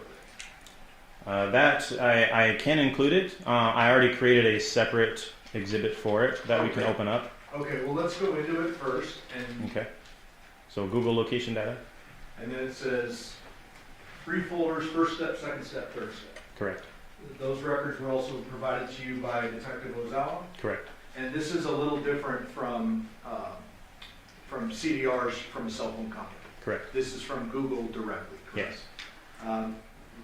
If you can open one of the folders, or if you need to go into all 3, to explain generally what type of data you are mapping with regard to Google location data. Yeah, so with Google, and I'll take it from the top a little bit just to be able to explain it. What Google does is when you start up a new phone and you download a Google-based application and you're signing their big long privacy document and you check I understand, inside of that they are giving themselves permission to collect data related to, among other things, your location. And Google will use that for analytics. They use it for advertising purposes. They're storing as much information as they can grab from your phone. So what they're programming into their applications on your device is the ability to read locations from GPS, from cell towers, from Wi-Fi, and then it's sending, your device is sending all of that back to Google, and then they're keeping a database of it. So similar to how the cell carriers are storing all of your information for when you're making calls and sending texts, Google does the same thing on their end as well. And so what we're able to do is we're able to ask Google for this information, but it's a little bit of a complicated process. When Detective Ozawa did this, I've done a few of them a few years ago when I was a property crimes detective. But what Google does to protect the privacy of their customers is they require a search warrant and we'll ask for a geofence. So we will look for any devices. We'll ask Google, do you have any devices that said they were in this geographic area? And we'll draw a square or a shape, and inside of that geographic area we'll send them all the coordinates so that they know the shape. At a given time. At a given time. So at a certain time period, so maybe this week in August, we're looking for any devices that entered this location. Or we can make it as narrow as this 10-minute period. We want any devices that you, Google, logged inside of this geographic area. What they send us back is a spreadsheet of, it's called obfuscated IDs. So they send us, it's a bunch of random numbers, and every device has a long random number associated with it. And we can map it still, but we have to pick out based on that, hey, we're interested in these 3 different ID numbers. And they don't give us any information on who it belongs to. They don't tell us if it's a phone or a microwave. They don't tell us anything other than it was at this location and this is the arbitrary number that we gave it for your purposes. If we find a device of interest that we see moving around in that area or in the area of interest at that time, we send those numbers back to Google for a second step and we say, hey, we want more information on this, or we would like the subscriber information and identities on this. And then that's what the various steps are. Detective Ozawa would have to go into more details of what he was requesting each step, but that's how they do it, just so the customer data is initially anonymous. Because if we do a bank robbery at 12 o'clock in the afternoon, we're going to capture a lot of innocent people whose privacy is completely unrelated to what we're investigating. So we have to try to pick out what we think are the suspect devices. That way we're not just arbitrarily violating everybody's privacy who happened to be there at the time. And in this particular case, did you or Detective Ozawa receive Google location data ultimately in the 3rd step for 1 or more devices? I believe he got multiple devices, but I only focused on one in particular. This should be, yeah, he got, looks like 1, 2, 3, 4 of interest that he picked out. Okay, and they're titled Johnathan Willette, Devyn Michaels, Tracy Baker, and Yoko. Yes, and each file has an associated file that is the original zip from Google, but he didn't want to change the actual file, so in good practices, he made a copy of it, and then he noted which one was which. Got it. And so I believe you said you narrowed it down or focused on one. Was that the victim, or Johnathan Willette's Correct. device? Yes. And what type of information did you get before you go into the mapping part that allowed you to map Johnathan Willette's device? So they gave us, let me see if I can pull it up. The information they send you, and just so you know what I'm looking at, the information that they send you, this is like the billing information, so that we can see, once we ask for, hey, what's this big long number, and you can see up here, these are the big long numbers they provide us. What's this big long number, who's associated with it, so they send it back, and they tell us it's based off this billing information, and then a lot of times we'll get suspect information, or we'll get, whoever is in charge of those accounts, so Google Pay, billing info, and then you'll see, for example, this one says Johnathan Willette when I click down into the folders. So similar to the CDRs, they give us customer information once we finally know what numbers of interest we're requesting. And what type of location data are we talking about? Are we talking about interactions with Google or interactions with cell towers? So for the location data, it could be interactions with cell towers. In these particular records, though, the location data that they had sent back was interactions with GPS and interactions with Wi-Fi. Because remember, this is all information that Google is telling your device to send to them. They're getting into the GPS databases, they're getting into the Wi-Fi databases on your phone, and telling your phone to send them all of that information that they're storing. Got it. Anything else foundationally we need to do with these records, or can we go now into the big mapping? Well, just to show you what the records look like, this is the reverse location obfuscated ID. So this is what they send us, and this is associated with each device, has its own unique one of these. That's just the number Google gives us so that we don't know who it is, we don't know what kind of device it is, we just know it's a device, and this is the number they associate. So during the other steps, Detective Ozawa would have requested, hey, I want more information on this number, tell me more, with another court order, and then they send it back. This is the actual location information they sent back for it, and we know that it is Johnathan's based on the billing information that I just opened, and then they provide us timestamp, they provide us the latitude, the longitude, they provide us a display radius, which is their version of accuracy. So they give us a certain radius of accuracy. So if you ever pull up Google Maps on your phone, you'll see the little dot, and then you'll see a more blurry dot surrounding it. That's the accuracy region. So you're somewhere, probably, according to your GPS or your device, somewhere within that. Google pulls that information, and then they preserve that as well. So a radius of 100 meters, if we expand it out a little bit, they say it's meters. So they're saying that there is a Wi-Fi source at this location, and if you're connected to it or you're seeing it, you could be within 100 meters of this location here. So you get a 100-meter radius, basically, of where the device probably is. Okay. Anything else you need to explain foundationally, or can we move into the map? Nope, foundationally, otherwise it sounds like y'all are already familiar with GPS and how that works. When we're talking Wi-Fi, though, it is important to note that based on their databases and crowdsourcing, Google maintains a whole database of Wi-Fi networks. For example, every time you connect to one, they're taking that information and they're making a database and storing it. With Wi-Fi, when it gives us the location, it's giving us the location of where they believe approximately that Wi-Fi network is at, or where that router that creates that Wi-Fi coverage area is at. So if you're connected to it, it's likely that you're anywhere within that 100 meter radius. However, you're not necessarily at the dot. You could be connected to it from the edge of the radius, and sometimes a little bit beyond. It's not perfect. Got it. All right, let me back out of all these files. Okay. Okay. So how best and most succinctly can you explain for the jury what you did with the mapping for all four of the, well, I should say all three of the phone numbers, because Andrea we've kind of excluded at this point, and the Google?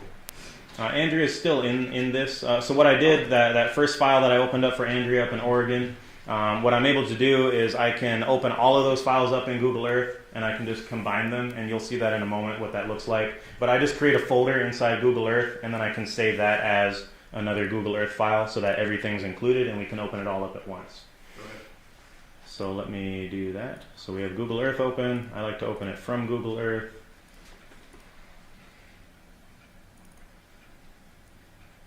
And so I will open up this is my CastViz mapping with all 4 phone numbers. And it might take a second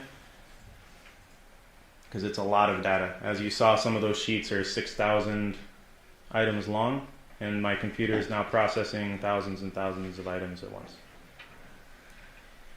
So it zoomed out because there's some activity up here in Oregon that we're already familiar with, as you can see. That's what we saw before. I'm going to uncheck that, and what I just did is I opened the file that I created. There's a drop down. It's basically a Google Earth folder system. So I created a few points of interest so that way we can easily see them and we don't have to keep trying to type it in and guess where they're at. A few or two? 2. Okay. 2 points of interest. And then that is 5510 Porcupine Rim Street, Las Vegas, Nevada, 89130. And the second one is 2698 Paula Dura Drive, Henderson, Nevada, 89074. I'm going to uncheck, just to help my computer with processing, Andrea Reyes, the 702-353-3823 phone number, and when I uncheck it, it's no longer displaying her information anymore. Let me go down to Las Vegas here. And so the 3 phones, cellular device records that I have up now is the number ending in 9242, the number ending in 1336, and the number ending in 4430 for Johnathan Willette, Deviere Willette, and Devyn Michaels. Okay, so let's narrow this down a little bit to the evening hours of August 6, 2023.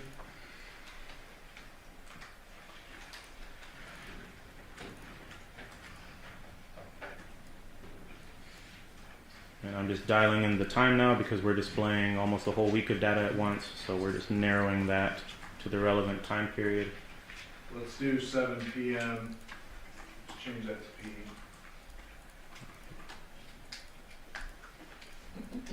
So 7 p.m. on the 6th. Yep, and then I guess 9 a.m. on the 7th. Sure. And if the jury wants to see outside that range that I picked as an example, they can go into this box on the exhibit itself and they can change that stuff. Yeah, as long as they have Google Earth on the computer they're using. And yours, if you are looking at it, yours might crash. This is an expensive computer that's made to do this, so that's why I brought it today. Oh, well, now but I do have, I was going to say, you made some backups in the event that happened. I made some videos for y'all as well. Okay. Do you need to explain that now or after this? Whatever you prefer. I would like to be able to play the videos just because it's set at the perfect speed and everything's easy to just have up. Okay, so before we get there though, Yeah. just representative-wise, you've unclicked Andrea Reyes, so now we have the records associated with Johnathan Willette, Deviere Willette, Devyn Michaels. Correct. Next to the names on the left, it says the colors. Johnathan is in blue, Deviere is in green, Devyn is in red. Correct. And so anytime we see green on that map, it represents Deviere. Anytime we see blue on that map, it represents Johnathan. Anytime we see red, it represents Devyn. Correct. Okay. Would you prefer to go into the videos and play those?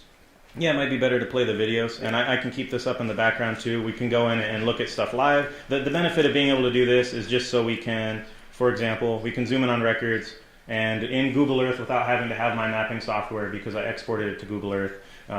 If your computer can handle it, you can go in and you can click and you can see the information that it's pulling to map those records and a little bit more detail about it because as you're clicking around, you can see if a call transaction, this is just timing advance because it's zeros, but you can see how long certain calls are. For example, this one was 2 minutes and 9 seconds for this transaction that used this particular tower and antenna facing. So it's just something you can click around and explore. This is what I do investigatively when I'm trying to determine information based off of the cell records. Got it. but let me pull up the videos that I made because those are less likely to crash. And the jury will have access to these videos too. Correct, yep. And that's not linked to Google, that's like a screen record of you doing this prior to court. Yes, so I used Google Earth, and you're able to, it's going to freak out when I do it right now, but...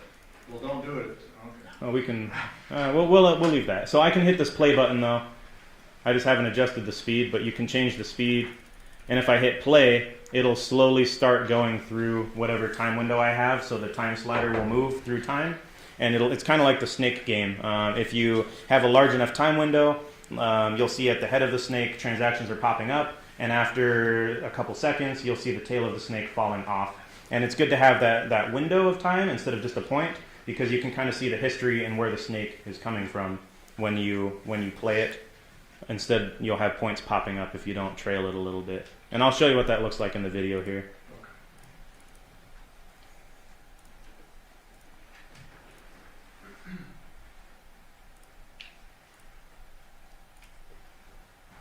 What time frame are we looking at for the record? So the time frame we're looking at is similar, and I have it, let me back out a little bit. I put it in the file names so that we know.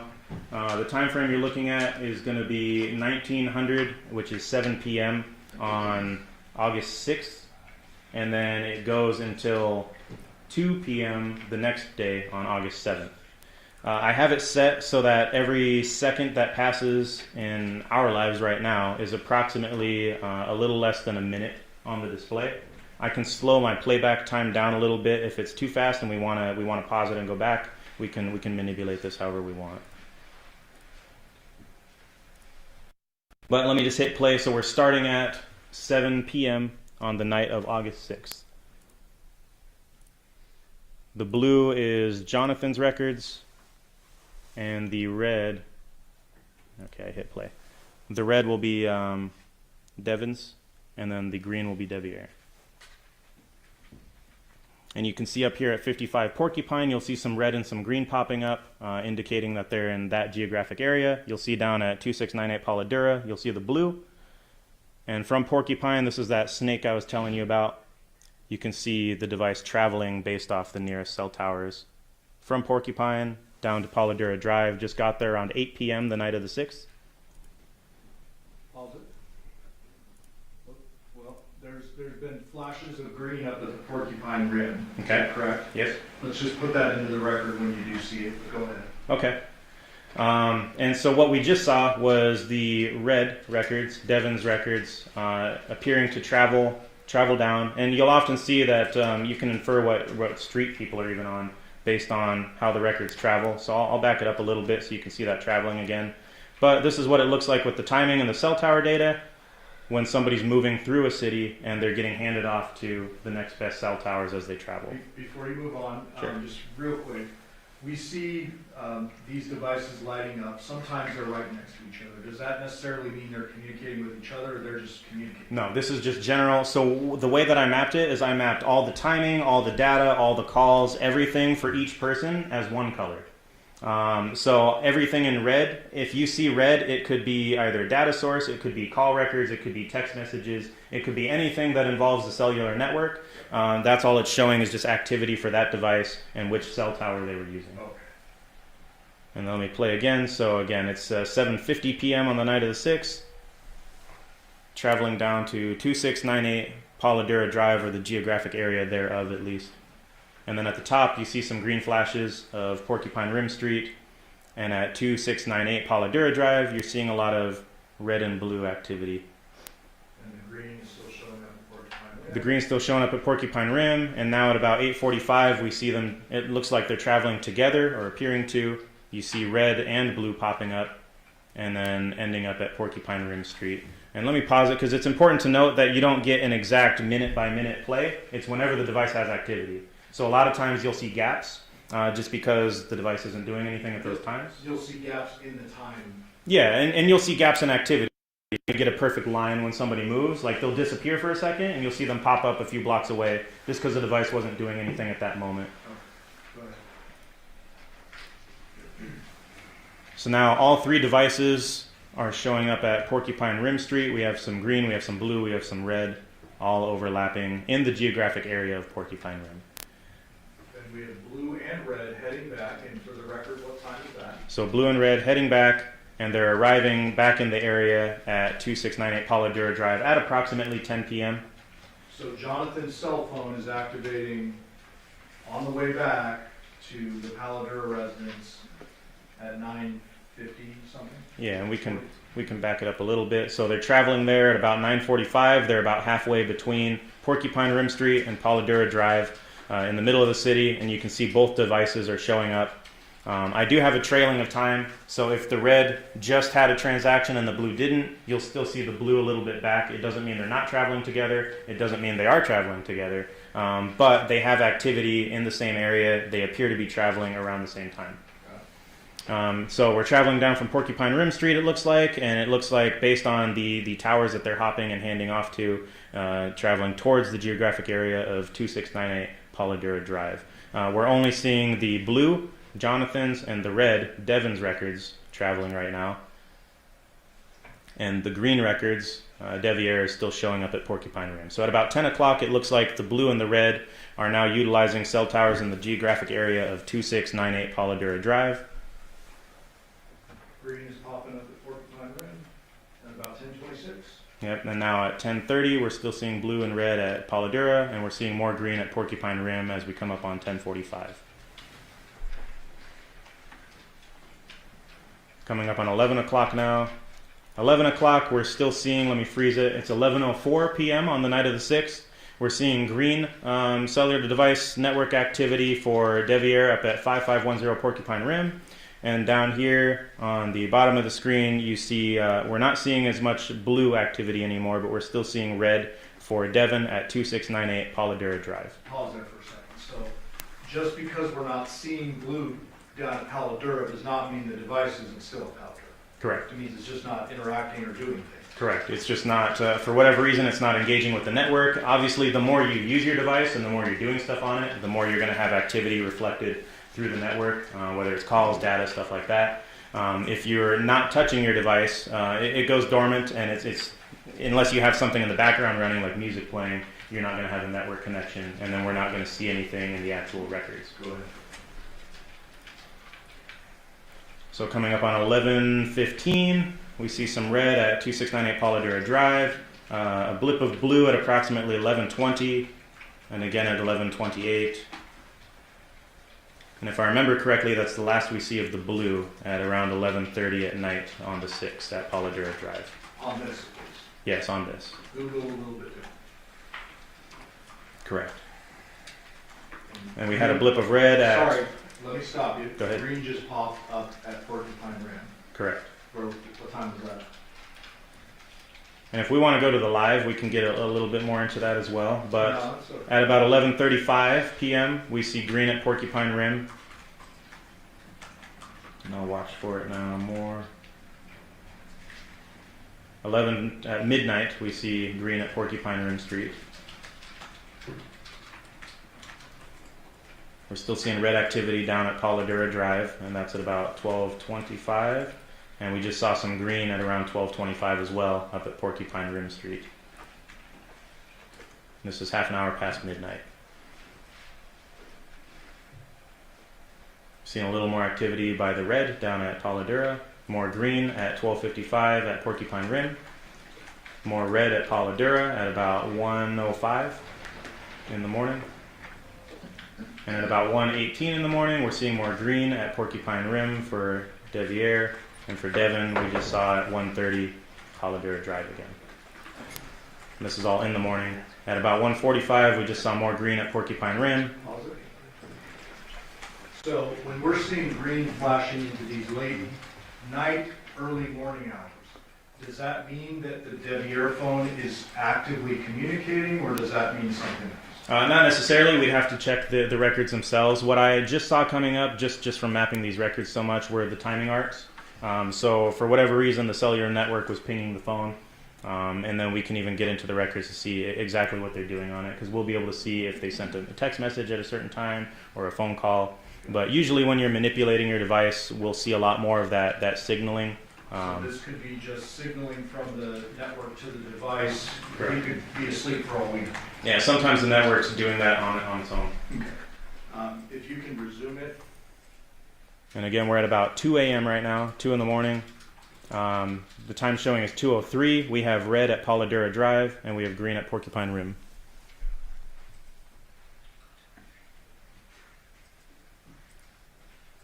And I'll hit play again.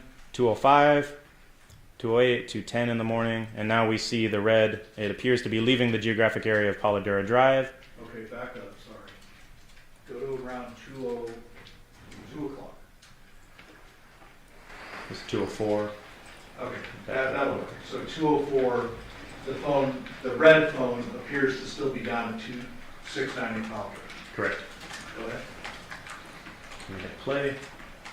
So we're coming up on 2:10, 2:15, and the device appears to be in motion, traveling towards the geographic area of 5510 Porcupine Rim Street. Okay. And it looks like around they appear to be entering that general geographic area, and we're not seeing anything from blue down here at Pauladura anymore. And now we're just playing in the morning here. It's coming up on 3:20 in the morning. We see some flashing green at Porcupine. and some red still flashing at Porcupine.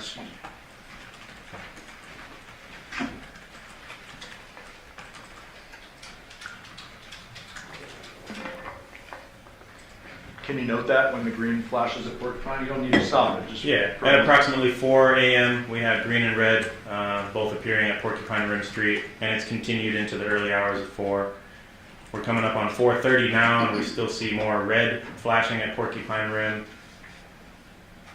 4:40, we saw some green flashing at Porcupine Rim. And again, without going into the records, you don't know if that's just passive activity on the phone or active activity. Correct, it's just all activity has been met. Okay. And then we're coming up on 5:30 in the morning now. We see some red flashing and some green flashing at Porcupine Rim Street.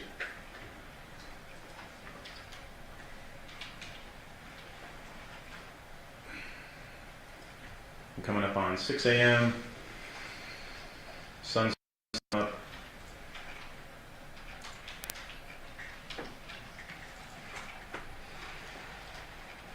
We have some red flashing around 6:30 and some green flashing around 6:30 in the morning at Porcupine Rim Street. Red again, closer to almost 7 o'clock at Porcupine Rim Street. Now we're into the 7 a.m. hour. We see some green, Porcupine Rim, red, Porcupine Rim. And now, Yep, you missed it. There we go. at around 7:25, we now have red, green, and blue all appearing at Porcupine Rim Street. So we had some blue for Johnathan pop up now at Porcupine. Okay, so you don't need to go back to it in the exhibit, but if I recall correctly, the blue phone didn't have any activity after a certain hour, and this is going to be the first time it pops up on these records at 7, and it's across. Correct. The last time we saw the blue previous to this was around 11:30 at night, the previous night at Pauladura Drive. Got it. You can respond. Now we're seeing some green, some red, and it's coming up on 7:45 in the morning now at Porcupine Rim. Now green starts to move about 7:50. Yep, green starts to move around 7:50, traveling southeast. Red is still up at the geographic area of Porcupine Rim, and blue as well, showing up now at 8:20. Green's still traveling, looks like they're traveling southeast towards Henderson, as we still see more red and blue popping up at the Porcupine Rim Street geographic area. And I don't think you know really any facts about this scenario, but No. the green appears to go across town. It does not go to the Pauladura address around 8. It goes somewhere else. Correct. Based on these records, the device is showing closer. This is Boulder Highway over here on the bottom right, and that's where the green appears to have ended up. And then obviously we all know what it looks like if they were in the geographic area of Paladura, which they are not at this time. And you wouldn't be aware of that particular phone's owner said he was working that day. None of that is on your radar. This is just based on the record. I know none of those details, correct. Go ahead. Continuing, it's again 9:10 in the morning now. We're seeing red and blue popping up at Porcupine Rim. And this is important to note, those are those two towers that service that same geographic area that we talked about at the beginning. That's why I made that screenshot of it, so you can see those two towers are the ones that we're seeing popping up. And I have another video that has a closer view of it. But at 9:30, we're seeing red, blue. 9:40, we're seeing red, blue at Porcupine Rim. And the green for Deviere appears to be down near Boulder and Lake Mead and Henderson. Sorry to interrupt you. Yes. So the red appeared to leave around 10 a.m. is a rough estimate. Around 9:45 a.m. 9:45. And then I saw a little flash of blue that suggests that the blue one is left up at Porcupine. Correct. Did I see that? Okay. Yes. There is still a flash of blue at the same cell tower that services the geographic area of Porcupine Rim Street. And then we see that snake trail for the red appearing to travel southbound. And the green for Deviere, because I know we're keeping track of three things, is still down here near Lake Mead and Boulder area in Henderson. We hit play. We see the red traveling to the Summerlin area. The blue is still showing up at Porcupine Rim at that same cell tower. Green's looking like it's moving. Green's moving, but green appears to go even further south into Henderson. It actually is it cut off on our video? It might be. We can go into the actual records if we wanted to follow up more on green. But it's available if the jury wants to. Yeah, it's it goes available. down. But it goes down out of the picture here that we have cropped. Okay. But not near the Paladura. Red's back up at Porcupine Rim in the 10 o'clock hour. Correct. And then we see activity from green.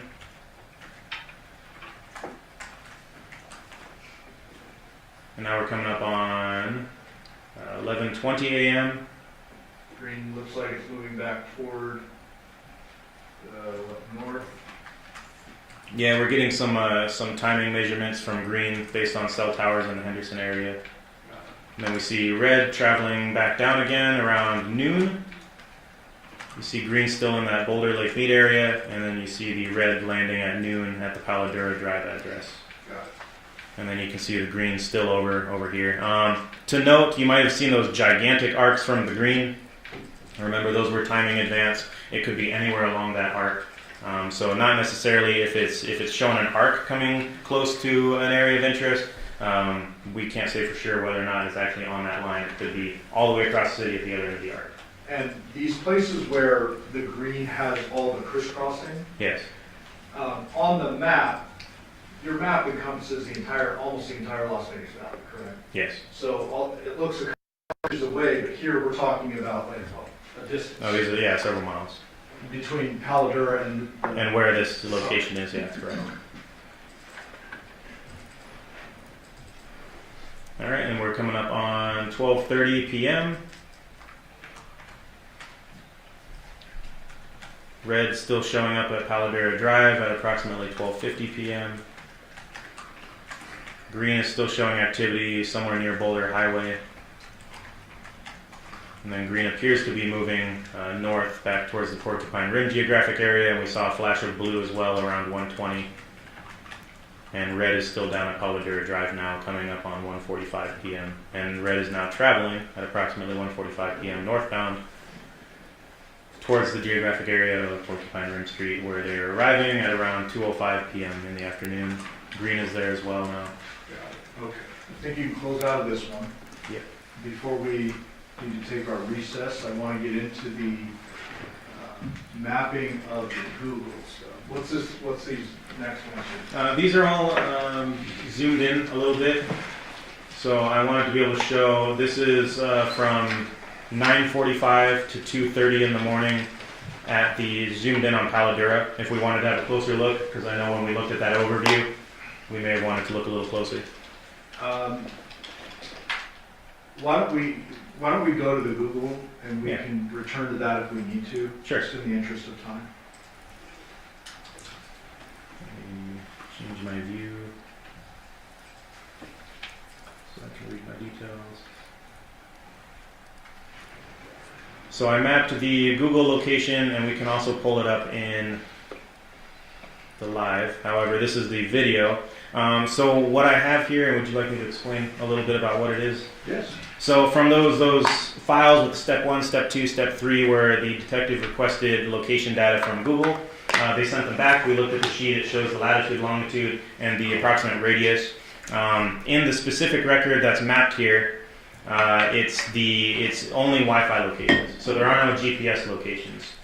So as we're watching it, I mapped it as light blue. So light blue dots will be the Wi-Fi locations. What a cellular device is doing is, if you open up your phone right now and you looked at Wi-Fi, you'll see a handful of available networks. Your phone just saw all of those networks, and it just told Google about it. And that's what we're requesting from Google. So you don't even have to connect. It's called a probe request.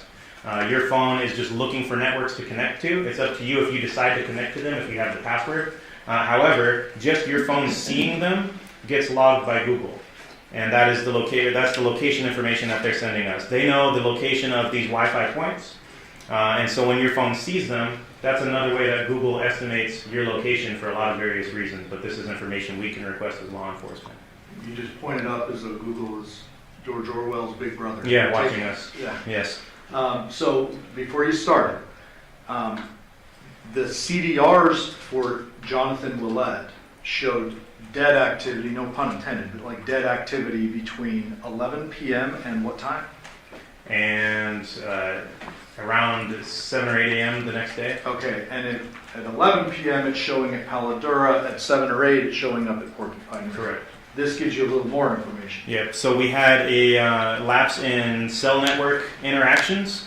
The phone wasn't being utilized to make calls or any logged data sessions with the network. However, the phone appears to have been on, and it was noticing Wi-Fi networks, and it told Google about it. And so this is what we got from Google about all the Wi-Fi networks and the locations of them that device saw.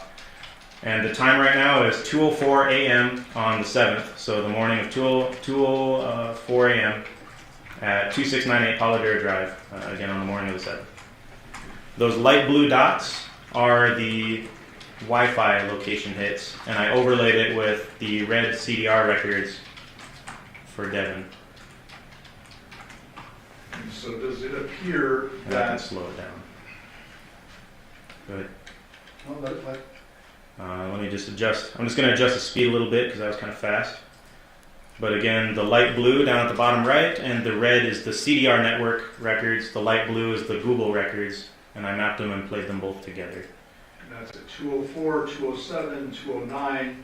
It appears that the Google Willette, Johnathan Willette device is moving away from the scene in the same path that the red Devyn Michaels device.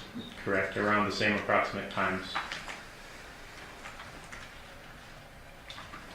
And the green is still popping up at Porcupine. Correct. And all those blue dots are the known Wi-Fi access point locations that Google knows about that the phone is seeing. And then at about 2:45 in the morning, I zoomed in just so we can see it a little bit better. We have the red CDR records showing the geographic area of Porcupine Rim, and Wi-Fi is a bit more precise just because it doesn't go as far.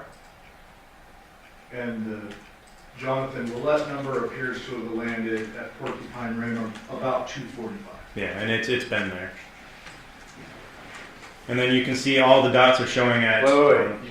You said it's been there. It landed there at 2:45, right? Correct me if I'm wrong. Well, it's just showing up in the records. This is in the morning at 2:52 a.m. And throughout the night, that green for... Or I'm sorry, I was talking about Deviere for the green. Yeah, but for the blue for Johnathan, landed there, correct? Landed there at 2:45, around the same time as the Devyn Michaels device Yes. landed. So the Devyn Michaels CDR records and the blue location data from Google for Johnathan landed there at around 2:45. And in the meantime, the green has been consistently hitting at Porcupine Rim. Yeah, and that's what you'll see pop up, which is why I was mentioning it there. But zoomed in, it looks like Google doesn't tell us the Wi-Fi network that it's connecting to, only that it's connecting to a Wi-Fi network, that it's seeing one. But it appears to believe that it is one that is at that location. Because it's the blue dot is directly on your little Correct. yellow house you got. All right. Court's indulgence.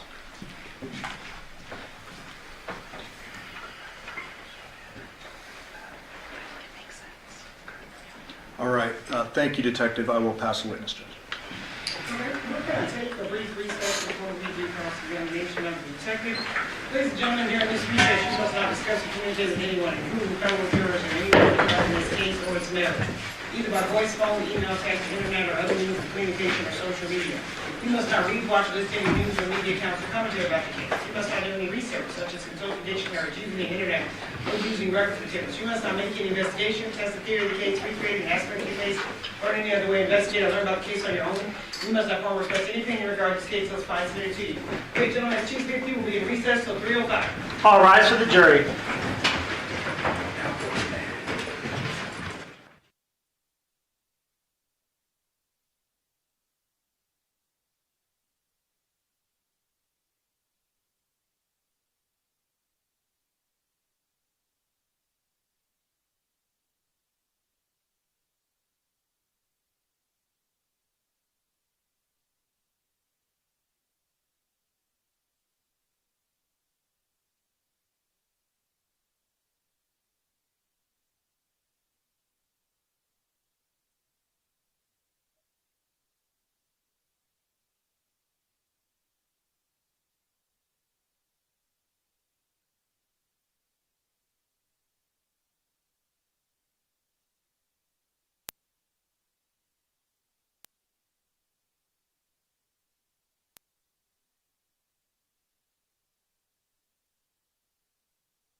Please be seated. Your Honor, the jury is all present and accounted for. We're going to go back on the record and see 377239, stated out versus Devyn Michaels. May the record reflect that Ms. Michaels is present with her attorneys, deputy district attorneys on behalf of the state, and both parties stipulate to the presence of our jury. Yes, Your Honor. Yes, Your Honor. Okay. Defense, whenever you're ready for cross. Just a few follow-up questions. When regarding to Deviere's phone, you said the name came back as a Joseph Sams on that when the subpoena returned? I can pull it back up if you like. The subscriber The sheet. subscriber information. Let me pull that one back up.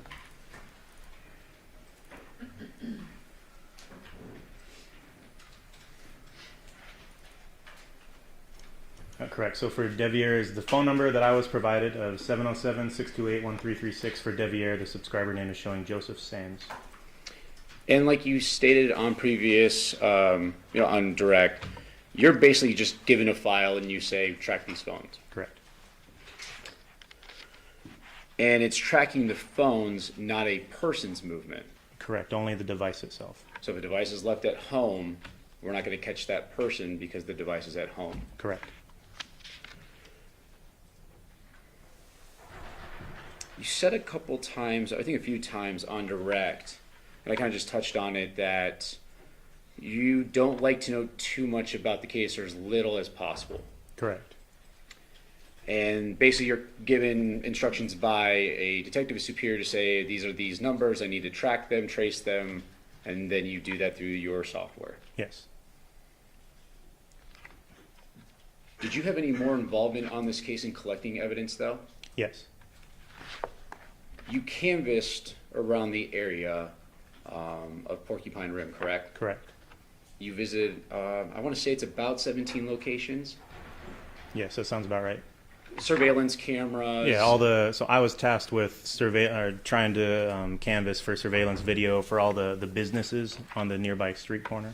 So you're not like a guy in the chair in the back office. You're actually out doing the work, and you still go back and review it when it's given to you of what they want. Well, now I am the chair in the back office. Back then, I was actually transitioning into the role that I'm in now. So I was still partially involved with the street side of it at that time. So you actually had more information about this case than just, here's a file, track this phone. Yes. You knew a decent amount because you were out in the field, you were tracking down videos and evidence at this time of this incident. Correct.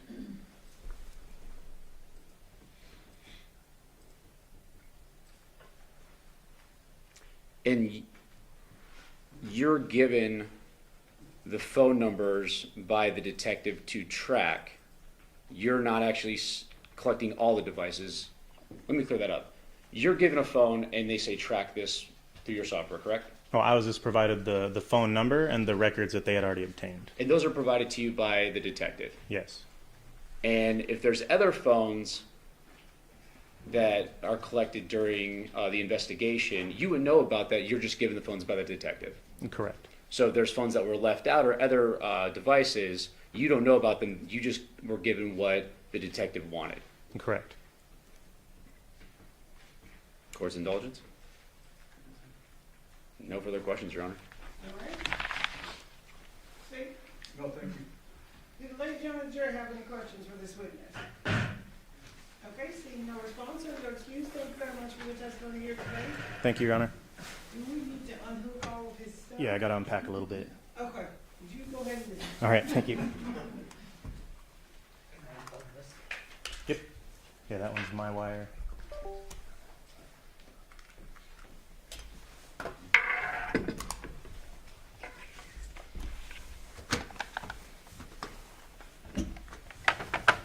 Yeah, you can just roll that up. Thank you. Yep. Perfect.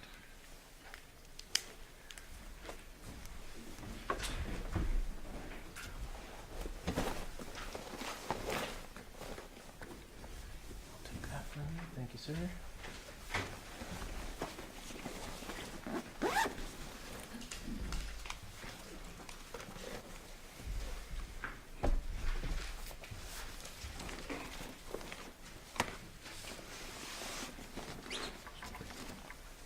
Okay, that should be it. Thank you.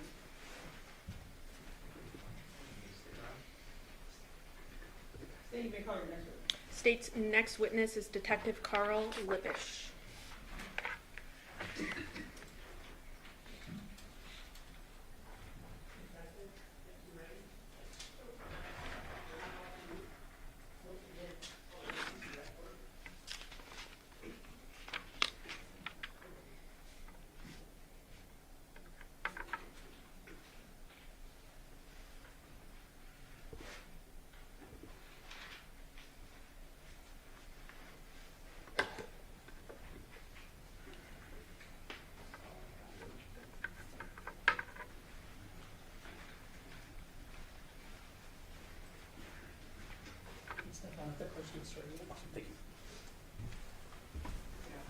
you. solemnly swear or affirm the testimony you're about to give in this action shall be the truth, the whole truth, and nothing but the truth, so help you God? I do. May I have a seat? Thank you. Detective, you please state your full name and then spell it for the record. Full name is Carl Lippisch. First name is Karl. Last name is Lippisch. Sir, how are you employed? I work for the city of Henderson as a police officer. And specifically, what's your position there? Currently a detective with our Crimes Against Persons unit. How long have you worked in that capacity? I've been in this unit for just over 9 years. What are some of your duties in your unit? Our unit, Crimes Against Persons, responds to violent crimes, including like homicides, death investigations. We do any violent crimes such as shootings, stabbings. We respond to officer-involved shootings, as well as suspicious deaths, suicides, robberies, and a lot of cases like that. And so when you're investigating those types of cases, what are some of your duties? Are you collecting evidence, something else? Yes, depending on our role that we're assigned, depending on how many detectives are assisting with the investigation, you can either be the primary person with it, who's kind of overseeing everything. You can be doing interviews, collecting evidence, whether it be physical evidence on scene, tracking other evidence down, collecting video surveillance, writing search warrants, a wide range of job duties that are necessary for the investigation. Okay. So then turning your attention to August 7th of 2023, were you assigned to assist in a murder investigation on that date? Yes, I was. And did you respond to the actual murder scene, which was at 2698 Paladura Drive? Yes, I did. Who was there when you arrived that day? At that time when we arrived, as detectives, we're usually contacted after the fact, after the initial response. So when we arrive, our Henderson police officers have already arrived at the location, and typically they've kind of frozen location or kind of taken control of the area to make sure that it's preserved as best as possible. And is that what was happening at that Paladura Drive when you showed up? Yes, it was. Okay. Did you arrive in the morning hours of that day? Yes, I did. Okay. And who did you arrive with? At that time, I don't remember exactly who in my squad was all on duty, but I believe Detective Ozawa and I were both working that morning. I know my sergeant, Sergeant Slattery, and then I believe the rest of our squad, as well as CSAs, were called to respond as well. And can you walk the ladies and gentlemen of the jury through what you did at the scene when you arrived? When we arrive on a scene, especially something of this magnitude, we will meet as a squad initially, and then we will get with whoever the on-scene ranking officer or like lieutenant or sergeant is for the patrol squad. They will typically have a brief that they can provide to us, give us as much detail or information as that they have, which would include involved parties, locations, if there's vehicles involved, any details that are pertinent that they've already learned once we arrive at the scene. And then after that has been conducted, we'll then get together as a squad and we'll determine our jobs and responsibilities. Once that's done, we could also end up doing like a walkthrough of the scene to then be able to kind of get a feel for what exactly we're looking at. So talking about this specific scene on August 7th, 2023, you arrive, you get a briefing like how you just mentioned? Correct. Okay, so some initial details that the first responders provide to you, is that correct? That's correct. Okay. And then after getting that information, what did you physically do? On this scene, because the family was there and the family was, obviously they were dealing with the trauma of it and they're very cooperative with us, we were granted consent to initially walk in and kind of understand what we were there for, what we were responding to. We were able to see the initial scene, see the inside of the residence, and see the deceased person lying in the bed, so that we were able to kind of understand what exactly our investigation was going to entail. So essentially you do a walkthrough of the murder scene, is that right? That's correct. Okay. After going ahead and doing that walkthrough, did you assist with the execution of a search warrant? Yes, I did. And that search warrant was granted for the residence from a judge, correct? Yes, it was. And did you also, were you involved in a search warrant for a truck that was located at that Paladura address? Yes. Now, talking about the scene itself, you mentioned that you did a walkthrough and then eventually assisted in the execution of the search warrant, correct? Yes. So, talking about the scene itself, if you remember, there was, and correct me if I'm wrong, a living room, makeshift bedroom, sort of past the kitchen in the residence. Is that right? Correct. Okay. And was the body found in that room? Yes, it was. Where was the body? The body was lying on the bed that was in that room, kind of lying across the bed. Okay. Were there blankets? Yes, there were. You also noticed blood at the scene? Yes. Was there anything unique or interesting about the blood that you saw at the scene? The blood at the scene was primarily limited to the space of the bed itself. The way that the body was positioned on the bed, the torso and the neck were up towards the edge of the bed, and then the severed head was not there, so the neck was exposed. And then the blood itself there was some that had like come down from the body directly straight down, but there wasn't, I should say, hardly any like blood spatter or anything like throughout the room that you may initially think due to the fact that the head was missing. And just to be clear, there was no blood spatter that you saw? Correct. Okay. Did you also find chemical bottles? Yes. And where were those found? There was 2 bottles that were found in the hallway that would lead from this room that was kind of the makeshift bedroom, more like a living room style, but it had the bed in it. There was a hallway that led from that room to a bathroom, laundry room, as well as out to the garage. And those were found in that hallway. Okay. And 2 bottles to be exact, correct? Yes, that's correct. Cleaning agents? Yes. And you mentioned you've been with the unit, this specific unit, for 9 years. Was this your first and only decapitation investigation? Yes. So it's quite rare. I think you mentioned that previously, right? Correct. Ultimately, then, after you conduct this initial execution of the search warrant walkthrough, are you then assigned to canvass sort of the surrounding neighborhood of the residence for video surveillance? Yes, I assisted with that. And that essentially becomes your larger role in the investigation, correct? That's correct. Okay. Then, after canvassing for video surveillance at that Paladura address and the neighboring community there, did you then assist with the execution of a search warrant at a 5510 Porcupine Rim? Yes, I did. And after assisting with that at the 5510 Porcupine Rim, you then begin to review all of the videos that were ultimately collected from the canvases, correct? Yes, and the canvas took several days, just in terms of the amount of video that we were able to collect, as well as just the number of houses in both neighborhoods. All of that video was not attained immediately. It took several days and going back out several times to do the best we could to get as much video as possible. And I'm showing you what's been previously admitted as States 11A. Your Honor, permission to publish. Information granted. And this would be the neighborhood of Paladura, correct? Yes. And all of these little, yellow thumbtacks there, are those the residences that were canvassed and the area that was canvassed for video surveillance? I believe so. Do you have a reason to dispute that that's the area? I don't, other than just the number of, or the specific addresses and stuff. I'm not sure what they are, but I believe that those, I know that we canvassed those entire area. Okay. So so you had members of the team with you canvassing as well. It wasn't just you. Correct. Is that why you're hesitating a bit? Yes. Okay. But you as the collective went ahead and canvassed this entire area with these thumbtacks here? That is correct. Okay. And then I also had mentioned permission to publish States 11.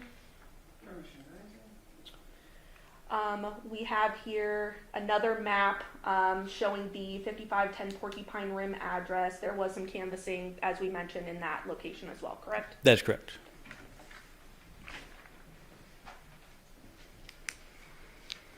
So I want to start with the canvassing of the Paladura address, which was the neighborhood of the murder scene, correct? Yes.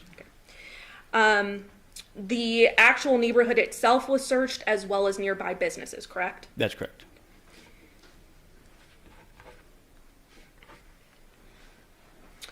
During your review of the surveillance footage that was obtained, were there certain videos that ultimately became important as part of the investigation? Yes, there were. And why did they become important? Because we were able to identify specific vehicles that were involved with our associated people to this. And specifically then, the vehicle located at Paladura was a truck with a trailer attached, is that right? Correct. It was the 2020 white Chevy truck. Belonging to Johnathan Willette? That's correct. And then also a vehicle of interest was a 2017 Nissan Armada belonging to a Devyn Michaels, correct? That's correct. And then at the Porcupine Rim address, there was also a white work van as well as a blue Honda vehicle that was in the driveway, both belonging to a Deviere Willette. Correct. And so knowing those vehicles, that's why when you're reviewing the surveillance video, you have those vehicles in mind to see if there's anything of evidentiary value, correct? That's correct. So ultimately, you're able to collect from various addresses according to that map, but specifically, you obtained a video from 2696 Paladura Drive, correct? Yes. And that would be the house next door to the murder scene at 2698, correct? That's correct. Then also 2697 Paladura Drive. Correct. 2701 Paladura Drive. Yes. A Chevron at a 201 North Pecos Road. That's correct. 2699 Fampon Court. Yes. As well as 6621 Gray Juniper Road, which would be ultimately near the Porcupine Rim address, correct? That's correct.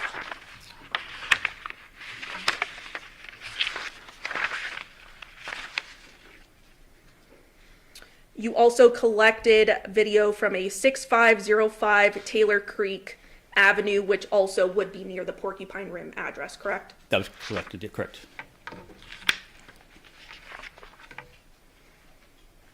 And Your Honor, at this time, I believe between the parties stipulating, the state would like to move for admission of the surveillance video marked exhibits 622 through 630. We have no objection to their admission. Okay, 622 to 630 will be admitted.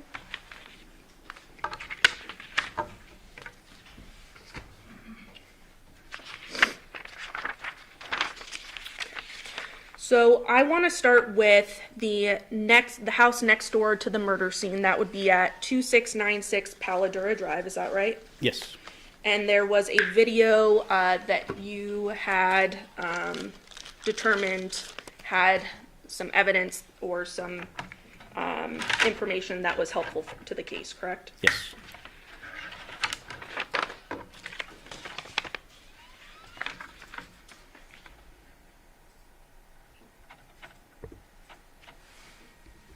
Permission to publish? Permission granted.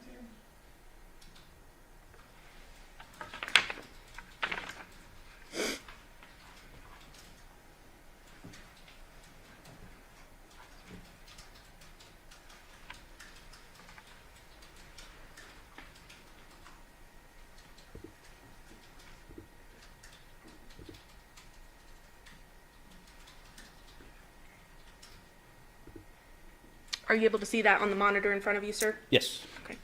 So I have published states 625, which is that 2696 Paladura Drive. Do these appear to be the files that were obtained from that address? Yes, they are. Okay. I am going to play the file XPTM5940.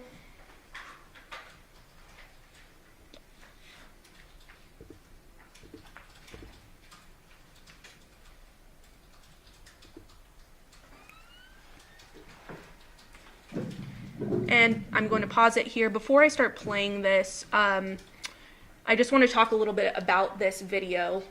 So it looks like there is no date and time stamp on this video. Is that correct? That's correct. Okay. But you were ultimately the individual that collected this video, correct? Yes. And so when you collected the video from the homeowner or the individual that lived at the home, you were able to see on their phone what the date and time stamp was. Is that right? That's correct. So even though we don't have the date and time stamp on here, we have your testimony of what you saw on their phone, correct? Correct.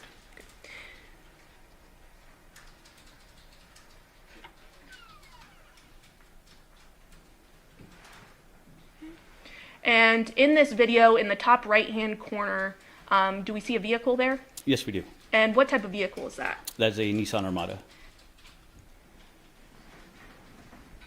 Playing?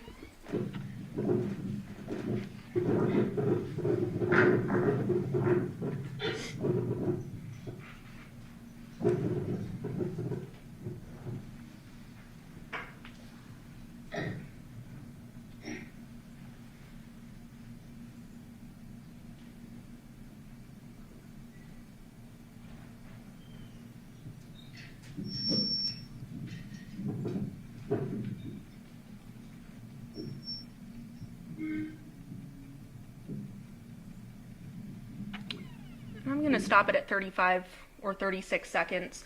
What do we see there in the top right-hand corner, sort of past the Nissan Armada? What you're seeing there is Jonathan's 2020 white Chevy 2500 truck. It's distinctive because of the two flags that are displayed in the back, and then he has the trailer connected to the back that he's towing as well. Playing at 36 seconds.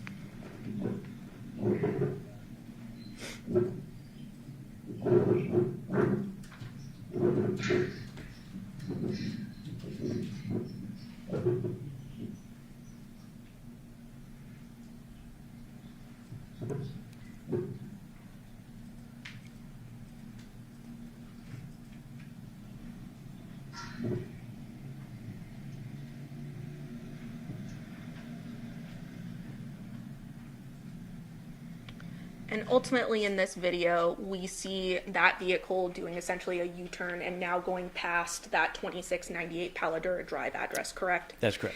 And we're able to also determine what time this occurred based off of other surveillance video, correct? That's correct. Specifically from 2697 Paladura Drive. The corresponding time would be 8:18 p.m.? Correct. 8:18, approximately 43 seconds. It passes the front of the house across the street. And we will get to that in a second, just so I don't have to switch the discs out. Okay.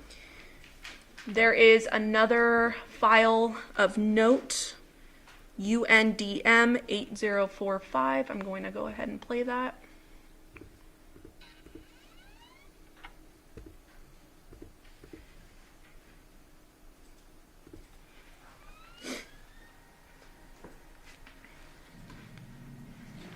And stopping it there. Again, what do we see in the top right-hand corner? We see the same Nissan Armada. Okay. Playing.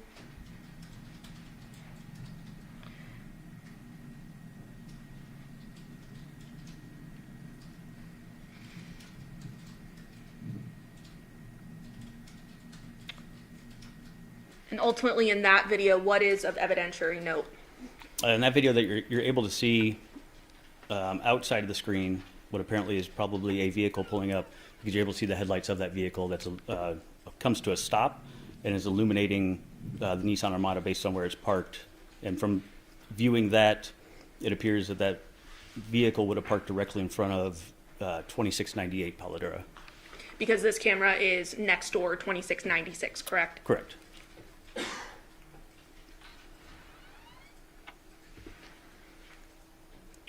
Now UCUF 1169, publishing.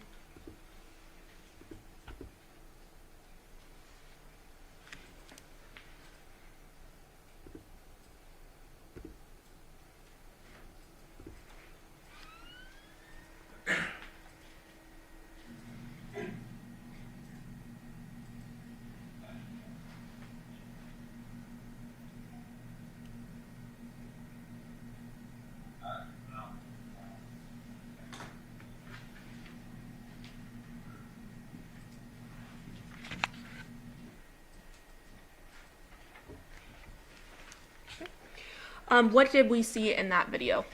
In that video, it appears to be the same headlights that are on, just because the shadows are the same as they were in the previous video that we just watched. And then you're able to see what appears to be two figures that are moving just based on the shadows. And then because there's audio with this, you're also able to hear that those people are talking.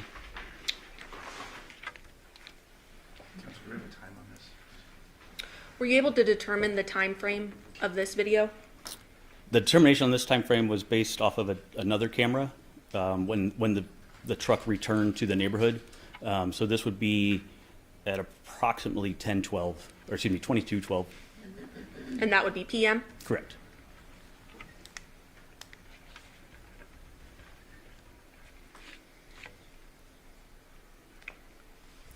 Now, just to go to the next video where you found something interesting. ALN M6052 publishing.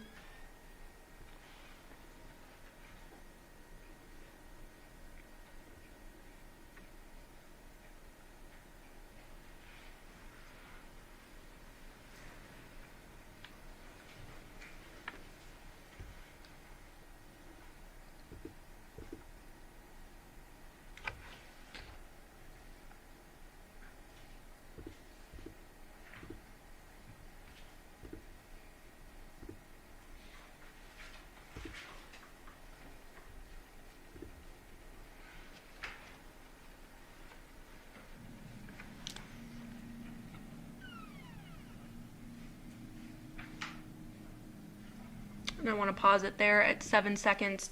What did we see in this video? We saw the flash of the rear lights on the Nissan Armada, which is often consistent with someone unlocking a car.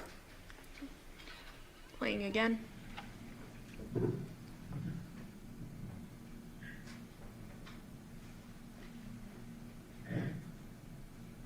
And what did we see there?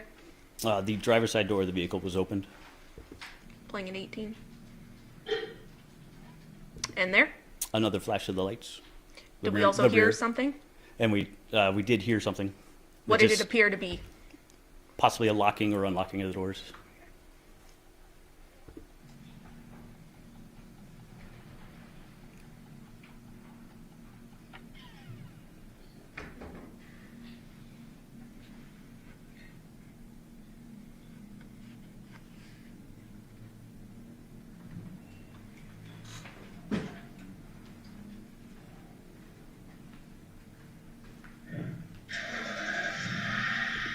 What do we hear there? But there we hear the engine of the vehicle starting. Okay. And did it appear that someone entered the vehicle prior to the start? Correct. It appeared that somebody entered into the driver's seat.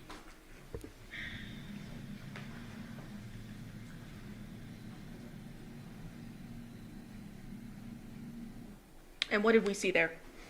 There we saw the vehicle, the Nissan Armada, slowly pull forward. The brake lights seemed to be activated, which made it appear that the vehicle was just pulling forward and was going to stop just out of the view of the camera. Okay. And what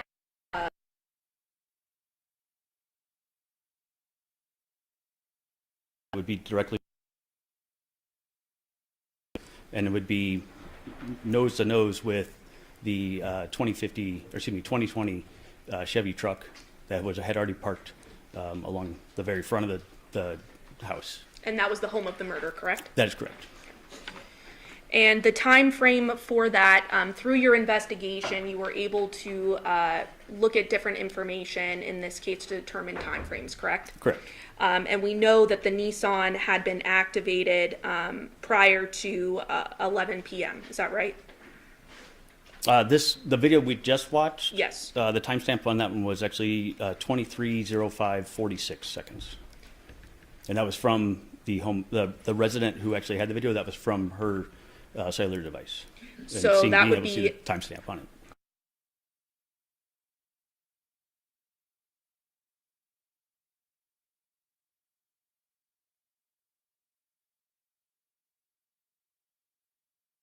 Okay.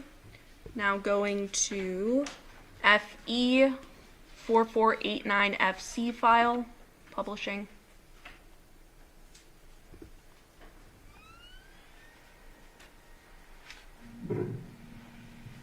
I'm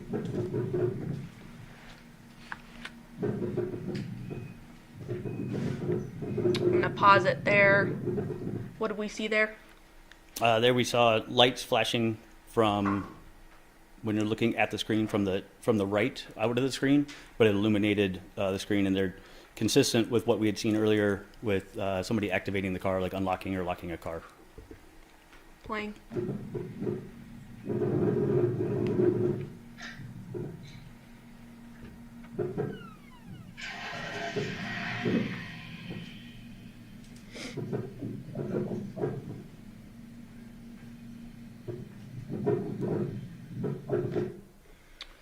And what did we see in that video?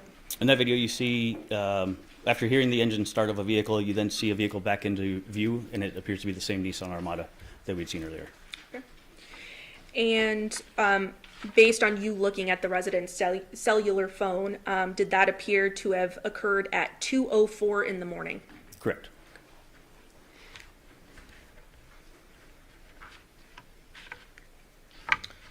And just to orient us,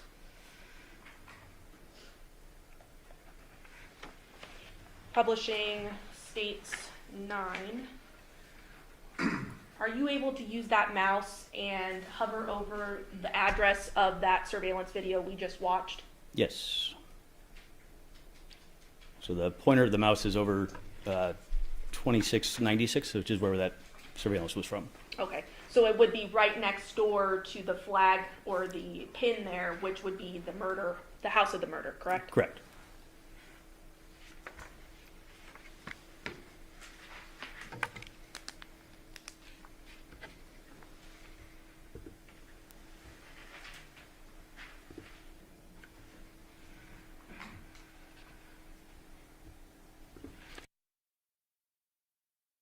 Of importance,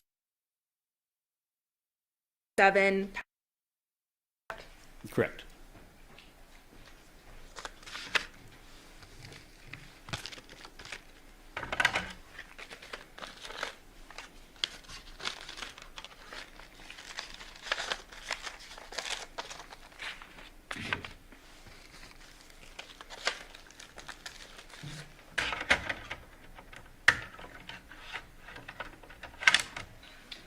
Using that same map, states 9 publishing, can you orient us where this address is with the mouse? Yes. So Don't click. 2697 is going to be across the street on the corner, right here at the corner of Paladura and Caroline Laurel Street.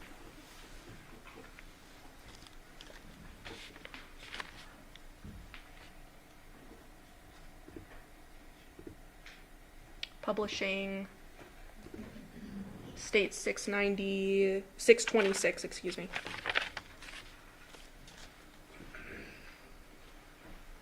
We see a video file there, correct, sir? Yes. Okay.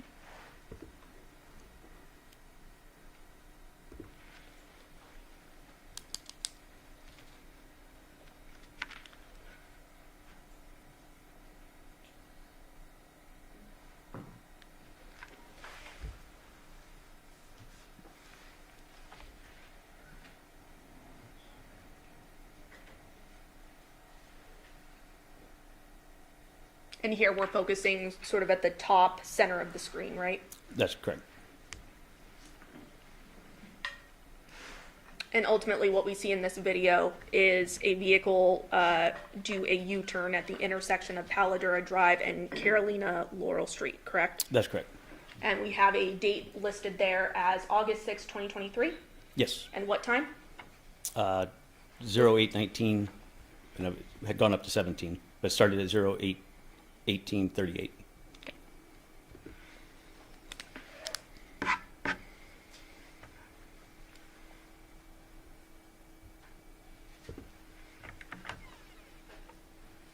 Next, turning to 2701 Paladura Drive.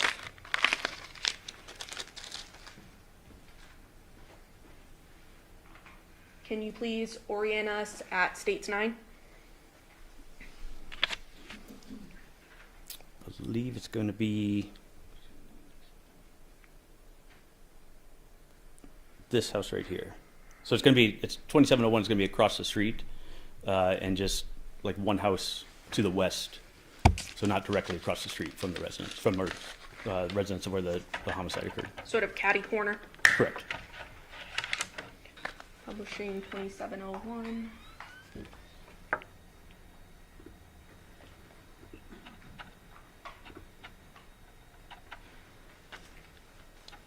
Specifically 627.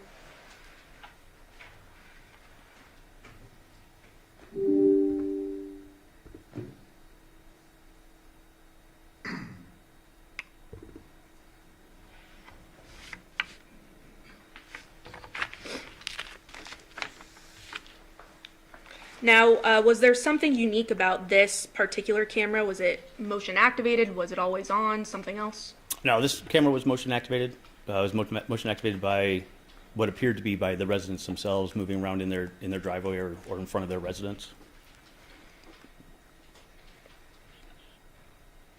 So have some long file names here, correct? Yes.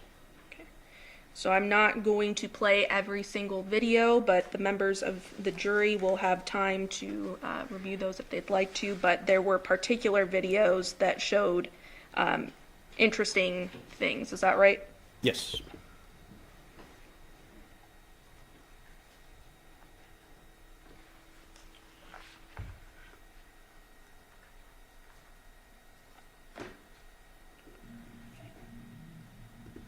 And this is specifically the file 2AA341707, BE3055, BCD0241, C3B0F77BD0.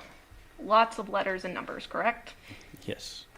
All right, so in the top right-hand corner of this file, what do we see there? Besides the timestamp, you're also able to see across the street to the residence 2698 Paladura, where the murder had occurred. Okay. And what date do we see there? It's 2023-0806, so August 6th. And what time? 18:26:58. And can you do the math for me, what time that would be? 6:26, almost 6:27 at night, or in the afternoon, evening. 6:27 in the evening? Correct. Playing.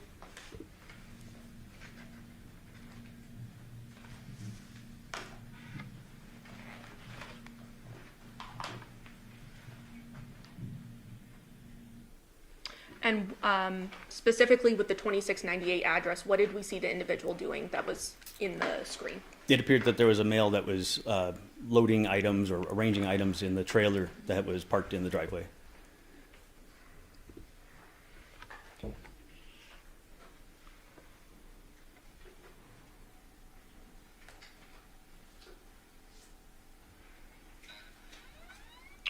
Turning to the file ending in 105DD, starting with FC4.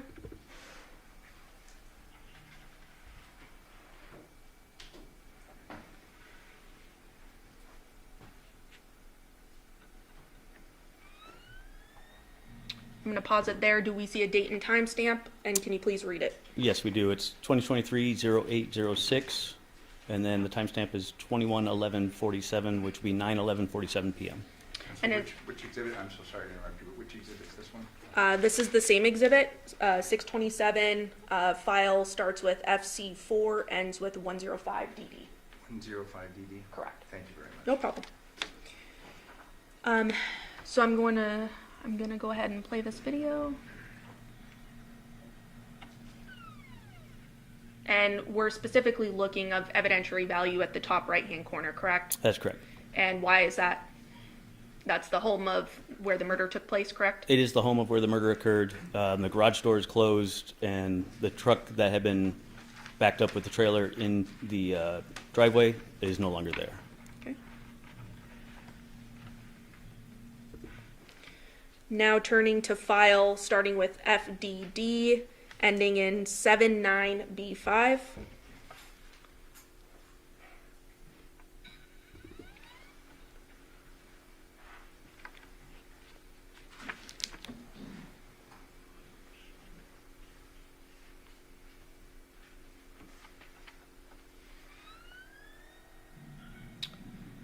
Pausing there. What do we see there as the date and time? Date and time is going to be 2023-0807 for the date, and the time is going to be 080954.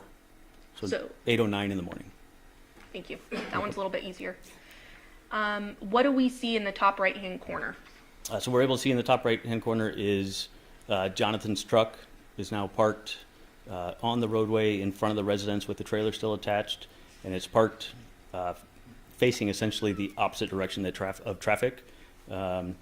You're also able to see that the garage door is partially open, but the significance that I saw from this video is the fact that the truck is parked consistent with what we had seen in the video from the residence directly next door, the 2696 house, where we had seen the headlights that had arrived during the night and then the two shadows.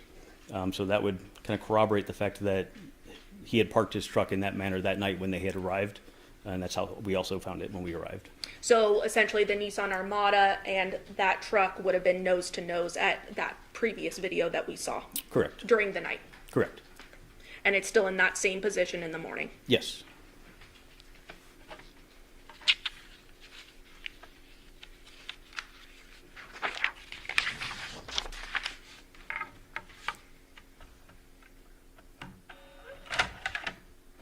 Okay.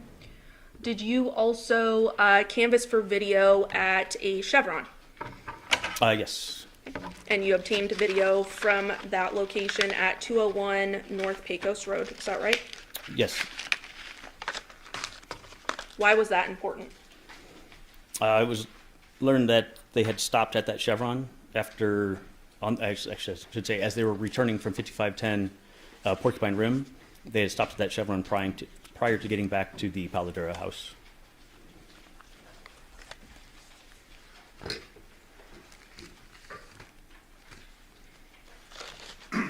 Publishing 622.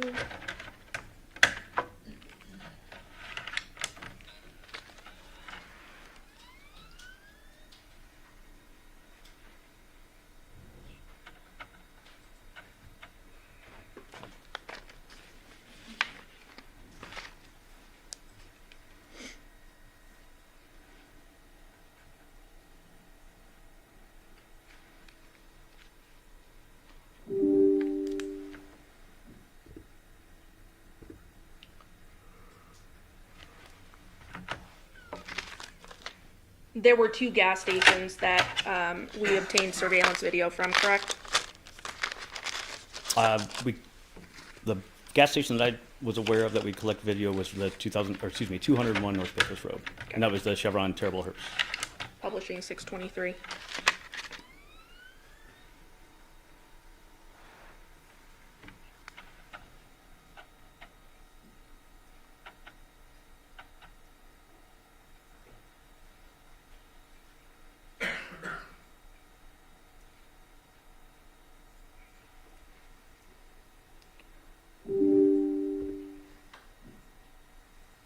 Opening the file, camera 7.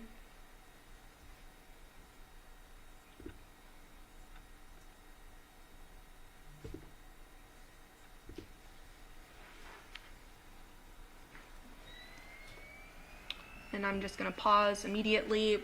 In the bottom left-hand corner, do we see a date and time there? And if we do, please read it into the record. The date is 08/06/2023, and the time is 22/04/01, which would be 10:04 at night. Playing.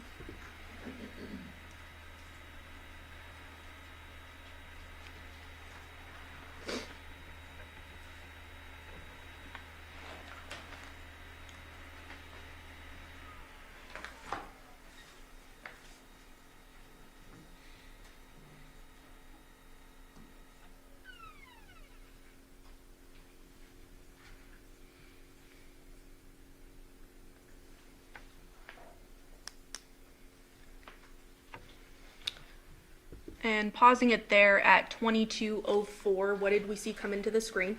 We see the white 2020 Chevy truck towing the trailer. And that would be Johnathan Willette's truck and trailer, correct? That's correct. Playing.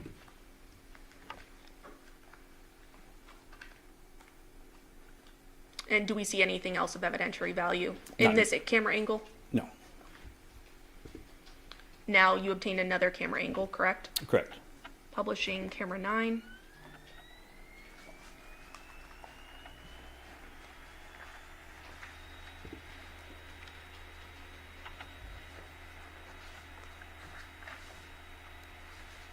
Pausing there.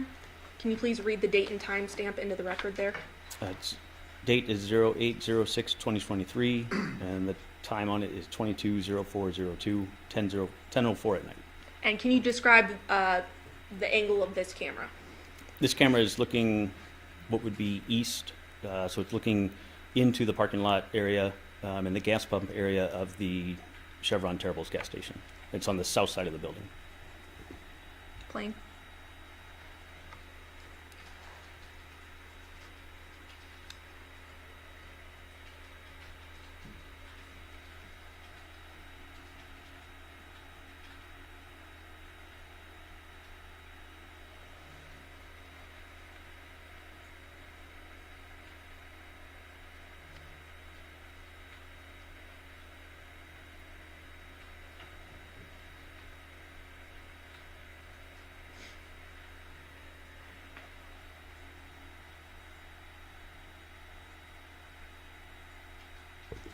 Pausing there at 22:04 and 41 seconds. What do we see there? We see the white Chevy truck with the trailer belonging to Johnathan. Say that again, I'm sorry. Belonging to Johnathan. And it's sort of parked in between these two sets of palm trees. Correct. It will stop and park right between those. And the actual store belonging to the Chevron, would that be to the left of the screen? Yes. Playing.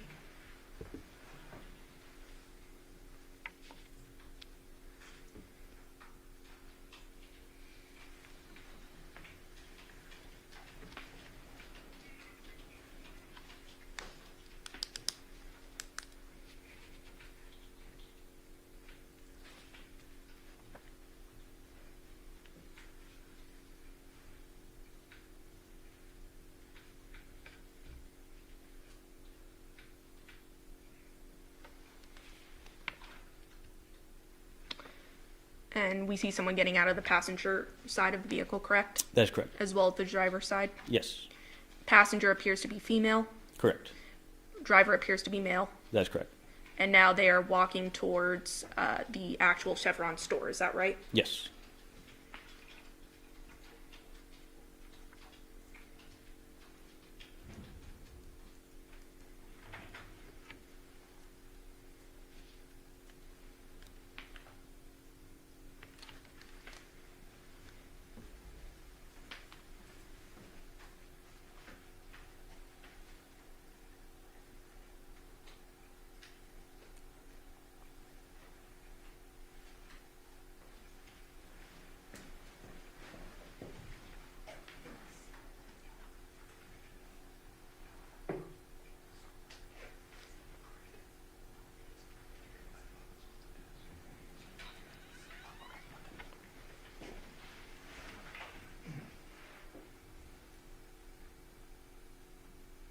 And they are still appear to be out of frame, correct? That's correct.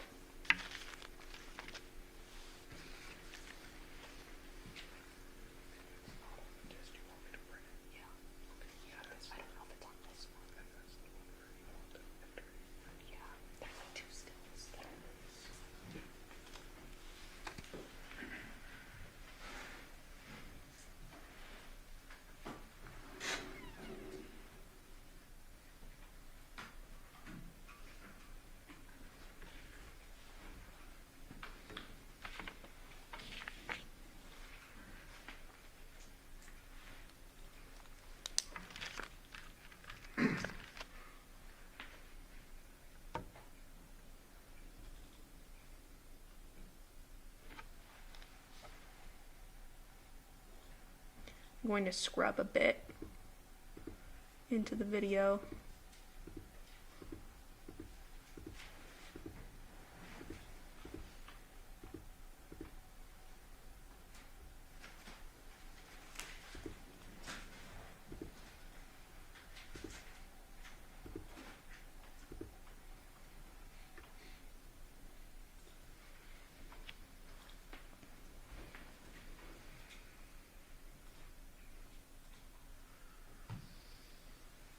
So stopping it at 22:10, according to the timestamp on the video, we now see that female and male walking back towards Jonathan's vehicle, correct? Yes, we do.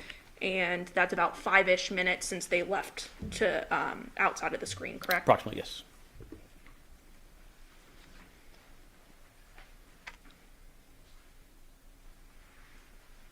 Male gets in driver's side, Yes. female gets in passenger side. Correct.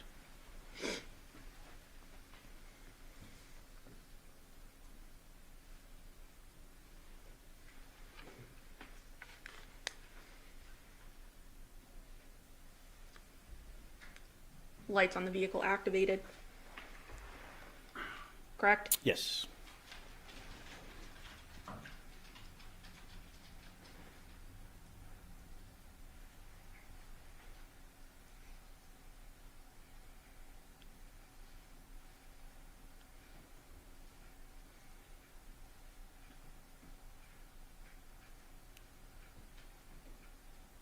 And at about 22:11:06, the vehicle with the trailer then pulls away. Is that right? That's correct. It pulls And it- forward and it's going to proceed over to Windmill Parkway. It's going to turn right, which would be westbound on Windmill Parkway, which is going back towards the Paladura neighborhood.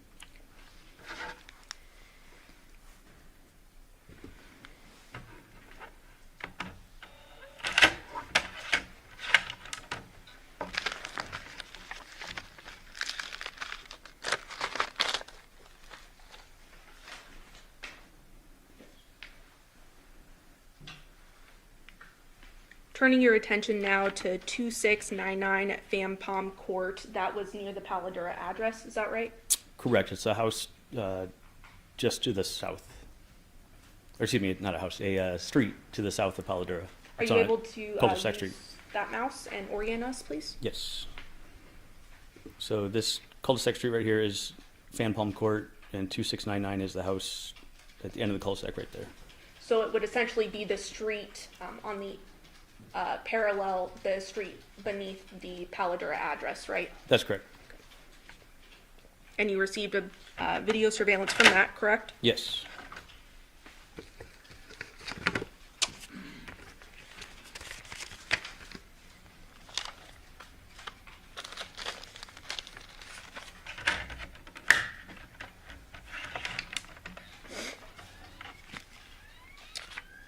Publishing 628.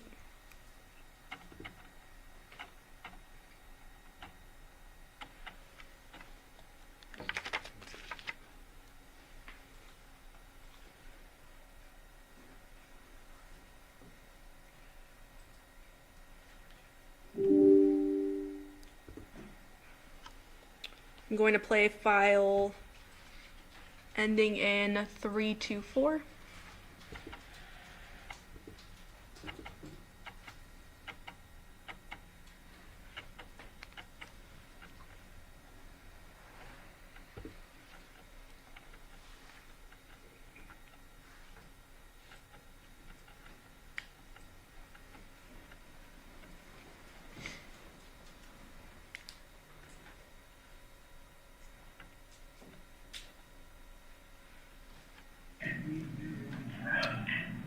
Pausing the video, can you please read the date and timestamp into the record at the beginning of the video?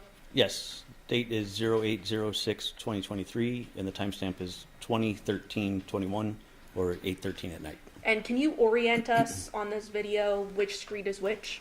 Yes, so directly in front of this where the cul-de-sac ends, this is actually Fan Palm Court, and it's looking out at Charter Oak Street, which is a street that leads from in and out of the neighborhood, but from Paladura over to Windmill. Playing.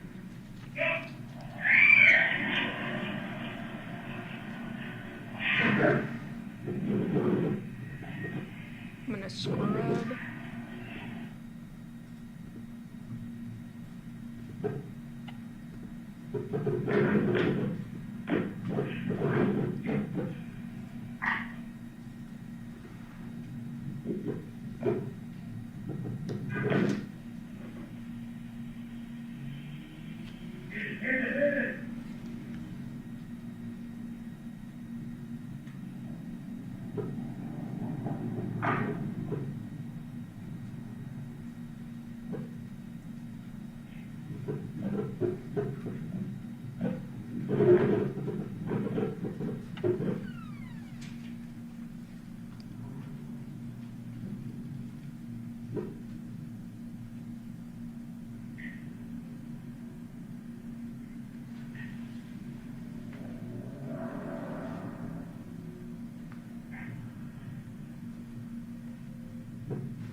pause there at 20:19:45. What do we see towards the top of the screen? Towards the top of the screen on Charter Oaks, you're able to see Jonathan's 2020 white Chevy truck towing the trailer, and they're proceeding southbound on Charter Oaks towards Windmill. And that would be the exit or the entrance of the Paladura neighborhood. Correct.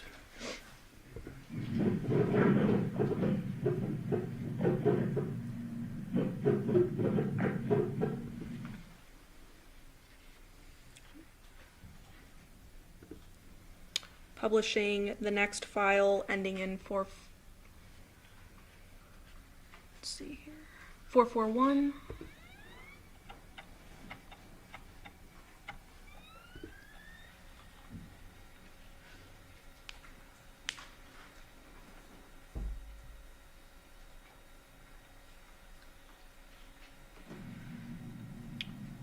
Beginning of the video, date and timestamp. Could you read that into the record, please? Date 08/06/2023 with a timestamp of 22/04/38, which is 10:04 at night.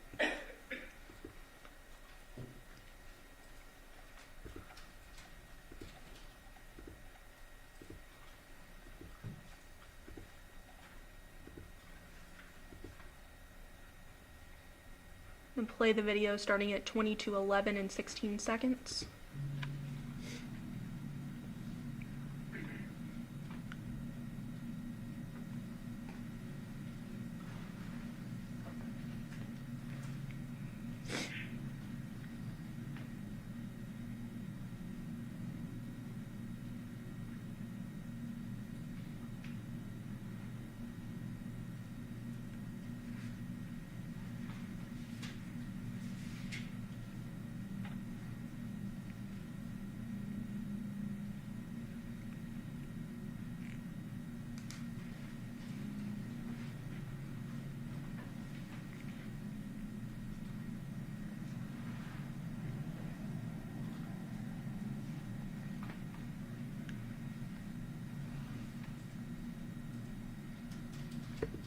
Stopping at 22:12 and 7 seconds. What do we see there at the top of the screen? We now see Jonathan's Chevy truck with the trailer. However, this time he's now driving northbound, and this coincides with coming from the Chevron, coming up Windmill, turning onto Charter Oaks, and this will be the direction going back to his house as he's going towards Paladura. So he's now entering the neighborhood, correct? Correct.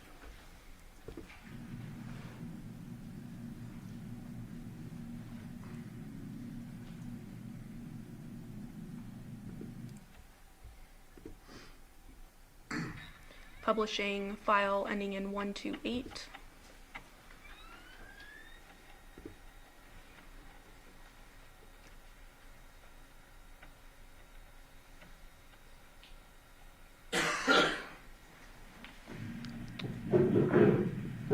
Can you please read that date and timestamp into the record? Yes. Date's going to be 08/07/2023, and the timestamp is 02/01/26, so 2:01 in the morning. So several hours later, but same camera view, correct? That's correct. Now into the early morning hours of August 7th on approximately 2:01 in the morning. Correct.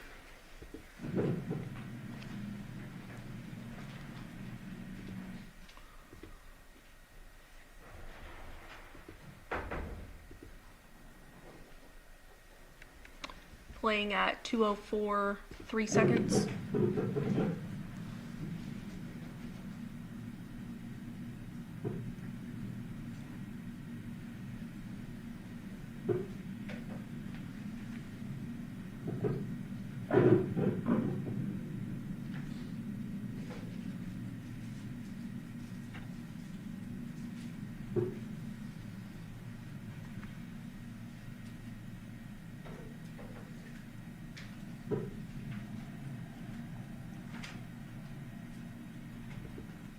Stopping there at 2:04 and 36 seconds. What did we see there?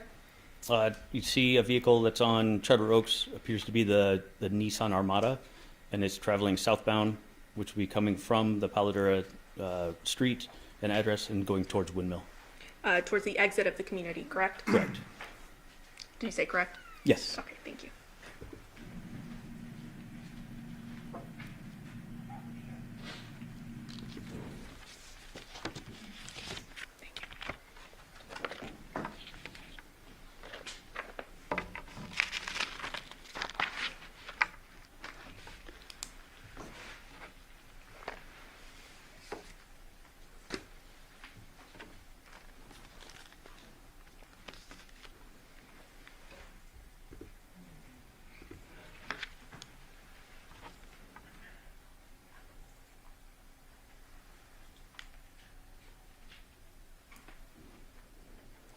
Now at 217 Charter Oaks, ultimately we see an activation as well, correct? That's correct.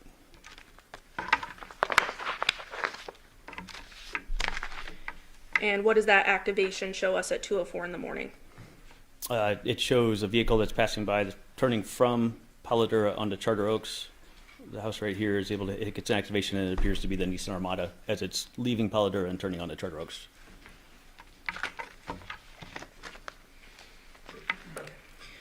And did you also canvass for video at 2699 Basalm Pear Court? Yes. Okay, can you orient us where that is? Yes. So Basalm Pear Court is the street to the north of Paladura. Here's Paladura, and it's the street right here that also ends in a cul-de-sac at the end. 2699 was actually directly behind the house where the murder occurred. And were you able to locate any surveillance video from that? Yes, the resident there was able to provide activations from their surveillance system. What was that, sir? Yes, the resident there was able to provide activations from their surveillance system that they had. Anything of evidentiary note? Evidentiary note, no. There was activity, some of the residents coming and going, walking their dog, and a little bit of activity on the street, but nothing that was suspicious in nature. And then how about 2706 Basalm Pear, that same street? Yes. And Can you orient us, please? Yes, that would actually be up here at the very end of the cul-de-sac. So they border, their sidewall actually bordered with Charter Oaks. Anything of evidentiary value from that? No, only thing that they did provide video. The only thing that we did see on that was actually the residents themselves just at their home. So same as the other there? Correct. Nothing suspicious, no one jumping walls, anything of that nature? That is correct. No odd vehicles coming through? No. Now, did you also canvass the African Violet Street? Yes, it was canvassed. Can you please orient us on that? Okay, so African Violet is going to be the roadway up here. Has a cul-de-sac down at the east end of it, and then when you come up to the west, it actually comes up to Charter Oak Street. Anything of evidentiary value from that? No, there was not. Video was provided, but there was nothing suspicious, just homeowners and the vehicles that belong there. Now, nothing suspicious in that surveillance either, correct? That's correct. And you knew the important vehicles of this case, the Nissan Armada, the Honda, as well as the work van, and then Jonathan's truck, right? That's correct. But also, in addition, while viewing all this video surveillance, when I say nothing suspicious was observed, looking for anybody that might possibly have been, essentially sneaking in the neighborhood or looking like they're not sure if they're supposed to be there, as well as vehicles that are driving erratically that may, like trying to be fleeing a scene or, not familiar with the neighborhood that they're in. And so after reviewing these videos related to the murder scene itself, you're able to eliminate anyone from jumping the wall or anything of that nature in the videos, correct? That's correct. Now I want to flip back to that chevron. There was video surveillance taken from inside that chevron, correct? That's correct. And at this time, I believe between stipulation of the parties, the state would move to admit 623A, 623B, and 623C, showing the stills from that surveillance video. Yes, we have no objection to this. However, the entire video has been marked and admitted. The entire video has been admitted? Yeah, Yes, yes. The video from inside the store? We've only seen the video outside the store. Correct.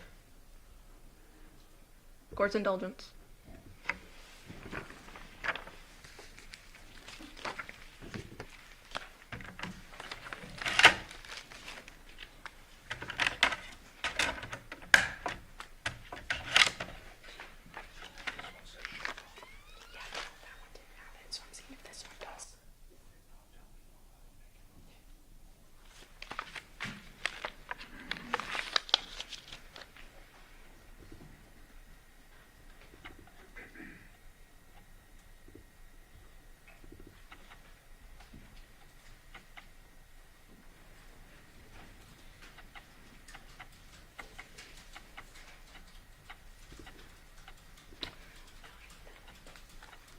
So at this time, Your Honor, we have not admitted the full video just yet. However, we will be doing so, but these are just stills from the video. Okay. So the state moves for admission. No objection.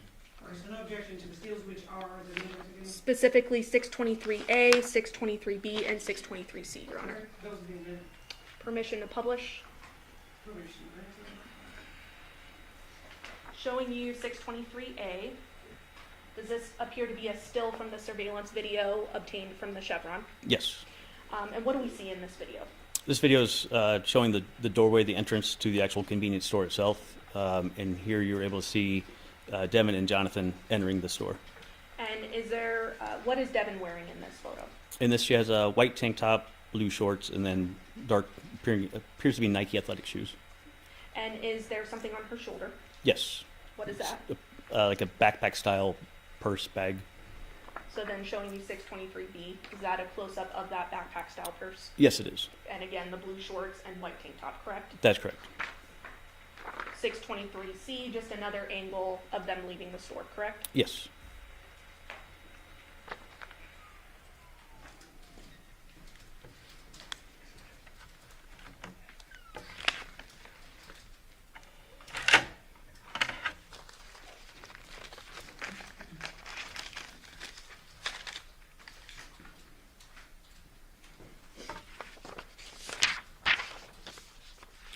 During the investigation, you had also learned that the Devyn Michaels had gone to a CVS store, is that correct? Yes, it is. And so based on that, you obtained video surveillance from that location? Yes, it was obtained.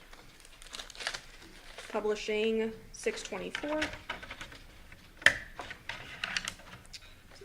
Specifically 8320 Cheyenne Ave, correct? Yes.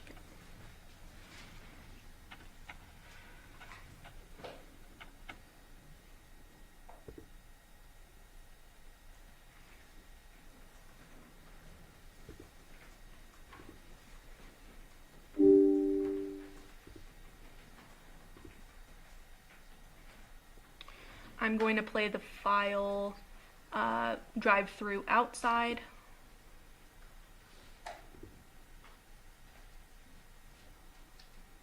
And do we see a date and time stamp there? And if so, please read it into the record. The date 08/07/2023. Timestamp is 2:28:02 a.m. And that's when the vehicle is pulling into the drive-through, is that correct? That's correct. And this is the drive-through to the pharmacy? Yes, it is. And what type of vehicle is that? This is a Nissan Armada. And this is the Nissan Armada belonging to Miss Michaels, correct? Yes, it is. Playing.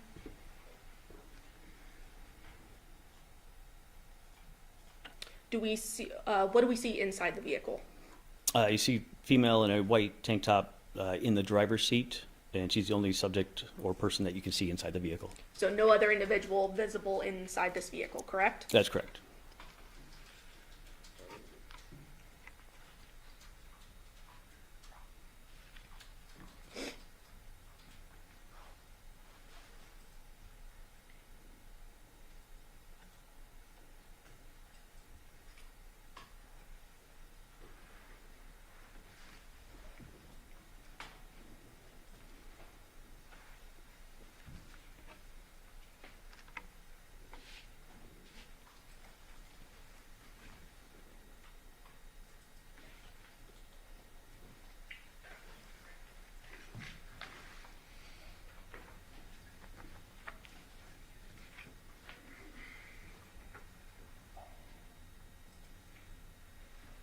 Passing things back and forth, right? That's correct.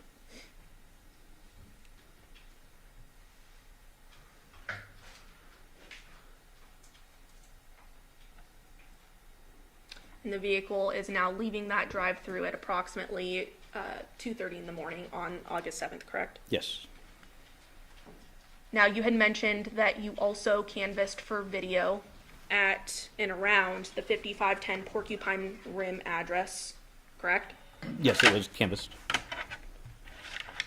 And that address had evidentiary value because that is the home of Miss Michaels, correct? That's correct. And what was the purpose of canvassing around that neighborhood? To see when her car would come and go, as well as any other vehicles associated to that address. so that we just see the activity that occurred and match it up also with the other video that we'd already collected and reviewed. Publishing. States 11.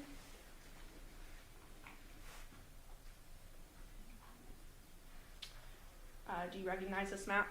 Yes, this is the neighborhood with the Porcupine Rim address. And the Porcupine Rim address, the 5510, would be that red flag there, correct? That's correct. And did you collect, or I guess, did you canvass a 5530 Porcupine Rim address? Yes. Can you please orient us where that is? I believe from this map it's going to be this house right here. So it's right at it's where the gray juniper turn happens to turn onto Porcupine Rim. Now, how many entrances and exits does this particular neighborhood have? This neighborhood only has one entrance and exit, and that's onto Ann Road. Can you please use the mouse to go over to that? So it's right here. And there's no other entrance, no other exit for vehicles, correct? For vehicles, that's correct. So 5530, you did meet with the homeowners there. They had some activations of note? Yes. And what were they? They had two specific activations of note, one of which occurred at roughly 21:01 hours or 9:01 p.m., where the Johnathan's truck and trailer arrived in the neighborhood and turned in front of that street, in front of that house to travel down the street towards the 5510 address. And then the second activation of note was at roughly 02:42 hours on the morning of the 7th, and that is when the Nissan Armada arrives in the neighborhood and turns from the Gray Juniper street onto the Porcupine Rim Street and proceeds towards 5510. Do you see the white work van between those operative hours coming and going from that address? No, I do not. How about that blue Honda belonging to Deviere? No. Just Jonathan's vehicle and Devyn's, correct? During those hours, that's correct. Which time span did you look for videos from that address? From that address, the time span was, I believe it was 8 o'clock at night on the 6th until 6 in the morning on the 7th. And in that time frame, you only see, of note, the Nissan Armada, as well as Devyn's Nissan Armada, as well as Jonathan's truck and trailer. Excuse me. That's correct. No white work van, no blue Honda. No. Did you then obtain video surveillance from the home of 6621 Gray Juniper? It was obtained, yes. Can you please orient us where that is? I believe it's going to be the house right here. So it's on Gray Juniper and it faces north, and it's able to view the access from Ann Road into the neighborhood. So it's able to view the only entrance and exit from that neighborhood, correct? That's correct. That's correct.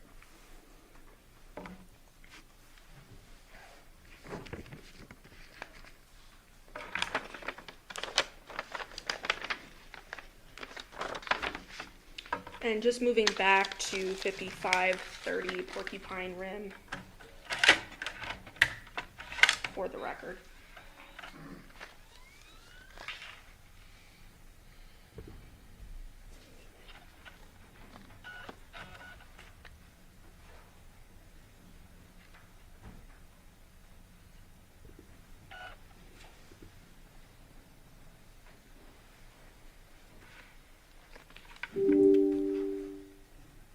Playing file 2101.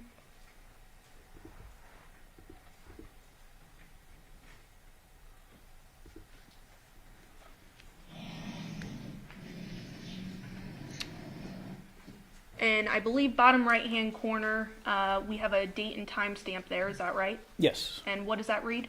08/06/2023 for the date, and 2101, I believe 36 is the seconds on that. So 9:01 at night. Okay. And what did we see in this video? You were able to see Jonathan's truck and trailer as it turned from the Gray Juniper onto Porcupine Rim.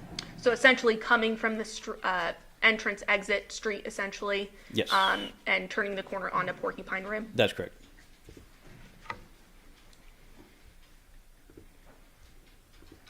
Playing 0242 file.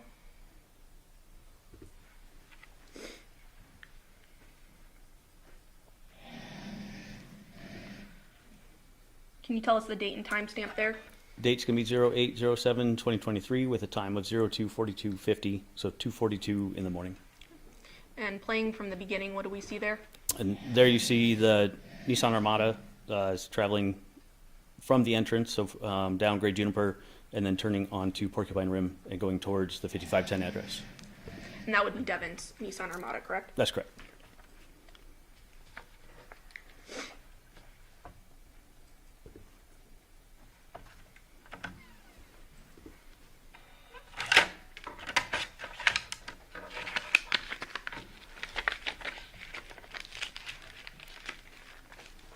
So now going back to that 6621 Great Juniper.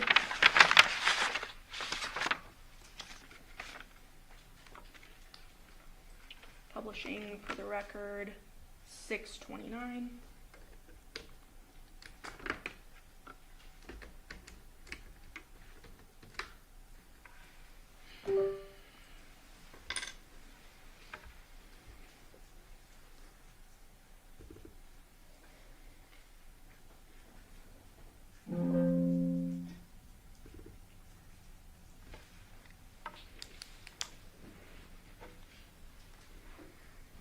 Now, this video is slow to real time, is that right?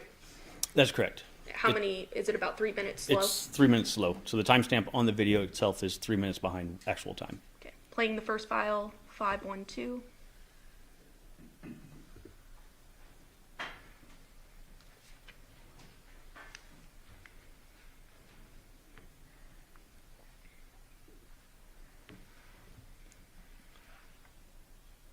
We have a date and time stamp here. Yes, the date's going to be 08/06/2023 with a time of 08/05/19 p.m.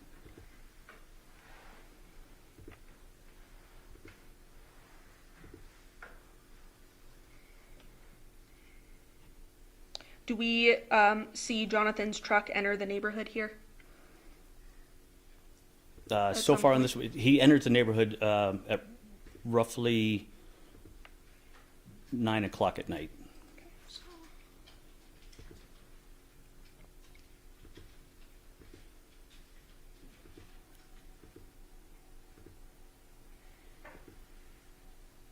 I apologize. On this one, it'll actually be, because of the 3 minutes slow, it will be at 8:57 on this, based on the timestamp on this video. And that's because it's 3 minutes slow, correct? That's correct.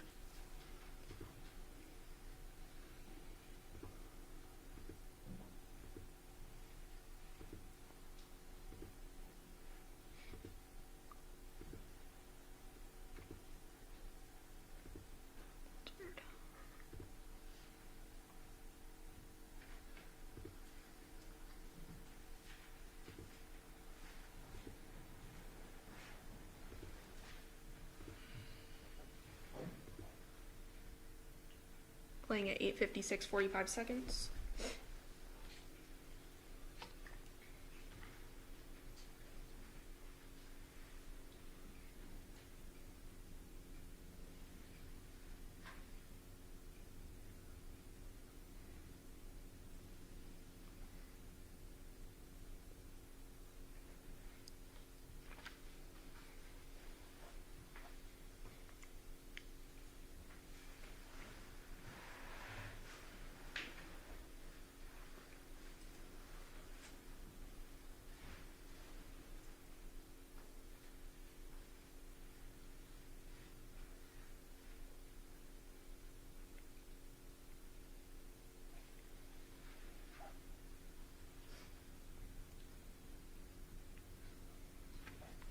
They're at 8:57, 36 seconds. What do we see? We see Jonathan's white Chevy truck with the trailer entering off of Ann Road into the neighborhood, and then it proceeds to turn down Great Juniper towards Porcupine Rim.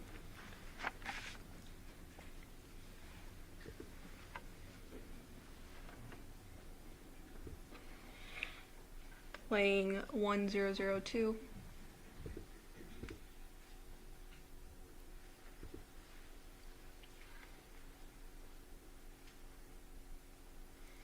Ultimately, we see Jonathan's vehicle leaving, correct? That's correct. Do you recall about what time? On this one with the timestamp, it'll be at 09:29 on this time, because he actually exits at 09:32. Playing at 0928.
We see headlights there at 029. Yes. Sorry, 0929. Yes. Then what do we see there? There once again we see Jonathan's truck towing the trailer, and he's exiting the neighborhood, stopping at the stop sign at Ann Road.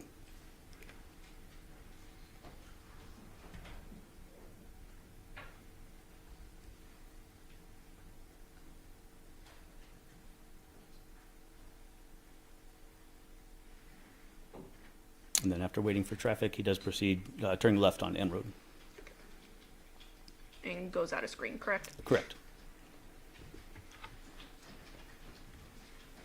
Playing 3413.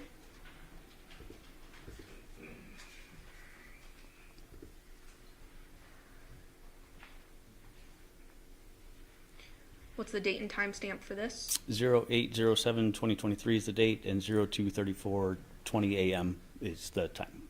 So hours later, correct, from the That's previous correct. video? Correct.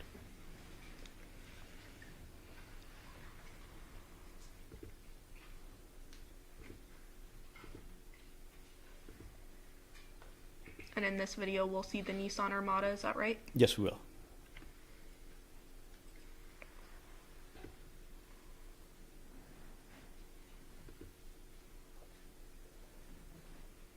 At 2:39, 28 seconds, is that Nissan Armada? Yes, it is. Just turned in off of Ann Road and is proceeding down Great Juniper towards Porcupine Rim. Playing 5338.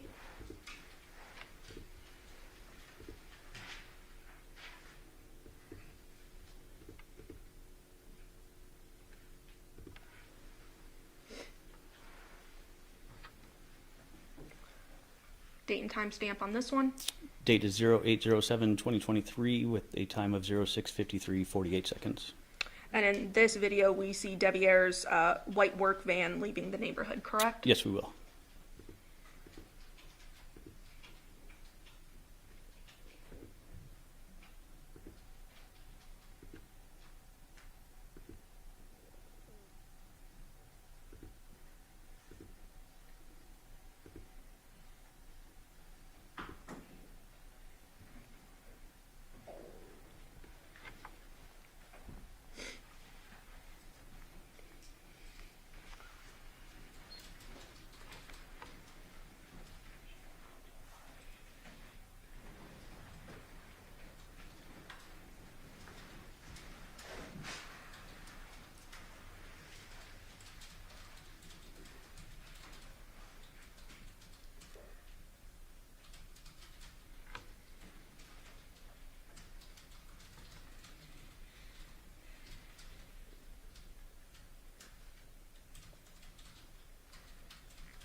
There at 7:31:54 seconds. What did we see there?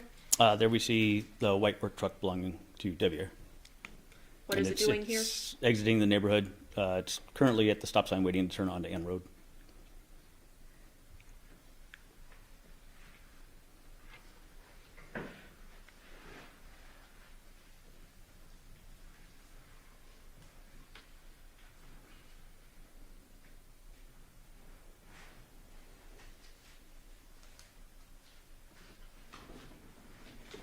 And then it proceeds to turn left on Ann Road and out of view.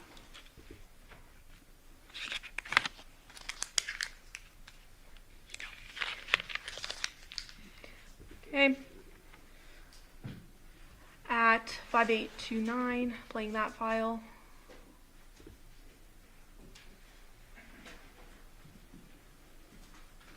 Specifically at, date and time stamp again.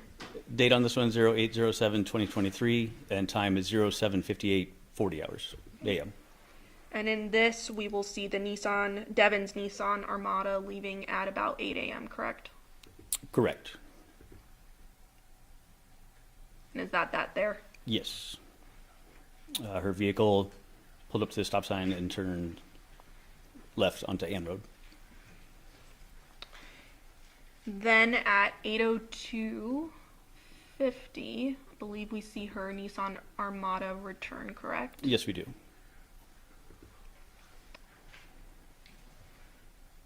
So about 2 minutes later, it's coming back into the neighborhood, correct? Approximately, yes.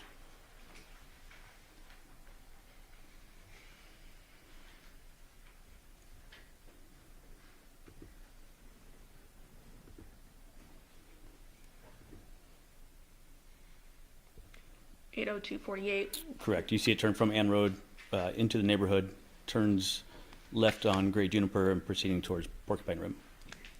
And on this date, on August 7th of 2023, do we see trash cans in the road there? Yes, we do. So it appears to be trash day, is that right? Yes. Then fast forwarding, same video to about 8:08.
It's up at the stop sign about to turn onto Ann Road.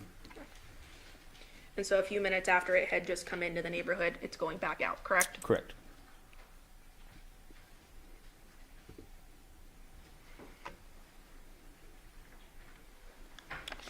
Now, did you also canvass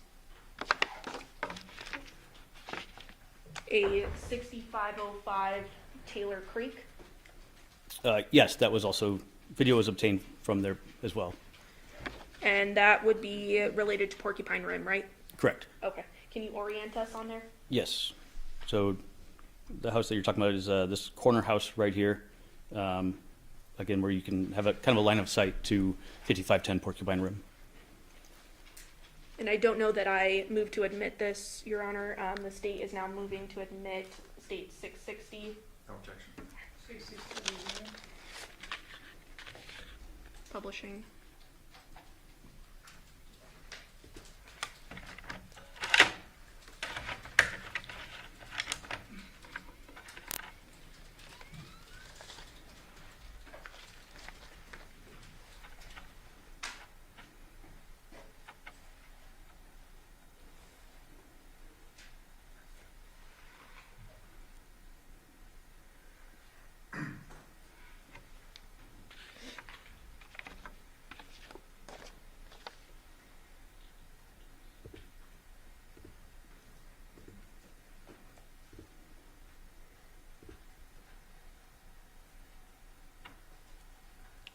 Playing 452.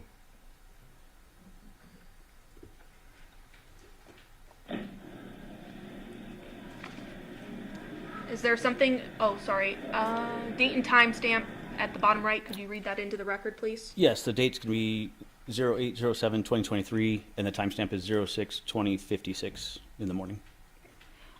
Is there something of evidentiary value that we see in this video? Yes, so from this video, you're able to see over to 5510 Porcupine Rim. Specifically, you're able to see parked in the street is Deviere's work truck, and it's parked at the corner. You're able to see the stop sign and the street sign, and so it kind of gives us an orientation on where his truck is parked. And then you can also see behind his truck, you can see the Nissan Armada in the driveway. Can you please, I don't know if you're able to hover with the mouse of the work van so we know where we're looking? So the white van right here is the work van. Okay. Playing.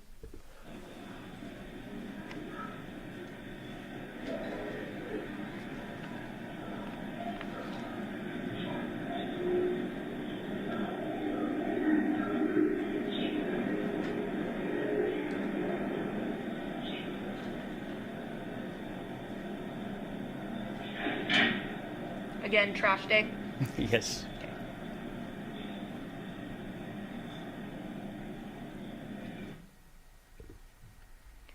Playing 2506.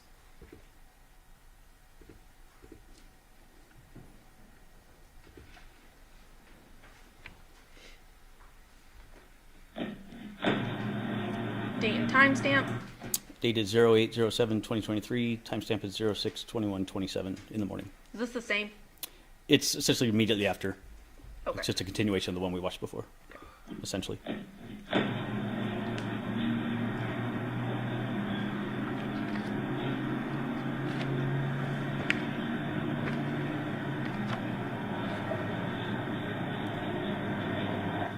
And again, seeing Deviere's work van, correct? That's correct.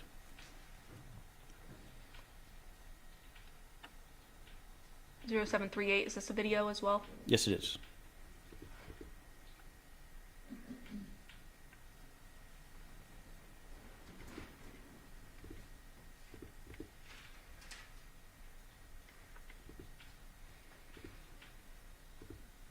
Now, I don't see a date and timestamp on this video, but is this another situation where you were able to determine the date and timestamp when looking at the video on the homeowner's device? It's also embedded in the name of the video itself. So with the name of the video being 2023-0806, that notates the date of the actual video, and then the 09/07/38 notates the time. So it'd be 09/07/38, 38 p.m.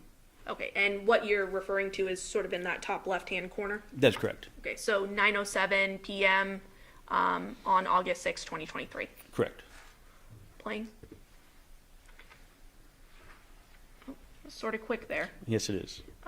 So what do we ultimately see in this video? Also, you're able to see that Jonathan's work truck has backed into, Jonathan's truck, the Chevy, has backed into the driveway 5510 with the trailer attached. And then it also shows Deviere's work truck parked in the street, and the work truck essentially appears to be in the same location that it's observed in the morning videos. So it doesn't appear to have moved That's from correct. its location in the morning versus this evening video, correct? That's correct.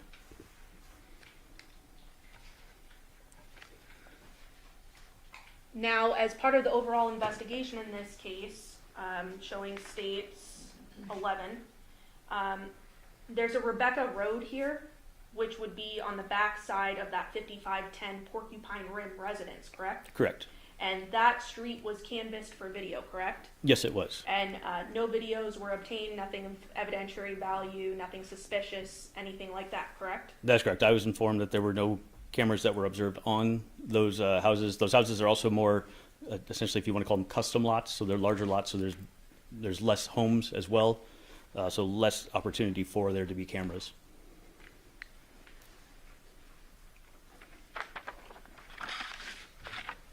So at no point during the night of August 6, 2023, do we see Deviere's vehicles plural, seen coming or going from the residence, correct? That's correct.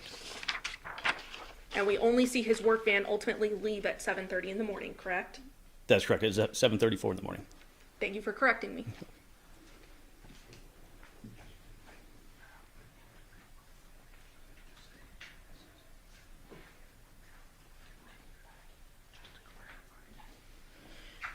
And just to states 11, hammered home, there is only one entrance and one exit, correct, to this Porcupine Rim neighborhood? Correct. So in order to enter or exit, you have to turn from Ann Road on this little connector street, which then puts you directly onto Gray Juniper.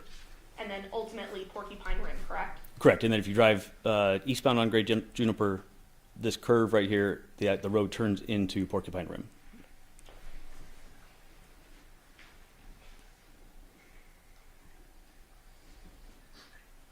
And so this 6621 Gray Juniper Ave, this is a full-time video camera. It's not an activation camera, right?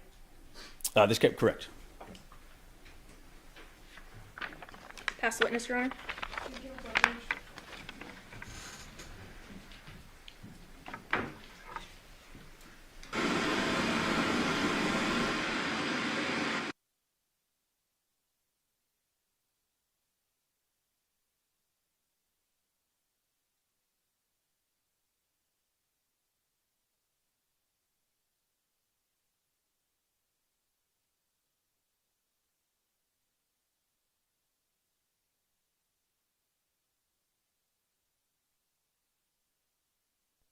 Never want to break up the ability of the attorneys to question the witness, so at this point we are going to take our night recess and we'll do cross-examination. And everybody please remember tomorrow is a holiday, so the court is closed tomorrow.